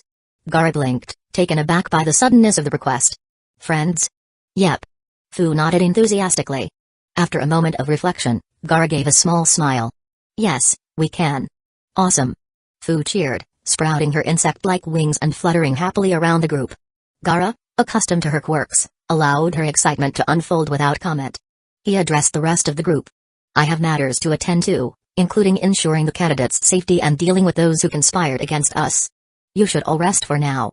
As Fu darted between Naruto, Sasuke, and Sakura, bombarding them with questions about their techniques, her boundless energy brought a light-hearted conclusion to an otherwise intense battle. Even Sasuke, despite his typical aloofness, couldn't help but twitch a small smile at her genuine praise. And for once, in this moment of calm, the bonds between them all felt just a bit stronger. Chapter 183 Huh? Neji, Lee, you're back too. Naruto greeted the trio with a big grin when they arrived. Yeah, Neji responded with his usual composure. Thanks to Tenten's tools. Lee gave a thumbs up and nodded enthusiastically. That's right. We hid inside Tenten's shield and managed to hold out. Tenten immediately knocked on Lee's head, correcting him. Shield? It's a defensive barrier, not a turtle shell. Is that so? Of course. Apologize to the shield that saved your life. Sorry. Naruto laughed along with Sasuke and Sakura, enjoying the cheerful banter of their friends. Their group always seemed to find joy even in tense moments. Hey. You're still alive, big forehead girl? Ino called out, her tone teasing but filled with relief. Hearing Ino's voice, Sakura's initial happiness shifted to mock annoyance. What did you just say? If anyone's dying here, it's you, Ino pig. As the two bickered, it was obvious to anyone watching that the insults were their unique way of expressing concern for each other. Those unfamiliar with their dynamic might have mistaken it for genuine animosity. This time, however, Shikamaru didn't complain about how troublesome women were. Instead, Naruto noticed Temari standing nearby, her presence explaining Shikamaru's silence. Looks like the hero was saved by the heroine this time, Naruto muttered under his breath. Back in the lounge, Fu joined them, her energetic nature brightening the atmosphere. Let's play a game. How about cards? Or dominoes? Or maybe musical chairs? The group exchanged amused glances before Naruto shrugged. Cards it is. Yay.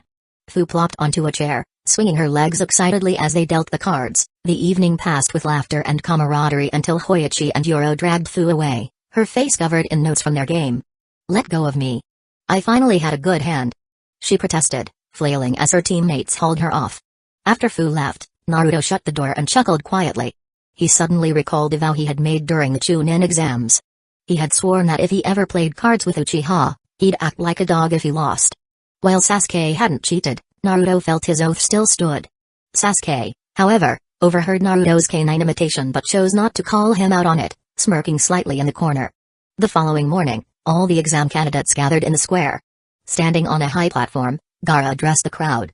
Thank you for your efforts.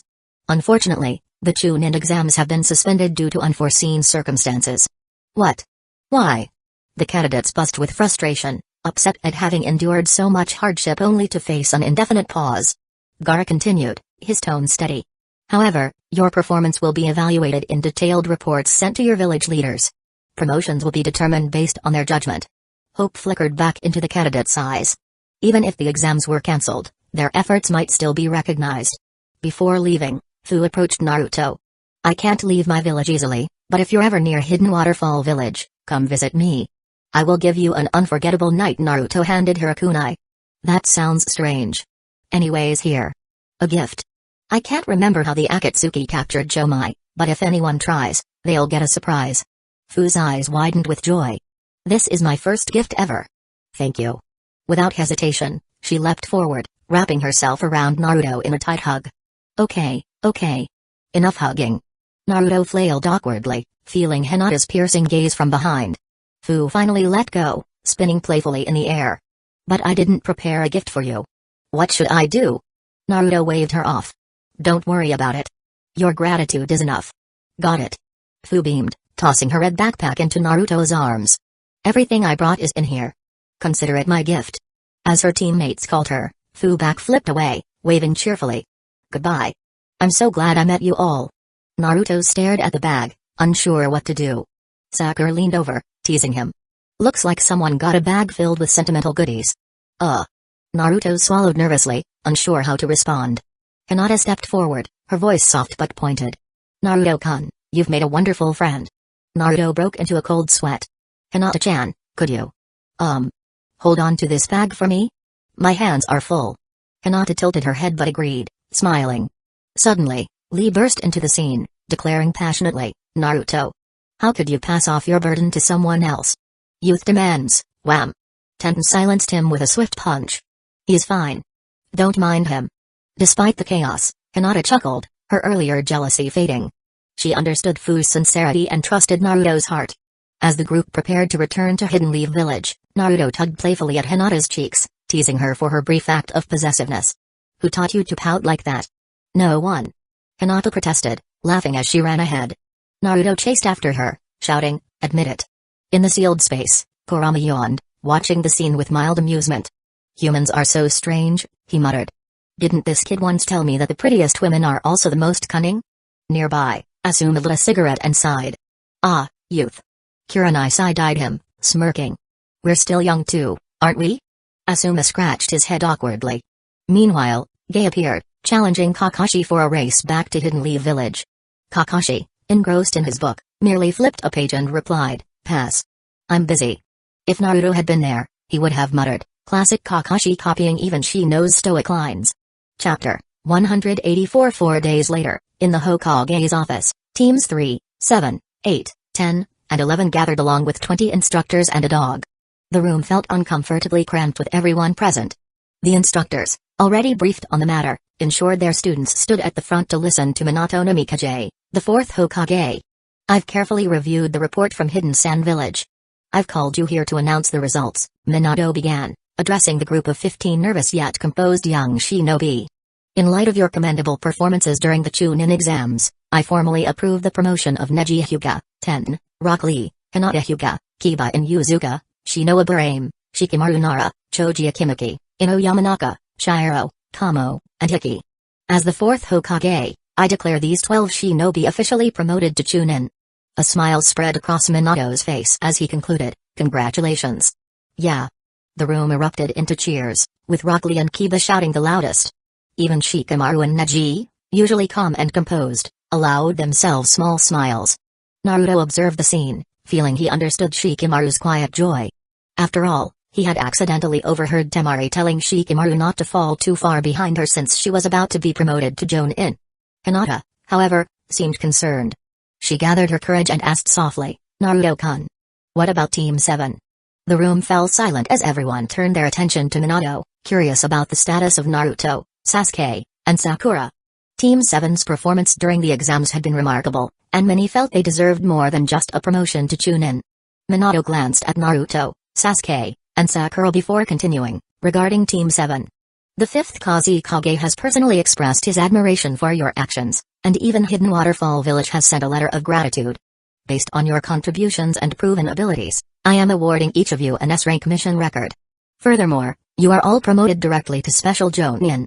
Continue to strive for greatness. Yes. The trio responded in unison.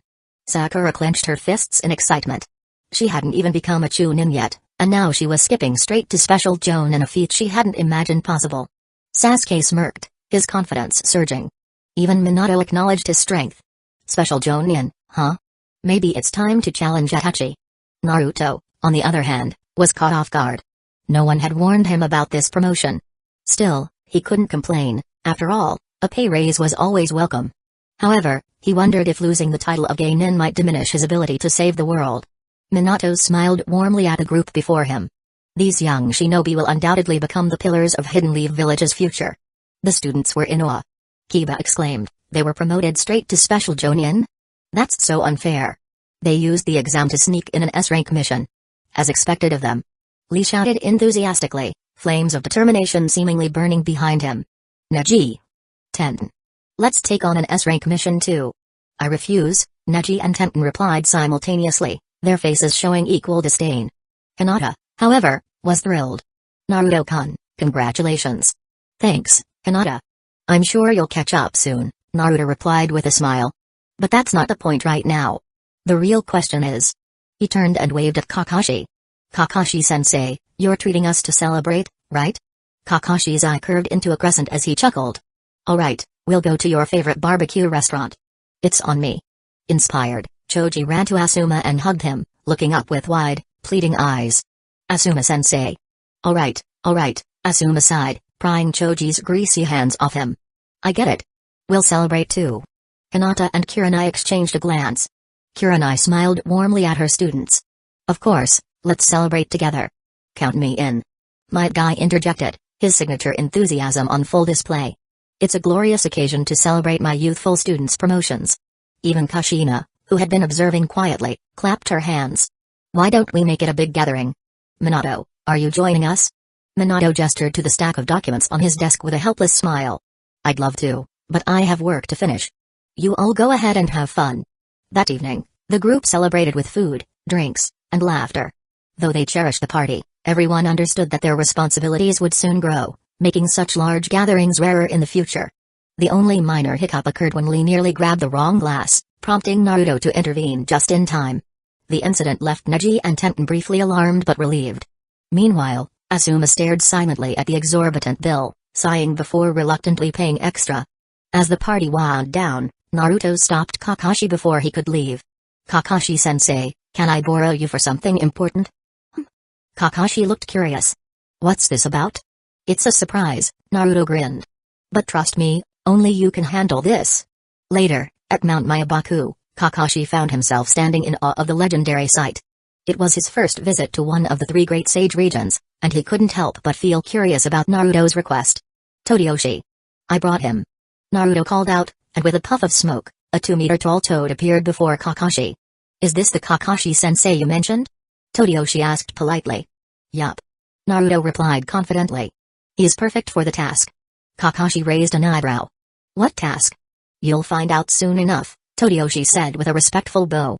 Follow me, please. Naruto gave Kakashi a reassuring nod. Don't worry, it's nothing dangerous. Once you're done, Todioshi will bring you back to me.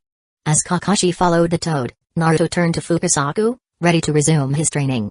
It's been at least 8 or 9 days since the Chunin exams began. I can't afford to slack off if I want to become a sage. Chapter 185 Earth-style wall.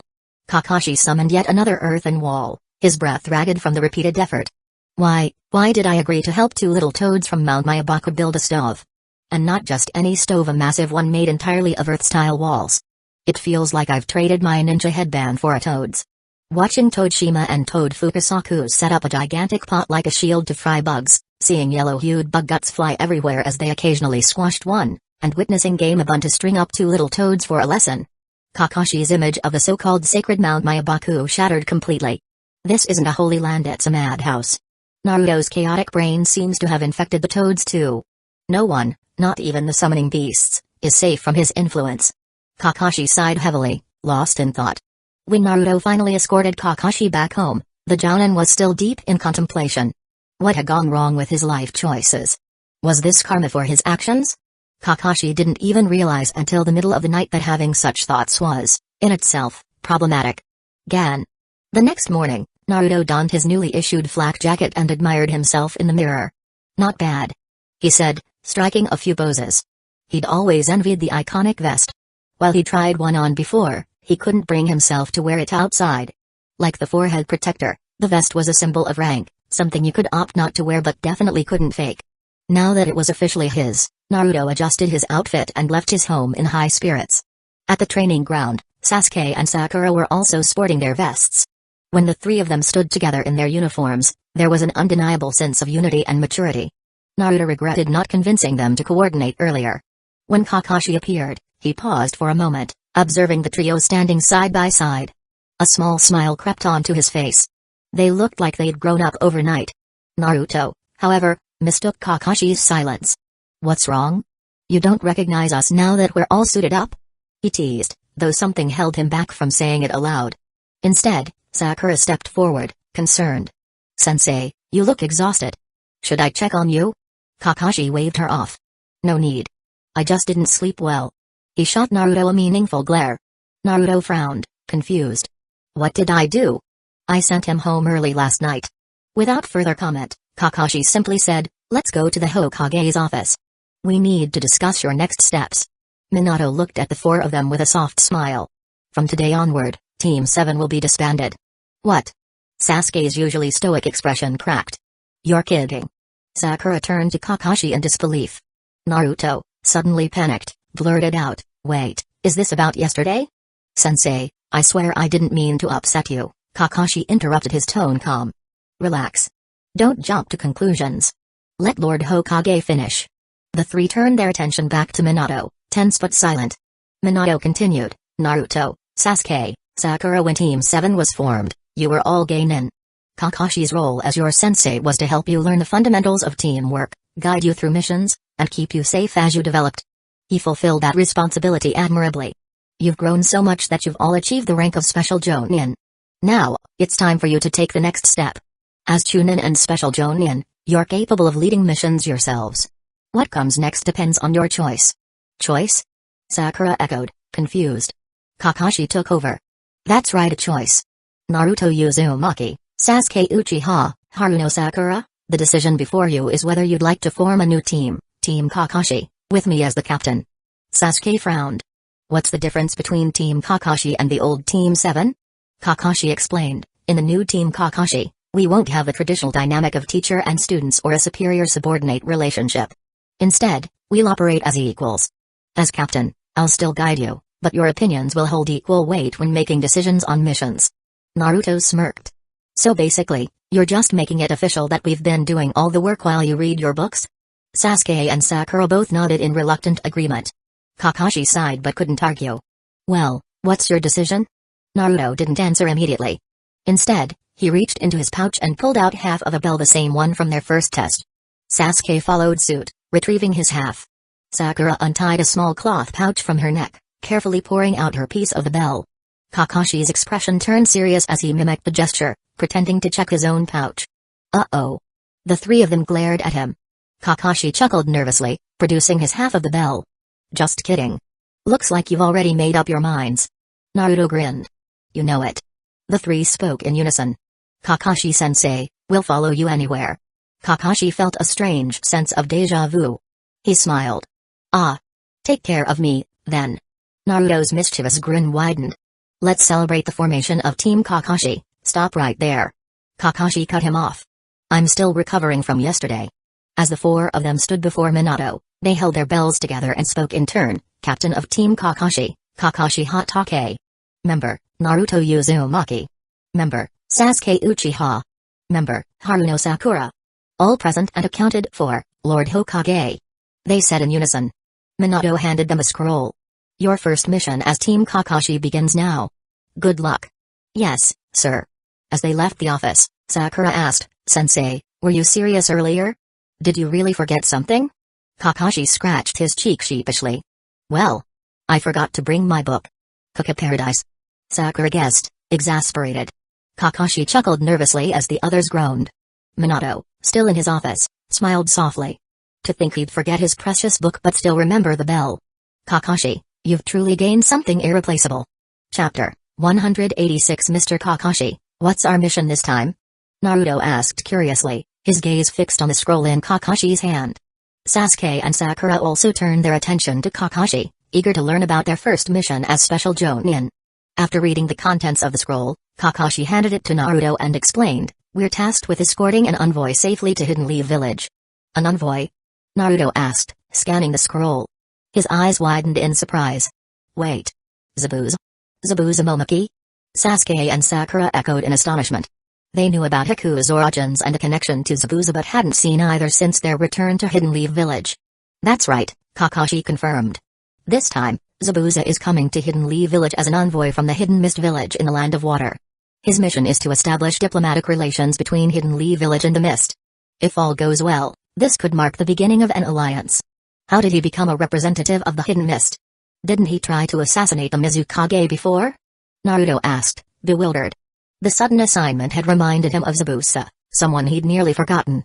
The last time I saw Zabuza, he was wielding the Kubikiribicho, a blade more trouble than it's worth.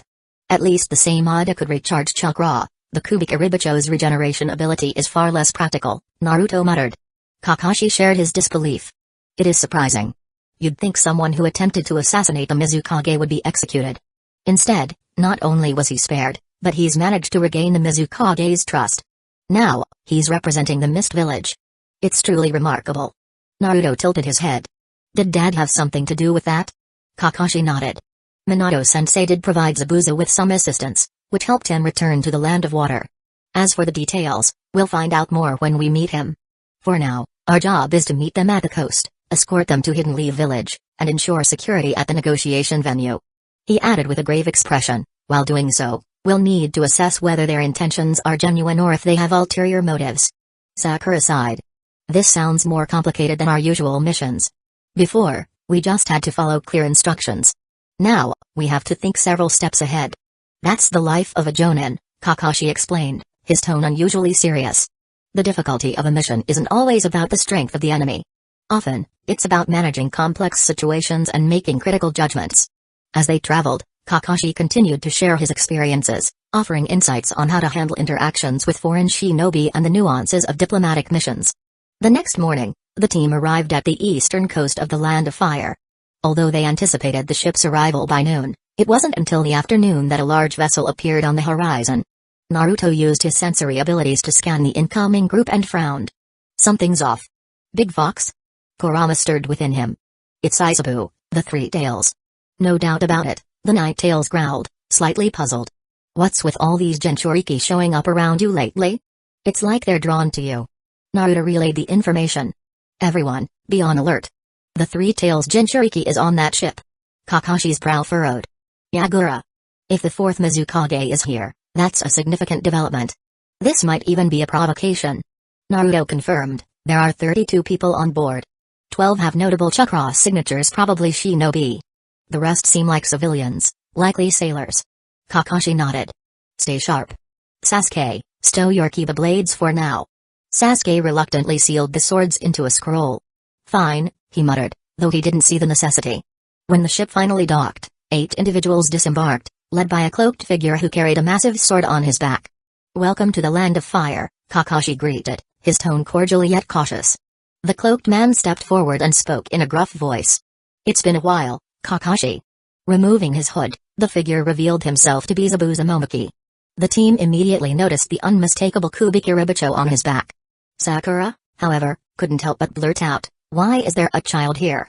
The shorter cloaked figure stepped forward, removing his hood to reveal a middle-aged man with gray hair, pink eyes, and a scar running from his left eye to his jawline. Despite his small stature, his commanding presence was undeniable. I am not a child. He snapped. I am Yagura Karatachi, the fourth Mizukage of the Hidden Mist Village. Sakura froze in embarrassment, quickly bowing. I'm so sorry. I didn't mean to offend you. Kakashi, maintaining composure, stepped in. Our apologies, Mizukage-sama. We didn't expect your presence here. The communication from the Mist Village stated that Zabuza would lead the envoy. Why are the Mizukage and the Three Tails Jinchuriki present as well? Yagura crossed his arms and replied, you'll learn soon enough. For now, we have much to discuss. Kakashi exchanged a wary glance with his team. The mission was proving to be far more complex than anticipated. Chapter 187. Oh? Have you found it? Yagura didn't answer directly but shifted his gaze to Naruto. So, you must be Naruto Uzumaki, known as the Second Yellow Flash and the Nine Tails Jinchuriki. That's me, Naruto replied bluntly. But you haven't answered Kakashi-sensei's question yet. As Mizukage, why is a Jinchuriki here with you? Naruto wasn't one to hide his identity, especially since it was public knowledge among high-ranking shinobi. After Raikage's outburst at the summit, anyone with influence in the ninja world likely knew. Expecting him to keep it a secret was laughable. If not for his secretary calming him down, the Raikage would have broadcast the information across the entire shinobi world. Zabuza, listening to the exchange between Yagura and Naruto, felt a mix of emotions. Back in the Land of Waves, he had thought that with enough effort, he could kill the little yellow-haired brat. Now, looking back, he was grateful they had been defeated. If he had struck Naruto back then, there was a good chance he would have unleashed a monster far beyond his ability to handle. The memory of that battle and his subsequent survival was a relief. And now, seeing how far Naruto had come, Zabuza thought, it's good to be alive. Naruto's fame had grown exponentially. As the son of the fourth Hokage, his reputation had spread throughout the ninja world in just a year. Rumors swirled about him, even claiming that his head was worth 20 million ryo in the underground bounty exchange. Many dismissed the idea, thinking a 13-year-old couldn't possibly possess such strength. But Zabuza knew better. Regarding Kakashi and Naruto's inquiry, Yagura understood their concerns. A Kage visiting another village without prior notice was highly irregular. He spoke candidly, "As for why I'm here, I wish to confirm something personally with the fourth Hokage. I mean no harm. If you're concerned, feel free to contact your village. I'm willing to wait." One of Yagura's subordinates, surprised by his leader's deferential tone, spoke up. "Lord Mizukage, is this really necessary?" Yagura raised a hand to silence him. "I have my reasons. No further discussion is needed." "Yes, sir." The subordinate retreated, cowed by the lingering fear of Yagura's once tyrannical rule. Kakashi studied Yagura carefully before responding. "Understood. We'll contact the village. Please wait a moment." The team moved into the woods for privacy. Once out of sight, Naruto created a shadow clone and sent it to the Hokage's office. Though they had received some intelligence, seeing and verifying it was necessary to avoid potential misunderstandings. Initially, Naruto had tried calling for his mother, Kushina, but she wasn't in the village. In the end, the shadow clone delivered the message. Taking advantage of the moment, Naruto struck up a conversation with Kurama. "Hey, how's your relationship with Isabu?" Kurama propped his chin on a paw, reminiscing. "It's fine. His shell is too hard, though. It's annoying to hit." Naruto sighed. "I wasn't asking about how it feels to punch him. Don't you have any way of communicating besides fighting?" Kurama swished his tail lazily. "What else is there? Do you expect us to sit down and have tea like you and that Hyuga girl?" Naruto's eye twitched. "Why do you always bring up Hinata? Focus, you overgrown furball." Kurama snorted. "You're one to talk. Haven't most of your friendships started with fights?" Naruto opened his mouth to protest but hesitated. "Well, okay, maybe a few." Kurama chuckled. "A few? You fought Sasuke practically every day as a kid. And don't get me started on the time you..." "Stop." Naruto cut him off, a faint blush creeping across his face. "Let's change the subject." Deciding to steer the conversation in a less embarrassing direction, Naruto mused, "What if we grabbed Isabu's tail, swung him around, and used him to knock Shukaku's head?" Kurama blinked before grinning. "You know, that might actually work. Why didn't I think of that?" A short while later, Naruto received the Shadow Clone's memories. He turned to Kakashi and said, "Dad wants us to bring them to Hidden Leaf Village. He's interested in talking with the Mizukage. He'll be ready in a day." Minato's interest was understandable. He wanted to learn more about the Land of Water and its current situation. Whether the visit was for diplomacy or something more sinister, Hidden Leaf Village was prepared. Kakashi felt reassured. He approached Yagura. "Thank you for waiting. Lord Hokage looks forward to speaking with you." "Good to hear," Yagura replied with a faint smile. "This efficiency must be the Flying Thunder God Jutsu. Hidden Leaf Village truly is formidable." As they began their journey, Zabuza finally spoke up. Is Haku doing well?" Naruto smiled. "He's doing great. He's got good teammates and recently passed the Chunin exams. He's thriving." Zabuza's tense expression softened with relief. "Good. That's good." The mist shinobi walking behind them were stunned. Was this really the infamous demon of the mist, Zabuza Momoki? Only Yagura understood the bitter irony. Haku, a rare ice-style user, had become an asset to Hidden Leaf Village, not mist. It was yet another reminder of the mistakes he had made while under manipulation. If only I had been stronger back then. As they continued toward Hidden Leaf Village, the group walked in silence, each lost in their thoughts. Chapter 188. As the group traveled through the scenic landscapes and towns of the Land of Fire, Kakashi took on the role of an impromptu tour guide, sharing tidbits of trivia and cultural knowledge. However, his skills as a guide were a far cry from those of a professional like Temari. Meanwhile, the visiting Hidden Mist Village ninjas, despite being escorted, managed to avoid spending a single ryo along the way. When the Hidden Mist Village delegation finally entered Hidden Leaf Village, their arrival caused little commotion among the villagers. With Kakashi and the others leading the group, the villagers offered only curious glances before returning to their daily routines. Some even seemed on the verge of greeting Naruto warmly, his growing reputation from the previous year's Chunin exams making him a familiar figure in the village.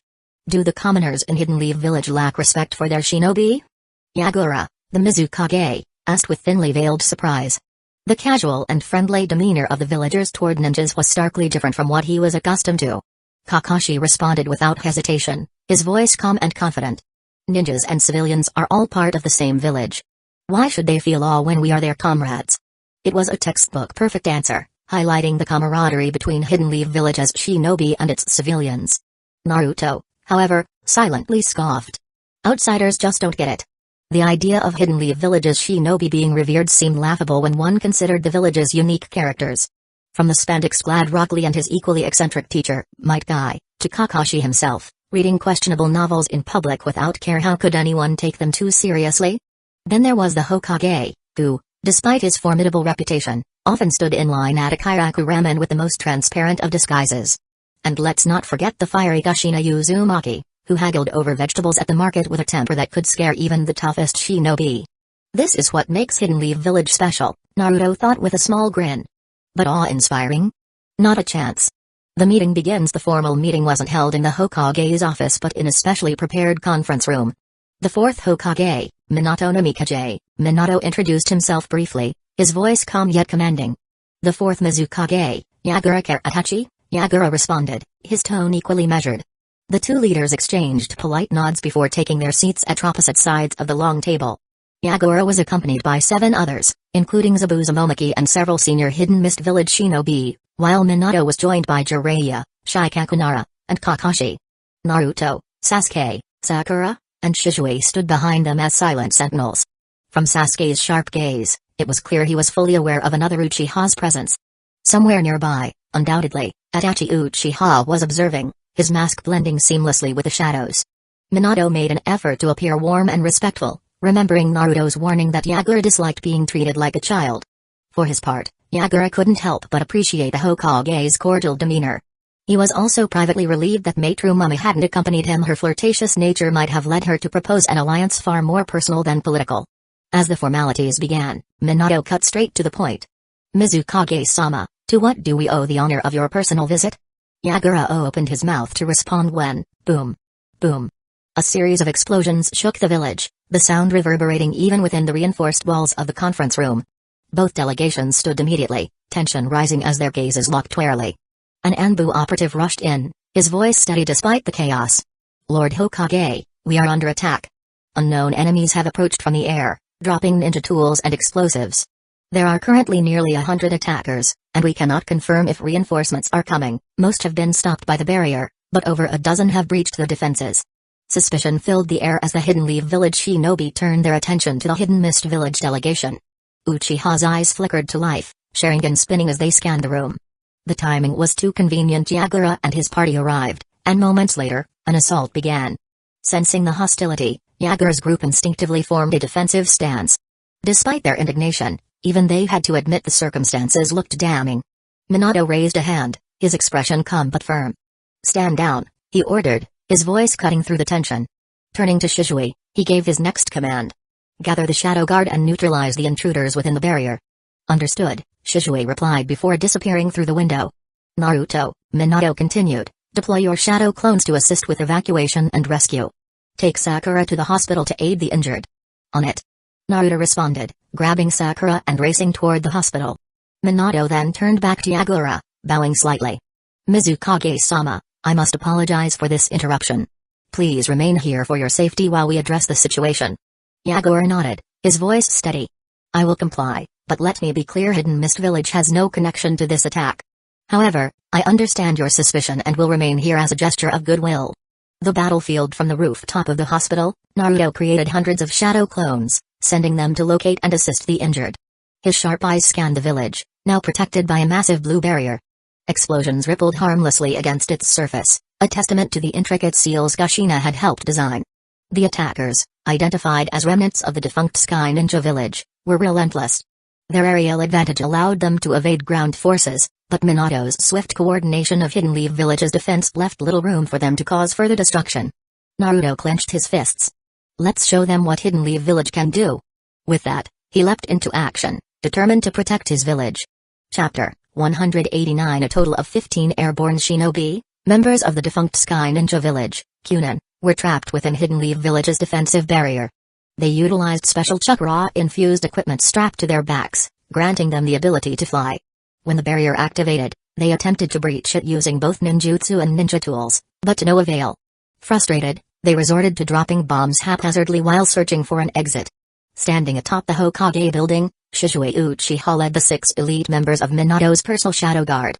The 6 retrieved scrolls, unsealing specialized equipment and strapping it onto their backs. Naruto, watching from a nearby rooftop, couldn't hide his surprise. Are those mechanical wings? Indeed, these were simplified chakra-powered flight devices developed in collaboration with the Land of Snow. The full chakra armor, while powerful, was deemed too costly and bulky for widespread use. Minato had ordered a stripped-down version, focusing solely on flight capabilities, and the Shadow Guard had been the first to test them. With practiced precision, the six activated their mechanical wings, leaping into the air and taking flight. Their movements were smooth and controlled as they ascended rapidly toward the airborne intruders. The sight of Hidden Leaf Village shinobi taking to the skies rattled the Kunin. After a brief moment of panic, they regrouped and fired kunai from gun-like ninja tools. Shizui, activating his Sharingan, effortlessly deflected the projectiles with a barrage of expertly aimed shuriken. His calm, calculated movements revealed his mastery of aerial combat. Naruto smirked, muttering to himself, trying to match kunai and shuriken skills with Shizui. That's just asking for trouble. The rest of the Shadow Guard joined the fray, using senbon, kunai, and shuriken to disable their enemies. 3 of the air shinobi were quickly struck, losing control of their chakra-powered equipment and plummeting toward the ground.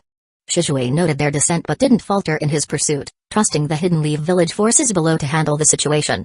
On the ground, Naruto's shadow clones worked tirelessly as part of the Uzumaki rescue unit, transporting injured villagers to the hospital and pulling survivors from the rubble caused by the initial bombing.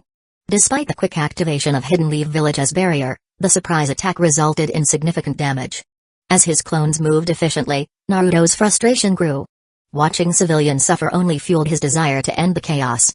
Those sky rats are going to pay for this, he muttered, clenching his fists. With a loud crash, 3 of the Kunin landed near one of his clones, 2 of them knocked unconscious upon impact. The third groaned weakly, still tethered to his damaged equipment. Clone number 001 kicked the ninja's gear in frustration, recalling the name Shinno, the mastermind behind the Kunin's resurgence. Time to send these guys to the torture and interrogation unit, clone number 001 decided, tying them up and preparing to interrogate them for intel. The clone dispatched itself, relaying the information back to Naruto, who opened his chakra sensing map to search for Shinno's presence. However, no suspicious chakra signatures could be found.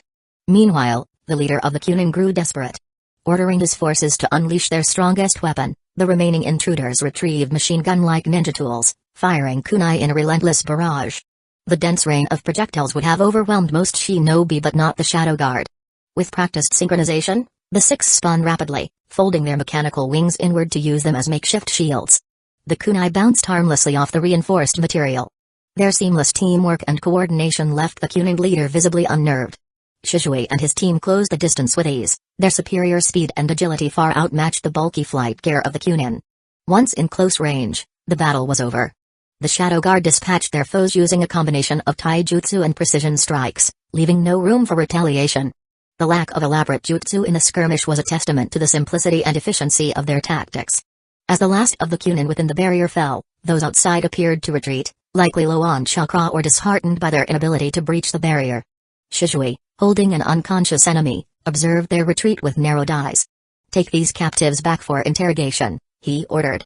Lord Hokage will want to track their movements. At Hidden Leaf Village's Perception Unit headquarters, Yamanaka Inoichi provided a detailed report of the attack patterns. Minato and Shikaku stood over a map, marking the Kunin's routes and bombing areas. However, something about the pattern seemed off. "This doesn't add up," Shikaku muttered. "A large-scale attack like this should have been meticulously planned. They should have avoided our outposts and focused their efforts on high-value targets. Instead, their movements were erratic and their bombing locations almost random." "I disagree," Inoichi countered. "Their actions suggest a detailed plan. Each team had a clear route and target. It wasn't chaotic or improvised." Minato's eyes sharpened as realization dawned. "It's possible their intelligence was outdated," he said, pointing to the map. "Their routes align with the defensive formations we used during last year's Chunin exams. After Denzo leaked our positions to Orochimaru, we completely overhauled our strategy. It seems the Kunin weren't aware of these changes." Shikaku followed Minato's logic. "If that's the case, the leak must have come from Orochimaru's remnants. Perhaps they're acting in retaliation for his defeat." Inoichi nodded. "It's plausible. We know one of Orochimaru's operatives, Giran, vanished after his death. She could have provided this intelligence." "Giran?" Minato repeated thoughtfully. His expression darkened as he recalled Naruto's earlier suspicion. What if Orochimaru isn't really dead? Minato's gaze returned to the map, his mind racing. If Orochimaru was truly alive, this attack might only be the beginning. Chapter 190 Lord Hokage, all the enemies inside the barrier have been neutralized or captured. Shizue threw a bound man onto the ground and continued, this man is their team leader. The rest have been handed over to Ibiki for interrogation. You've done well. Minato acknowledged Shizue's report, momentarily breaking from his thoughts. He then turned to Inoichi. Inoichi. Understood. Inoichi stepped forward, ensuring the prisoner was restrained and subdued. He placed his hand on the man's forehead, activating his clan's mind-reading technique to extract information. At that moment, Naruto entered the room. Lord Hokage, all the wounded have been sent to the hospital. The civilians trapped during the attack have been guided to safety by my shadow clones. The available guards and ninjas without active missions are aiding with the cleanup. Naruto's formal tone was unusual, as he rarely addressed Minato with such deference. But at this moment, he wasn't just Minato's son, he was a Hidden Leaf Village special jonin, fulfilling his duty. Excellent work. Minato praised him, clearly impressed by Naruto's efficiency in managing the crisis. Inwardly, he admired how his son, alone, could coordinate efforts to protect hundreds of lives. Inoichi and Ibiki will need some time to extract intelligence. As a precaution, I've already summoned Team 8. Naruto, I want you to lead them in tracking the Sora ninja remnants. Shizue and the Shadow Guards will support you. Once you locate their base, you will have full authority to act. Kushina was currently maintaining the village's protective barrier. The chakra required to sustain such a large-scale defensive technique was immense, but with Kushina's strength as a Jinchuriki, she could handle it single-handedly. Understood. Naruto and Shizue responded in unison before leaving. Outside, teammate Hinata Hyuga, Shinoa Barame, Kiba and Yuzuka, and Akamaru waited alongside 4 of the Hokage's shadow guards. Kiba, brimming with energy, called out, "Let's go, Naruto. We're ready." The remnants of the Sora ninja were still within Naruto's sensory range, though they were moving fast and nearing the edge of his perception. Naruto activated the Flying Thunder God Jutsu, gesturing for everyone together. "Put your hands on me." Though it was a tight squeeze for 9 people and a dog, Naruto's expression remained calm. As soon as everyone secured a hold, including Akamaru who perched on his feet, Naruto transported them to a forest just outside Hidden Leaf Village. Without needing orders, the group leapt into the trees, scanning their surroundings. In the distance, they spotted a group of airborne figures flying in formation, shifting between a V shape and other patterns like migrating geese. They're moving fast. If we chase on foot, we'll lose them soon, Naruto muttered, considering the situation. Shizue spoke up, our mission is to locate their base, not engage prematurely. We'll maintain a safe distance to avoid detection. Naruto nodded. Kiba, Akamaru, track their scent. Shino, can your bugs handle this? Kiba grinned confidently. Leave it to us. Akamaru barked in agreement, tail wagging. Shino, ever composed, replied, I've already prepared. My bugs are ready to assist. As they pursued the Sora ninja, Naruto couldn't help but think the scene felt oddly reminiscent of a song, but he shook off the thought, focusing instead on the mission. The Sora ninja occasionally doubled back, likely to check for pursuers, but teammates' skill allowed them to remain undetected. The journey was grueling, and Naruto noticed Hayate coughing intermittently. Concerned, he asked, Brother Hayate, are you okay? Hayate gave a reassuring glance before replying, it's nothing, just an old injury. I can handle it. Naruto frowned but chose not to press further. Instead, he made a mental note to minimize injuries in his missions, leaving dangerous tasks to his shadow clones whenever possible. After hours of pursuit, Naruto sensed a large gathering ahead. We're close 3 to 4 kilometers out. Hundreds of chakra signatures. It must be their base. Prepare for battle, Shizue ordered. The shadow guards retrieved their mechanical wings from storage scrolls, readying themselves for an assault. They stopped about a kilometer away, concealing their presence. From their vantage point, they could see a massive mechanical fortress looming in the distance. Hinata, Naruto whispered. Hinata activated her Byakugan, veins bulging around her eyes. She scanned the fortress carefully, her gaze sharp and focused. After a moment, she gasped softly, covering her mouth. What is it?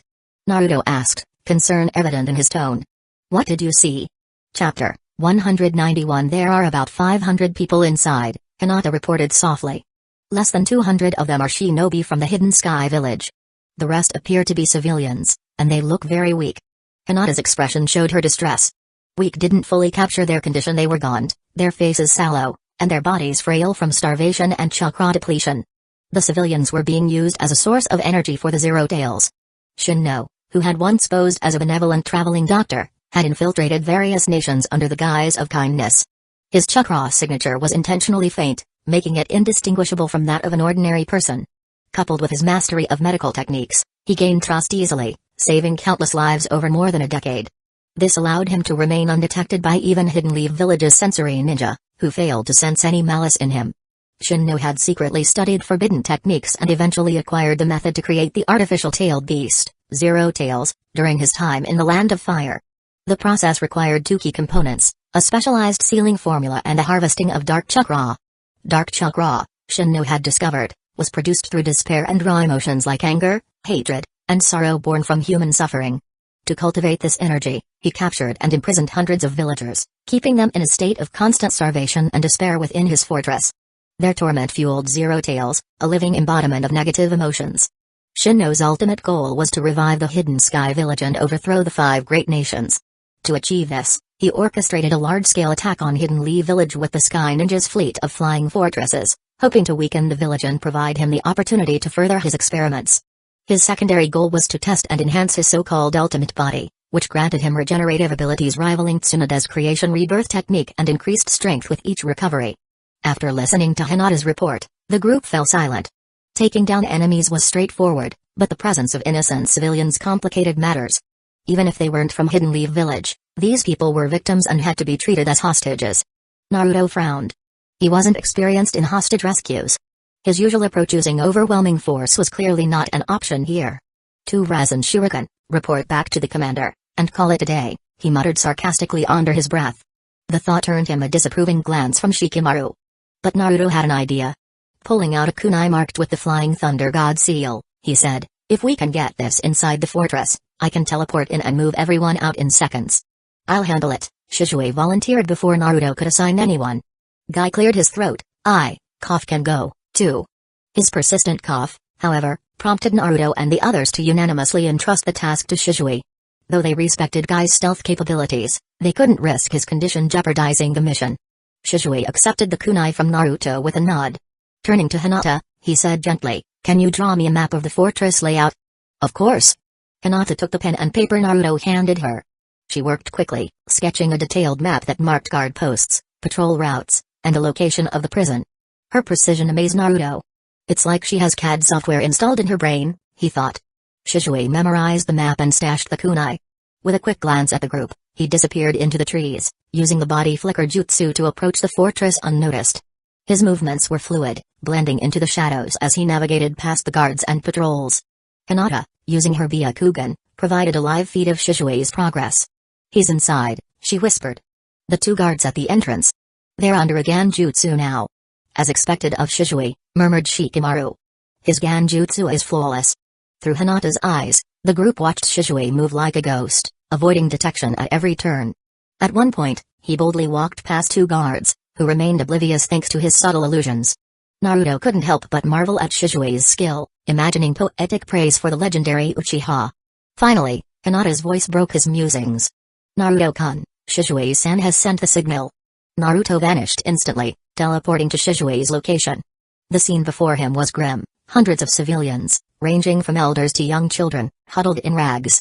Their faces were gaunt, their eyes hollow. Despite witnessing Shizue incapacitate 2 guards, they remained silent whether out of fear or exhaustion, it was unclear. They've been drained of chakra, Shizue said grimly. We need to act quickly. The fortress is designed to continually sap their chakra. Naruto nodded and gently slid the marked kunai between the prison bars. Activating the Flying Thunder God Jutsu, he began transporting the civilians out, one group at a time. As he worked, he muttered under his breath, this chakra draining trick is nothing. The Night Tails leaks more chakra with a sneeze. Shizue smirked faintly. Just focus on the mission, Naruto. Chapter 192 How is it, Naruto? Shizue asked nervously, his gaze fixed on Naruto inside the fortress. He was prepared to forcefully break the prison doors if anything went wrong. No problem, Naruto replied with a reassuring grin. Shadow Clone Jutsu. In an instant, 300 shadow clones materialized. Alright, transport company is in action again. He added with a smirk. Within minutes, the clones transported all the civilians in the prison to a safe shelter in Hidden Leaf Village. The hospital was already overcrowded with injured villagers from the earlier Sky Ninja attack. Thankfully, these rescued civilians didn't appear to have life-threatening injuries, though many were weak from chakra depletion and malnutrition. Naruto decided to visit the hospital to inform Tsunade and request additional personnel to assist in handling the situation. While he sympathized with the civilians, he admitted to himself that he struggled to treat villagers from other lands with the same regard he held for his own people. Before heading to the hospital, Naruto assigned clone number 001 to report the situation to Minato, confident that the Hokage would promptly arrange a proper settlement for the rescued civilians. In the hospital director's office, Naruto pushed the door open, only to find that Tsunade and Shizune were absent. The only occupant was Tonton, Shizune's pet pig, lying on the desk. "Where are they, Tonton?" Naruto muttered. The little pig squealed nervously and glanced around, clearly uneasy. Naruto sighed, picking Tonton up gently. "Alright, let's go find Lady Tsunade together." The hospital corridors were crowded with patients receiving emergency treatment. Hidden Leaf Village's entire medical staff had been mobilized, including 2 expert medics from the orphanage. Medical ninjutsu users, regardless of rank, were working tirelessly. A few minutes later, Naruto stopped outside an operating room marked in operation. Thinking it unwise to interrupt, he scribbled a note for Tsunade and handed it to Tonton.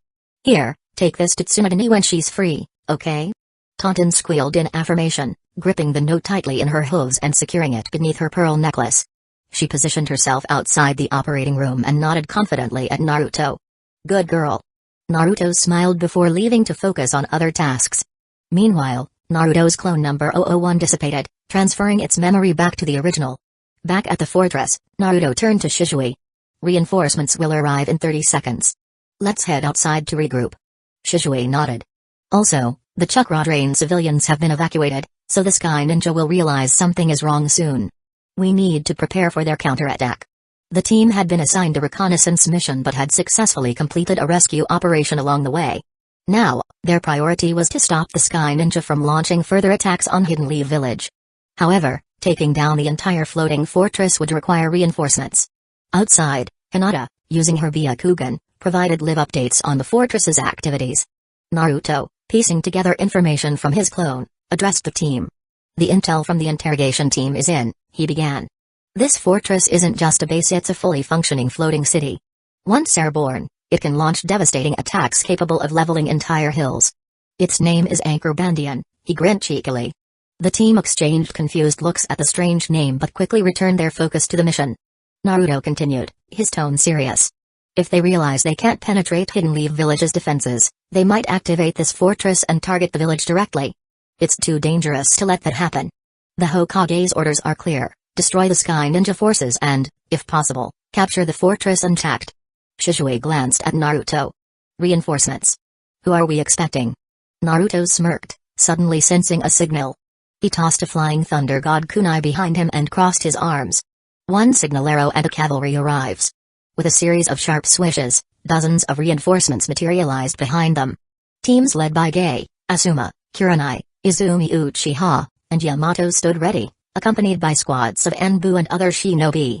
Naruto's clones, who had transported the reinforcements, bowed theatrically. "You've arrived at your destination. Thank you for choosing Transport Company. Good luck with your mission." With a final grin, the clones vanished. The assembled shinobi wasted no time. Leaders from each team quickly devised tactics while the others prepared for the assault. Naruto remained confident despite the enemy's numerical advantage. "The biggest challenge is their ability to fly," Naruto pointed out. "We've got a handful of flyers, but they have an entire airborne force." At that moment, Shino stepped forward, calmly placing a hand on Shizue's sleeve and another on Naruto's shoulder. "Send me to the fortress. I can destroy most of their aircraft within 10 minutes. Shizue blinked in surprise. "The civilians have been evacuated, but are you sure? The enemy will discover us soon." Shino nodded, his sunglasses concealing his expression. "I'm confident." Naruto smirked. "Why didn't we think of this earlier?" "Alright, let's go." Naruto teleported himself and Shino to the fortress, ensuring the landing zone was clear of enemies. Once inside, Shino quickly found an inconspicuous corner and extended his hand. Naruto watched curiously as Shino released chakra, guiding a swarm of his insects. "What are they doing?" Naruto asked, keeping his voice low. "They're male insects I released earlier," Shino explained. "They'll infest the Sky Ninja's aircraft and begin adapting to their technology. If successful, they'll reproduce a new generation of parasites specialized in dismantling their aerial vehicles." Naruto raised an eyebrow. "You're breeding anti-aircraft bugs?" Shino nodded. Rarely did anyone listen to his lengthy explanations, and he couldn't help but sound a little pleased. It's the natural evolution of my clan's insects, guided by my chakra. Soon, we'll have an army of parasites designed specifically to counter airborne threats. Naruto gave him a thumbs up. Creepy but effective. Let's get to work. Back at the main force, reinforcements and team leaders finalized their strategy, bolstered by Shino's ongoing sabotage and Naruto's confidence. Despite the odds, the shinobi of Hidden Leaf Village prepared to take the fight to the Sky Ninja and reclaim their skies. Chapter 193. For the next several minutes, Naruto stood back, watching Shino's insects as they reproduced rapidly. The first wave gave birth to a second, and the second to a third. It seemed endless, like a self-perpetuating cycle of silent destruction. Naruto couldn't help but think, if this footage were shown to the Seven Tails Jinchuriki, would it be classified as a restricted film? Some of the parasites stealthily spread throughout the fortress, targeting critical but inconspicuous parts of the Sky Ninja's aircraft. Others stayed in place, multiplying further to ensure maximum impact. Occasionally, Sky Ninja guards came by to inspect, but before they could raise an alarm, Naruto knocked them out with swift, precise strikes. His experience and speed ensured that no commotion broke out. After 10 minutes, Shino finally dispersed the remaining insects in his hand. "It's done," he said coolly. "The bugs will take care of the rest." Shino had released tens of thousands of insects, sabotaging most of the Sky Ninja's aircraft. However, under his deliberate control, the damage appeared minor and localized. The plan was to surprise the enemy when they attempted to take off, causing chaos mid-flight. Naruto glanced at the subtle damage and thought, Shino's tactics are dirtier than I expected. He nodded to Shino, and they returned to the main team. "How did it go?" Shisui asked as they approached. He already knew from Hinata and Neji's observations that neither Naruto nor Shino was injured, but he was eager for the mission update. "Mission accomplished," Naruto replied with a grin. "What about you?" "We've set everything in motion." "I'll explain the battle plan," Shisui said quickly. He detailed the ambush strategies already in place. Naruto noticed that the Anbu were no longer with the group. It was clear they had moved into position for their ambush. Makes sense. Stealth and ambush tactics are their specialty, Naruto thought. Shisui ended his explanation with a decisive statement, "Let's begin the battle." With Shisui's signal, Asuma's and Kurenai's squads led the charge, closely followed by Izumi Uchiha and her team. As they approached the fortress, a Sky Ninja sentry spotted the approaching force and sounded the alarm. A small group of Sky Ninjas gathered to assess the situation, their numbers quickly swelling to over 30. They equipped their flight devices, injecting chakra to prepare for takeoff. Among the Sky Ninja, a younger fighter moved to rush out, but a grizzled veteran grabbed his shoulder, holding him back. "Are you stupid? There are dozens of them, and we're barely a handful. We don't even have air support yet," the older man barked, swatting the younger one on the head. "Wait for reinforcements." Grumbling, the younger ninja stepped back, but he couldn't suppress his impatience.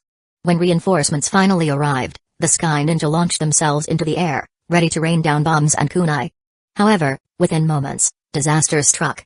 Of the 40 who attempted liftoff, 36 plummeted unceremoniously back to the ground, their faces smashing into the dirt. Only 3 managed to stay airborne. The leader of the group, hovering in confusion, barked, "Drop the bombs now. While they're blocked by the smoke, we'll wait. Where is everyone?" The other 2 in the air pointed downward. "They didn't make it, Captain," one muttered. The leader cursed under his breath, glaring at the soldiers stumbling below. "What happened?" One of the grounded ninjas raised his hand sheepishly. "Our aircraft are broken." The leader's face darkened. "You, go back and warn the others to check their equipment. The rest of you prepare to engage the enemy on the ground." He reluctantly abandoned his plan to engage midair, wary of Hidden Leaf Village's aerial combat specialists. Meanwhile, Naruto, Kiba, and Hinata watched the debacle unfold from a distance. Naruto chuckled, his laughter barely contained, while Kiba burst into outright laughter. Even Hinata couldn't suppress a quiet giggle behind her hand. "Well done, Shino," Kiba exclaimed, clapping him on the back. Shino adjusted his sunglasses, the lenses flashing ominously. "Kiba, if you touch me again, you'll be pulling insects off your hand for days." Kiba froze mid-motion, his hand barely a centimeter from Shino's shoulder. The grin vanished from his face as he pulled back, muttering, "Noted."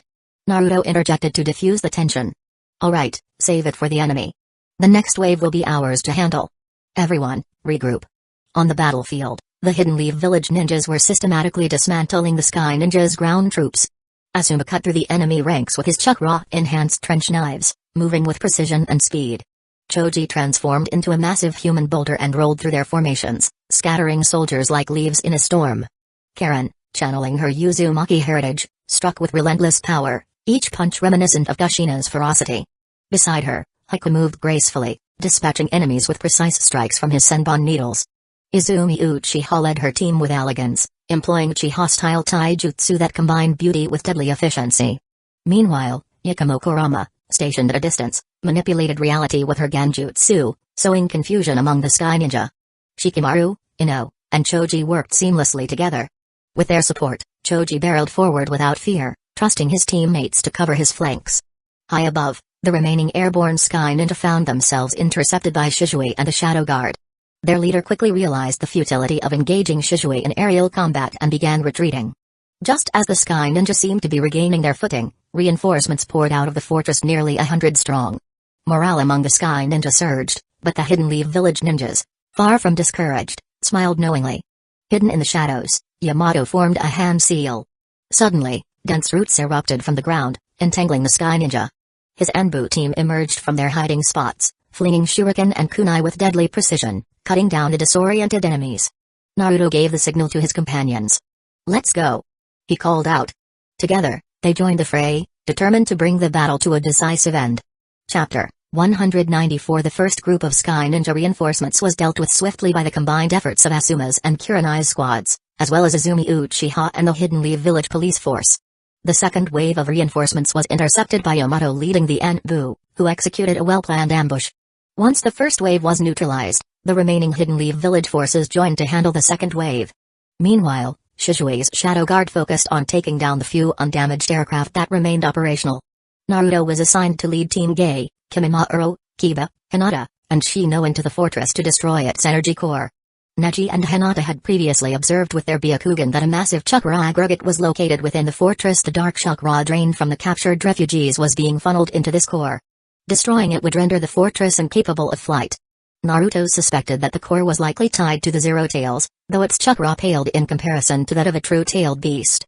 By the time Naruto's team entered the fortress, most of the Sky Ninja forces had been lured outside, leaving behind only a few dozen guards. When the remaining defenders spotted the Hidden Leaf Village intruders, they quickly surrounded them. Naruto and his group, however, were unfazed. "Hidden Leaf Village whirlwind!" shouted 5 of them in unison, unleashing spinning kicks. Even Kimimaro, though silent, executed the same move with precision.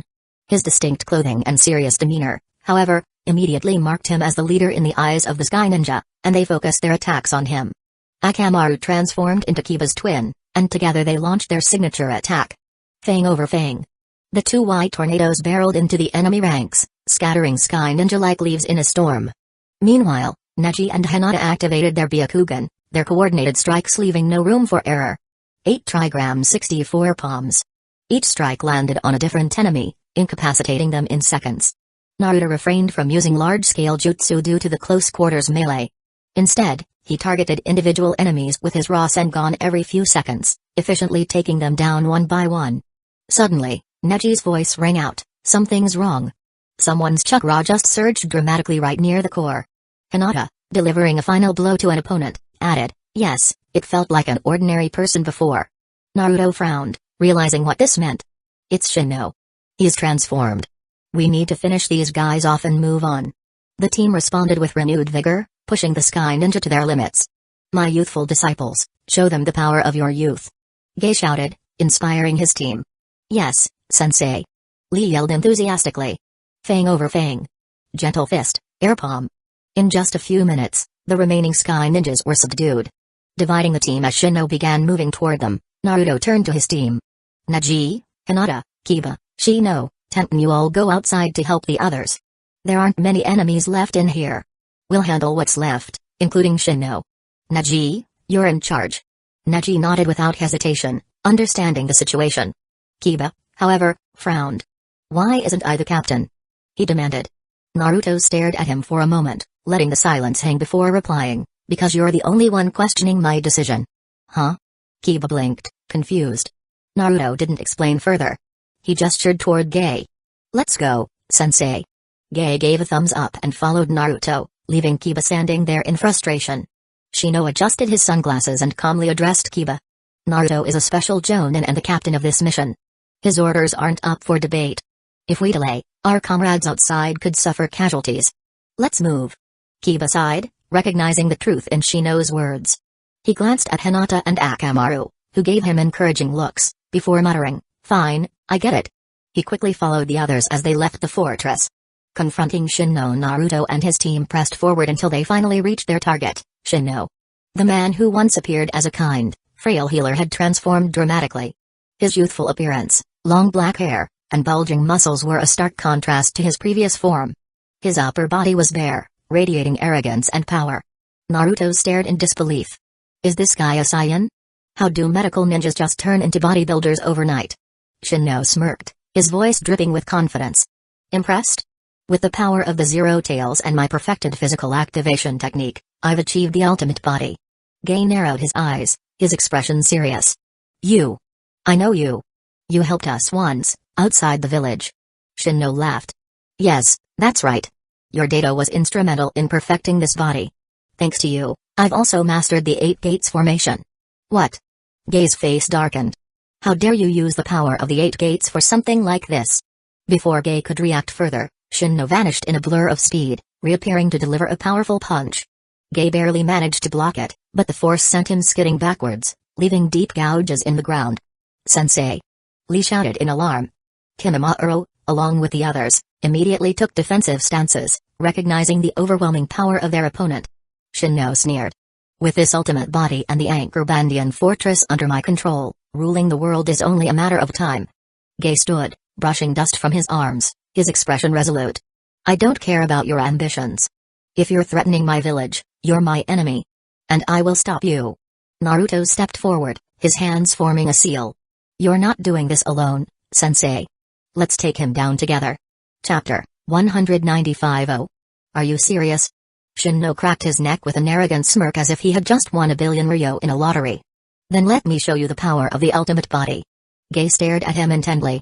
From the punch Shinno had delivered earlier, it was clear his speed and strength far exceeded what Gay had expected. This opponent could not be taken lightly. Crossing his arms in front of his chest, Gay began to channel his chakra. His face turned red as veins bulged on his forehead. 8 Gates released formation, the first inner gate, the gate of opening, open. 8 Gates released formation, the second inner gate, the gate of healing, open. 8 Gates released formation, the third inner gate, the gate of life, open. 8 Gates released formation, the fourth inner gate, the gate of pain, open. 8 Gates released formation, the fifth inner gate, the gate of limit, open. Gay, now surrounded by a fierce green aura, declared, the blue beast of Hidden Leaf Village is ready. Here comes Might Guy. With that, he became a whirlwind of motion and charged forward. Hidden Leaf Village dynamic entry. Shinno stood unmoving, showing no intention of dodging or defending. Gay's kick struck Shinno squarely in the chest, sending him flying through a wall and burying him under a pile of rubble. But Shinno rose almost instantly, his muscles writhing unnaturally as they regenerated. Naruto noticed the chakra within the fortress's core growing weaker as if it were being transferred directly into Shinno's body. Gay frowned, puzzled. He recovered so quickly. What's going on? Shinno grinned smugly, flexing his regenerated muscles. The so-called strength of the body lies in its ability to grow stronger through destruction and regeneration. With my advanced medical ninjutsu, every attack only makes me stronger. This is my ultimate technique, super activation. It was clear Shinno had spent years developing and perfecting this forbidden art, and his confidence was spilling into arrogance. He couldn't resist flaunting his abilities, even if it meant revealing his trump card to his enemies. Naruto, seeing Gay's confusion, decided to fan the flames. Gay-sensei, this guy has cheated to gain physical power that rivals yours. He even mastered the 8 Gates through shortcuts. What a disgrace to youth. Gay froze for a moment, his expression darkening. What? A disgrace to youth? To Gay, strength wasn't just a matter of power. It was the result of relentless effort, forged day by day through blood, sweat, and tears. Techniques like Morning Peacock, Daytime Tiger, and Evening Elephant were more than just attacks, they were the embodiment of his unwavering discipline and belief in hard work. Shinno's shortcuts were an insult to everything Gay stood for. Unforgivable. Gay roared, his outrage mirrored by his disciples, Lee and the triplets Gen, Gi, and Gero, who had all trained under his guidance. Together, they shouted in unison, unforgivable. Naruto blinked in surprise. He hadn't expected them all to explode with rage. Kimimaro, however, remained unfazed. As someone who valued hard work and discipline, he quietly recognized that Shinno's methods were the result of years of research, not pure shortcuts. Still, there was no need to mention that and dampen morale. Patting Naruto on the shoulder, he simply said, get used to it. When it comes to youth, they're all like this. Shinno, utterly confused by the sudden outburst, sneered. Angry, are we? No matter. Come at me all at once. The 8 gates can only reach their true potential in a body like mine. Hearing his challenge, Lee, Jen, Ge, and Gero opened the 8 gates up to the 5th gate and joined Ge in the fray. Their combined assault overwhelmed Shinno, whose years of feigning as a doctor left him woefully inexperienced in combat. Against Ge's near-animalistic instincts and the Sharingan of Jen, Ge, and Gero, Shinno found himself struggling to keep up. Realizing he couldn't keep defending, Shinno switched tactics, sacrificing defense to trade blows. He absorbed a devastating kick from Jen, sending the triplet crashing into a wall with a spray of blood. Moments later, he kicked Ge and Gero out of the battle circle, leaving them sprawled on the ground. Jen. Ge. Gero. Ge shouted, his worry turning to fury as he launched another attack. Dynamic entry. Shinno turned to face Ge, exposing his back to Lee. While being kicked by Ge, he channeled the massive amount of dark chakra into his fist. Super activation punch. Shinno roared, aiming a decisive strike at Lee. The sheer power of the attack would have crippled him. At the critical moment, Kimimaro dashed forward, shielding Lee by crossing his arms in front of his chest. Boom. The impact was catastrophic. A loud crack echoed as Kimimaro's arms shattered under the force. His body was sent flying like a rag doll, embedding itself in the wall as rubble rained down. Kimimaro. Ge and Lee shouted in unison, their voices filled with worry. Kimimaro slowly stood, his arms hanging limply at his sides. His ribs were crushed, and his breathing was labored, but he remained calm. Both arms were broken. 8 ribs fractured. Minor injuries. Naruto, observing, wasn't as concerned as the others. He knew Kimimaro's unique Shikatsumiyakukeikei Genkai made him nearly impervious to such damage. For anyone else, such injuries would be life-threatening. For Kimimaro, it was merely an inconvenience. Moments later, Kimimaro expelled the broken bones from his body and regrew new ones. Within seconds, he was back on his feet. A pile of discarded bones lay at his feet as he stretched. If he's still standing, I'd like another round. Meanwhile, Ge took a deep breath, his aura intensifying. 8 gates released formation, the first inner gate, the gate of opening, open. 8 gates released formation, the second inner gate, the gate of healing, open. 8 gates released formation, the third inner gate, the gate of life, open. 8 gates released formation, the fourth inner gate, the gate of pain, open. 8 gates released formation, the fifth inner gate, the gate of limit, open. 8 gates released formation, the sixth inner gate, the gate of view, open. Morning Peacock. Leaping into the air, Ge unleashed a barrage of flaming punches, creating a spectacle of shockwaves and fireballs that engulfed Shinno. The ground shook under the force of the attack. Smoke and dust filled the air as the shockwaves subsided. Kimimaro and the triplets now recovered, stood ready beside Ge. As the smoke cleared, Shinno's figure emerged. His body was riddled with burns and scars, yet he stood tall, grinning as his injuries healed before their eyes. It's useless, he taunted. You can't kill me. Every attack only makes me stronger. Naruto, sensing the transfer of chakra from the Zero Tails to Shinno, suddenly had an idea. He turned to the others and said, this is going to go on forever unless we stop the source. Hold him off, I'm going to cut off his chakra supply. Got it. Ge and the others shouted, preparing to continue the fight as Naruto sprinted toward the core. Chapter 196. Ge, Lee, Kimimaro, Jen, Ge, and Gero nodded, their faces flushed, agreeing with Naruto's plan. As Naruto left, he received 5 enthusiastic thumbs up. To protect his eyes, he avoided checking if those thumbs were accompanied by 5 sets of gleaming white teeth. Shinno didn't try to stop Naruto. Surrounded by 6 formidable fighters, he couldn't break away. Besides, he dismissed the little blonde as a threat, judging from Naruto's seemingly average physical fitness. He was confident the boy would either fail or be killed. Following the small map in his mind, Naruto quickly located the area where the massive chakra was concentrated. It was a large, square room, spacious enough to fit Gamabunga. The walls were covered in dense, intricate ceiling scripts. At the center of the room stood a grotesque figure, a mask with the kanji for zero etched on it. Its elongated form resembled a massive eel. Naruto approached cautiously, muttering, so, this is Zero Tails? Inside his mind, Kurama's ears perked up. What did you just call it? Zero Tails, Naruto replied. It's supposed to be an artificial tailed beast. Humphrey. That thing dares call itself a tailed beast? Kurama sneered. In his eyes, only the 9-tailed beasts created by the Sage of 6 Paths deserved such a title. This mockery was an insult. It's just a name, Naruto reasoned.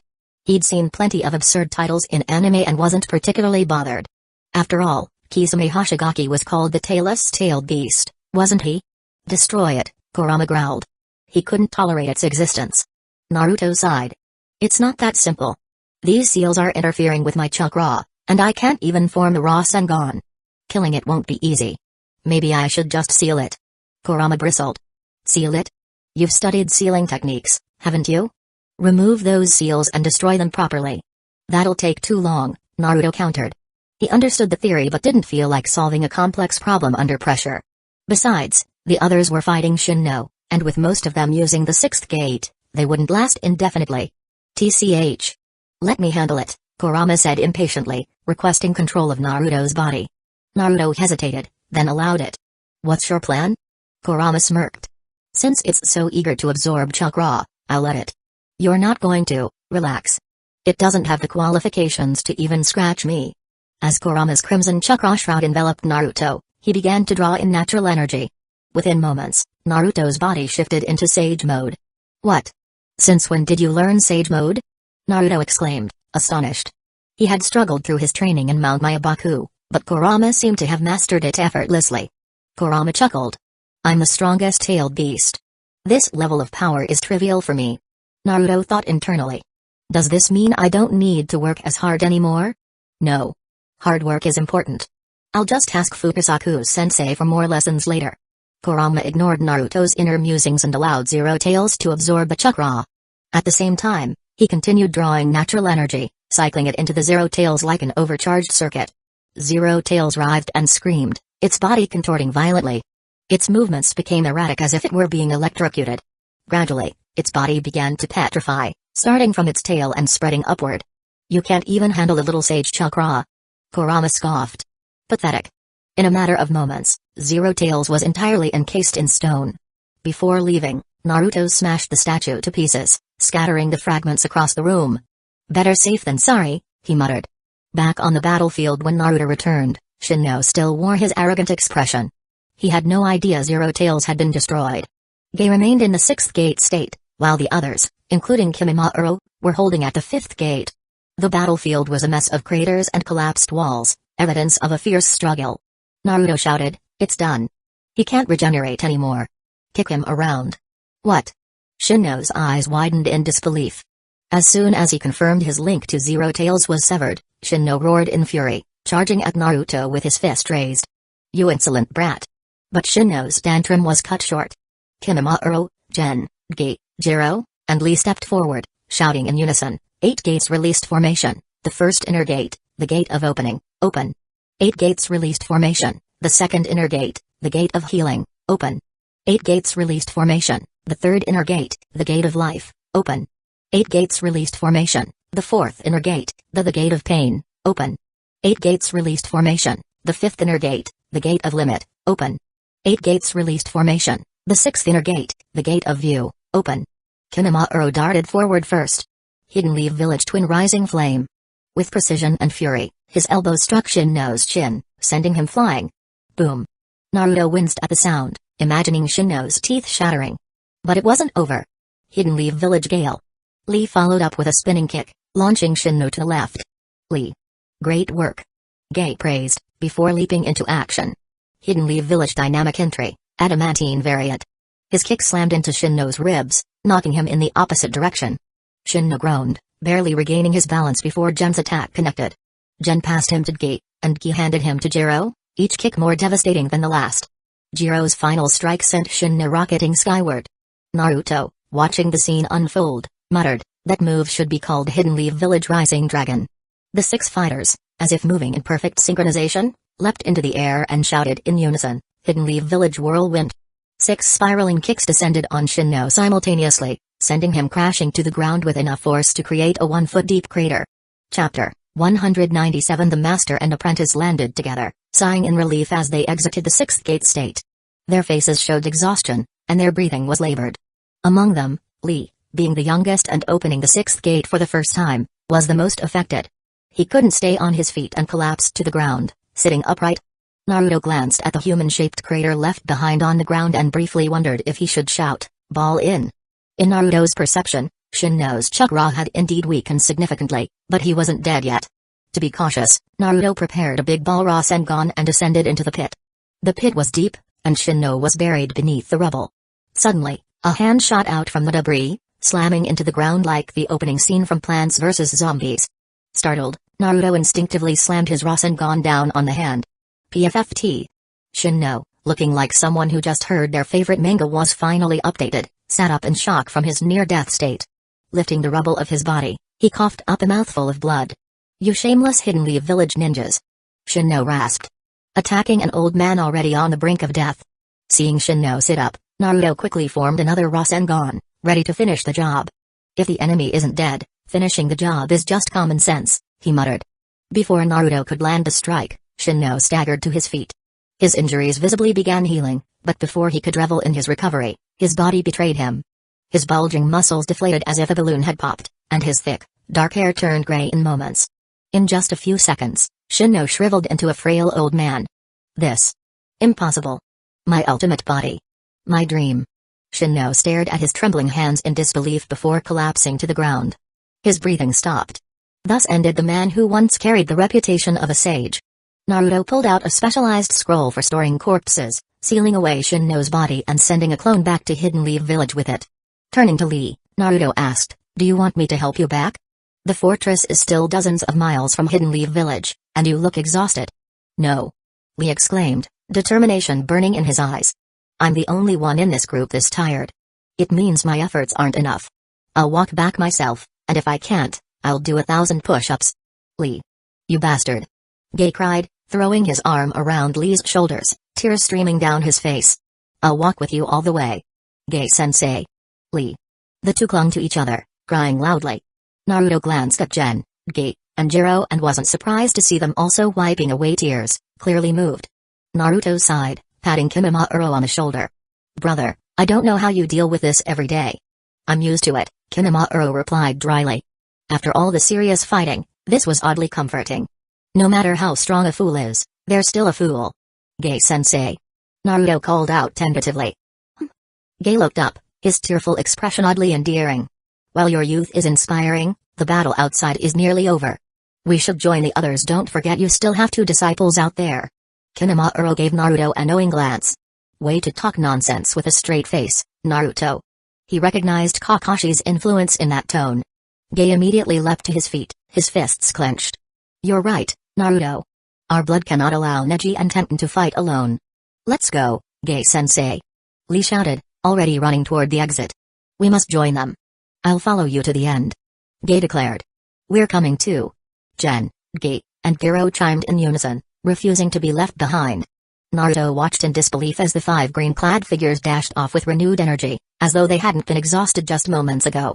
Do these guys even understand how stamina works? Outside the fortress, the war ended with Shishui's final, elegant strike, sending the last sky ninja plummeting from the sky. His mechanical wings spread wide as he landed, his kick so flawless that Naruto momentarily thought it was Marco's Phoenix Seal from another anime, though without the special effects. Of all the sky ninjas, only 2 remained unharmed, the seasoned gatekeeper and the young sentry from earlier. As Neji and the others burst out of the fortress, the older man, sensing the battle was lost, quickly discarded his weapon. He even knocked the kunai from the younger man's hands and pulled him into a crouch. Neji didn't bother them further, instructing Tenten to tie them up while they moved to assist the others. Hidden Leaf Village had won decisively. Naruto approached Yamato, now known as Captain Tenzo, who stood among the Anbu. If not for witnessing his use of wood style earlier, Naruto might not have recognized him. "Captain Yamato," Naruto greeted respectfully. "Naruto-kun," Yamato replied awkwardly, unsure how to address him. Though he was an accomplished Anbu captain, Yamato's personality was still reserved. Naruto said, "Could the Anbu leave a team to guard this fortress temporarily and clean up the battlefield?" "Of course," Yamato responded promptly. Anbu was well versed in such tasks. Naruto turned to Izumi Uchiha next. "Sister Izumi, could the police force spare some people to assist? The Anbu team here is limited." Izumi nodded, assigning several uninjured officers to remain behind. The team leaders gathered with Naruto to report to Minato. After listening to the post-battle summary, and seeing no objections or additions, Minato smiled warmly. "Well done, everyone. Thank you for your hard work." Minato's pride was evident.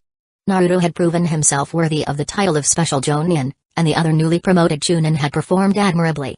He was especially impressed with Shino, whose sabotage of the Sky Ninja's aircraft had been crucial. Minato mentally noted Shino as someone with immense potential. Satisfied with the collaboration and performance of Hidden Leaf Village's next generation, Minato spoke confidently. The losses were minimized thanks to the quick activation of the village's barrier and the decisive battle outside the village.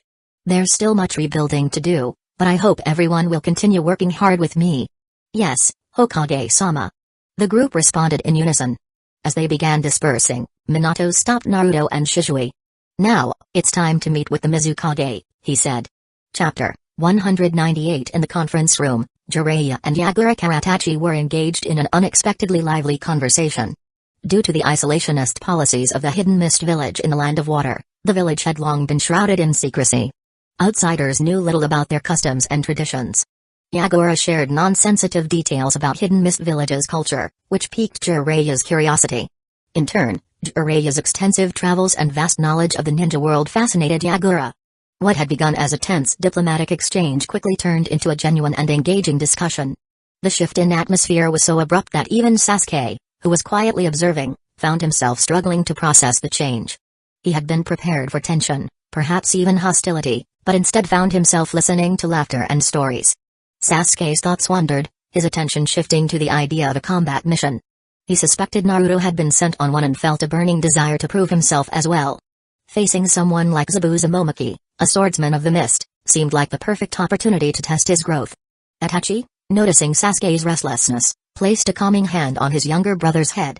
The gentle gesture quelled Sasuke's eager thoughts, softening the sharpness in his gaze.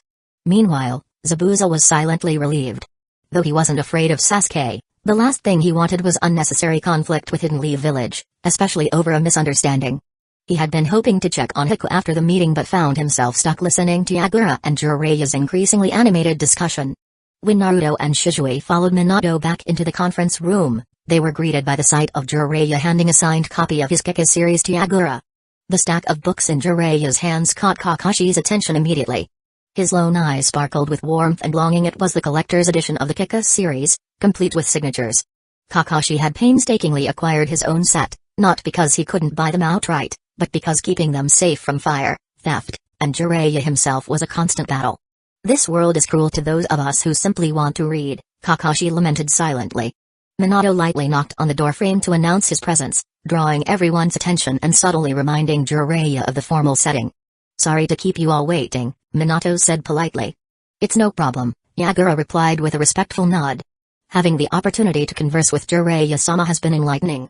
Naruto couldn't help but wonder whether Yagura's expression of enlightenment was genuine or influenced by Jiraiya's eccentric storytelling. Once everyone had taken their seats, Minato provided a concise report on Hidden Leaf Village's recent victory over the Hidden Sky Village's attack. Though he withheld specific details, the speed and efficiency with which Hidden Leaf Village had neutralized an airborne force impressed Yagura and his delegation. They silently reassessed their perception of Hidden Leaf Village's military strength. After exchanging pleasantries, Yagura brought up the primary issue that had prompted their visit. Although it's embarrassing to admit, I must ask. Fourth Hokage, how did you come to realize I was under Genjutsu? And what do you know about the man who calls himself Madara Uchiha? Yagura's question made the Hidden Mist Village ninja visibly tense. The humiliation of their Mizukage being manipulated for so long without anyone realizing it was a sore spot for the Hidden Mist. The fact that outside help had been required to free him from the illusion only added to their shame. Zabuza, once branded a traitor for attempting to assassinate Yagura, was now one of his most trusted allies. His actions had been reinterpreted as an effort to save the Mizukage from control. This shift in perspective had earned him a vital role in Hidden Mist Village's ongoing reforms. Minato had anticipated this question and nodded solemnly. Can you describe the individual in detail? I need to confirm if we're speaking about the same person. An orange swirl pattern mask, Yagura began. He revealed a single Sharingan in his right eye. Unlike ordinary Sharingan, its pattern was unique, and his Jujutsu abilities were incredibly powerful. He also used a space-time ninjutsu that allowed him to disappear and reappear at will. Yagura's gaze flicked to Shizui, whose reputation as a master of the Sharingan had not gone unnoticed. However, Hidden Mist Village had ruled out both Shizui and Kakashi as suspects. Shizui's presence in Hidden Leaf Village was accounted for, and Kakashi's Sharingan was in the left eye, unlike the masked man. Kakashi's thoughts raced. The description of the masked man stirred uneasy suspicions. He glanced at Minato, silently pleading for confirmation. If his suspicions were correct,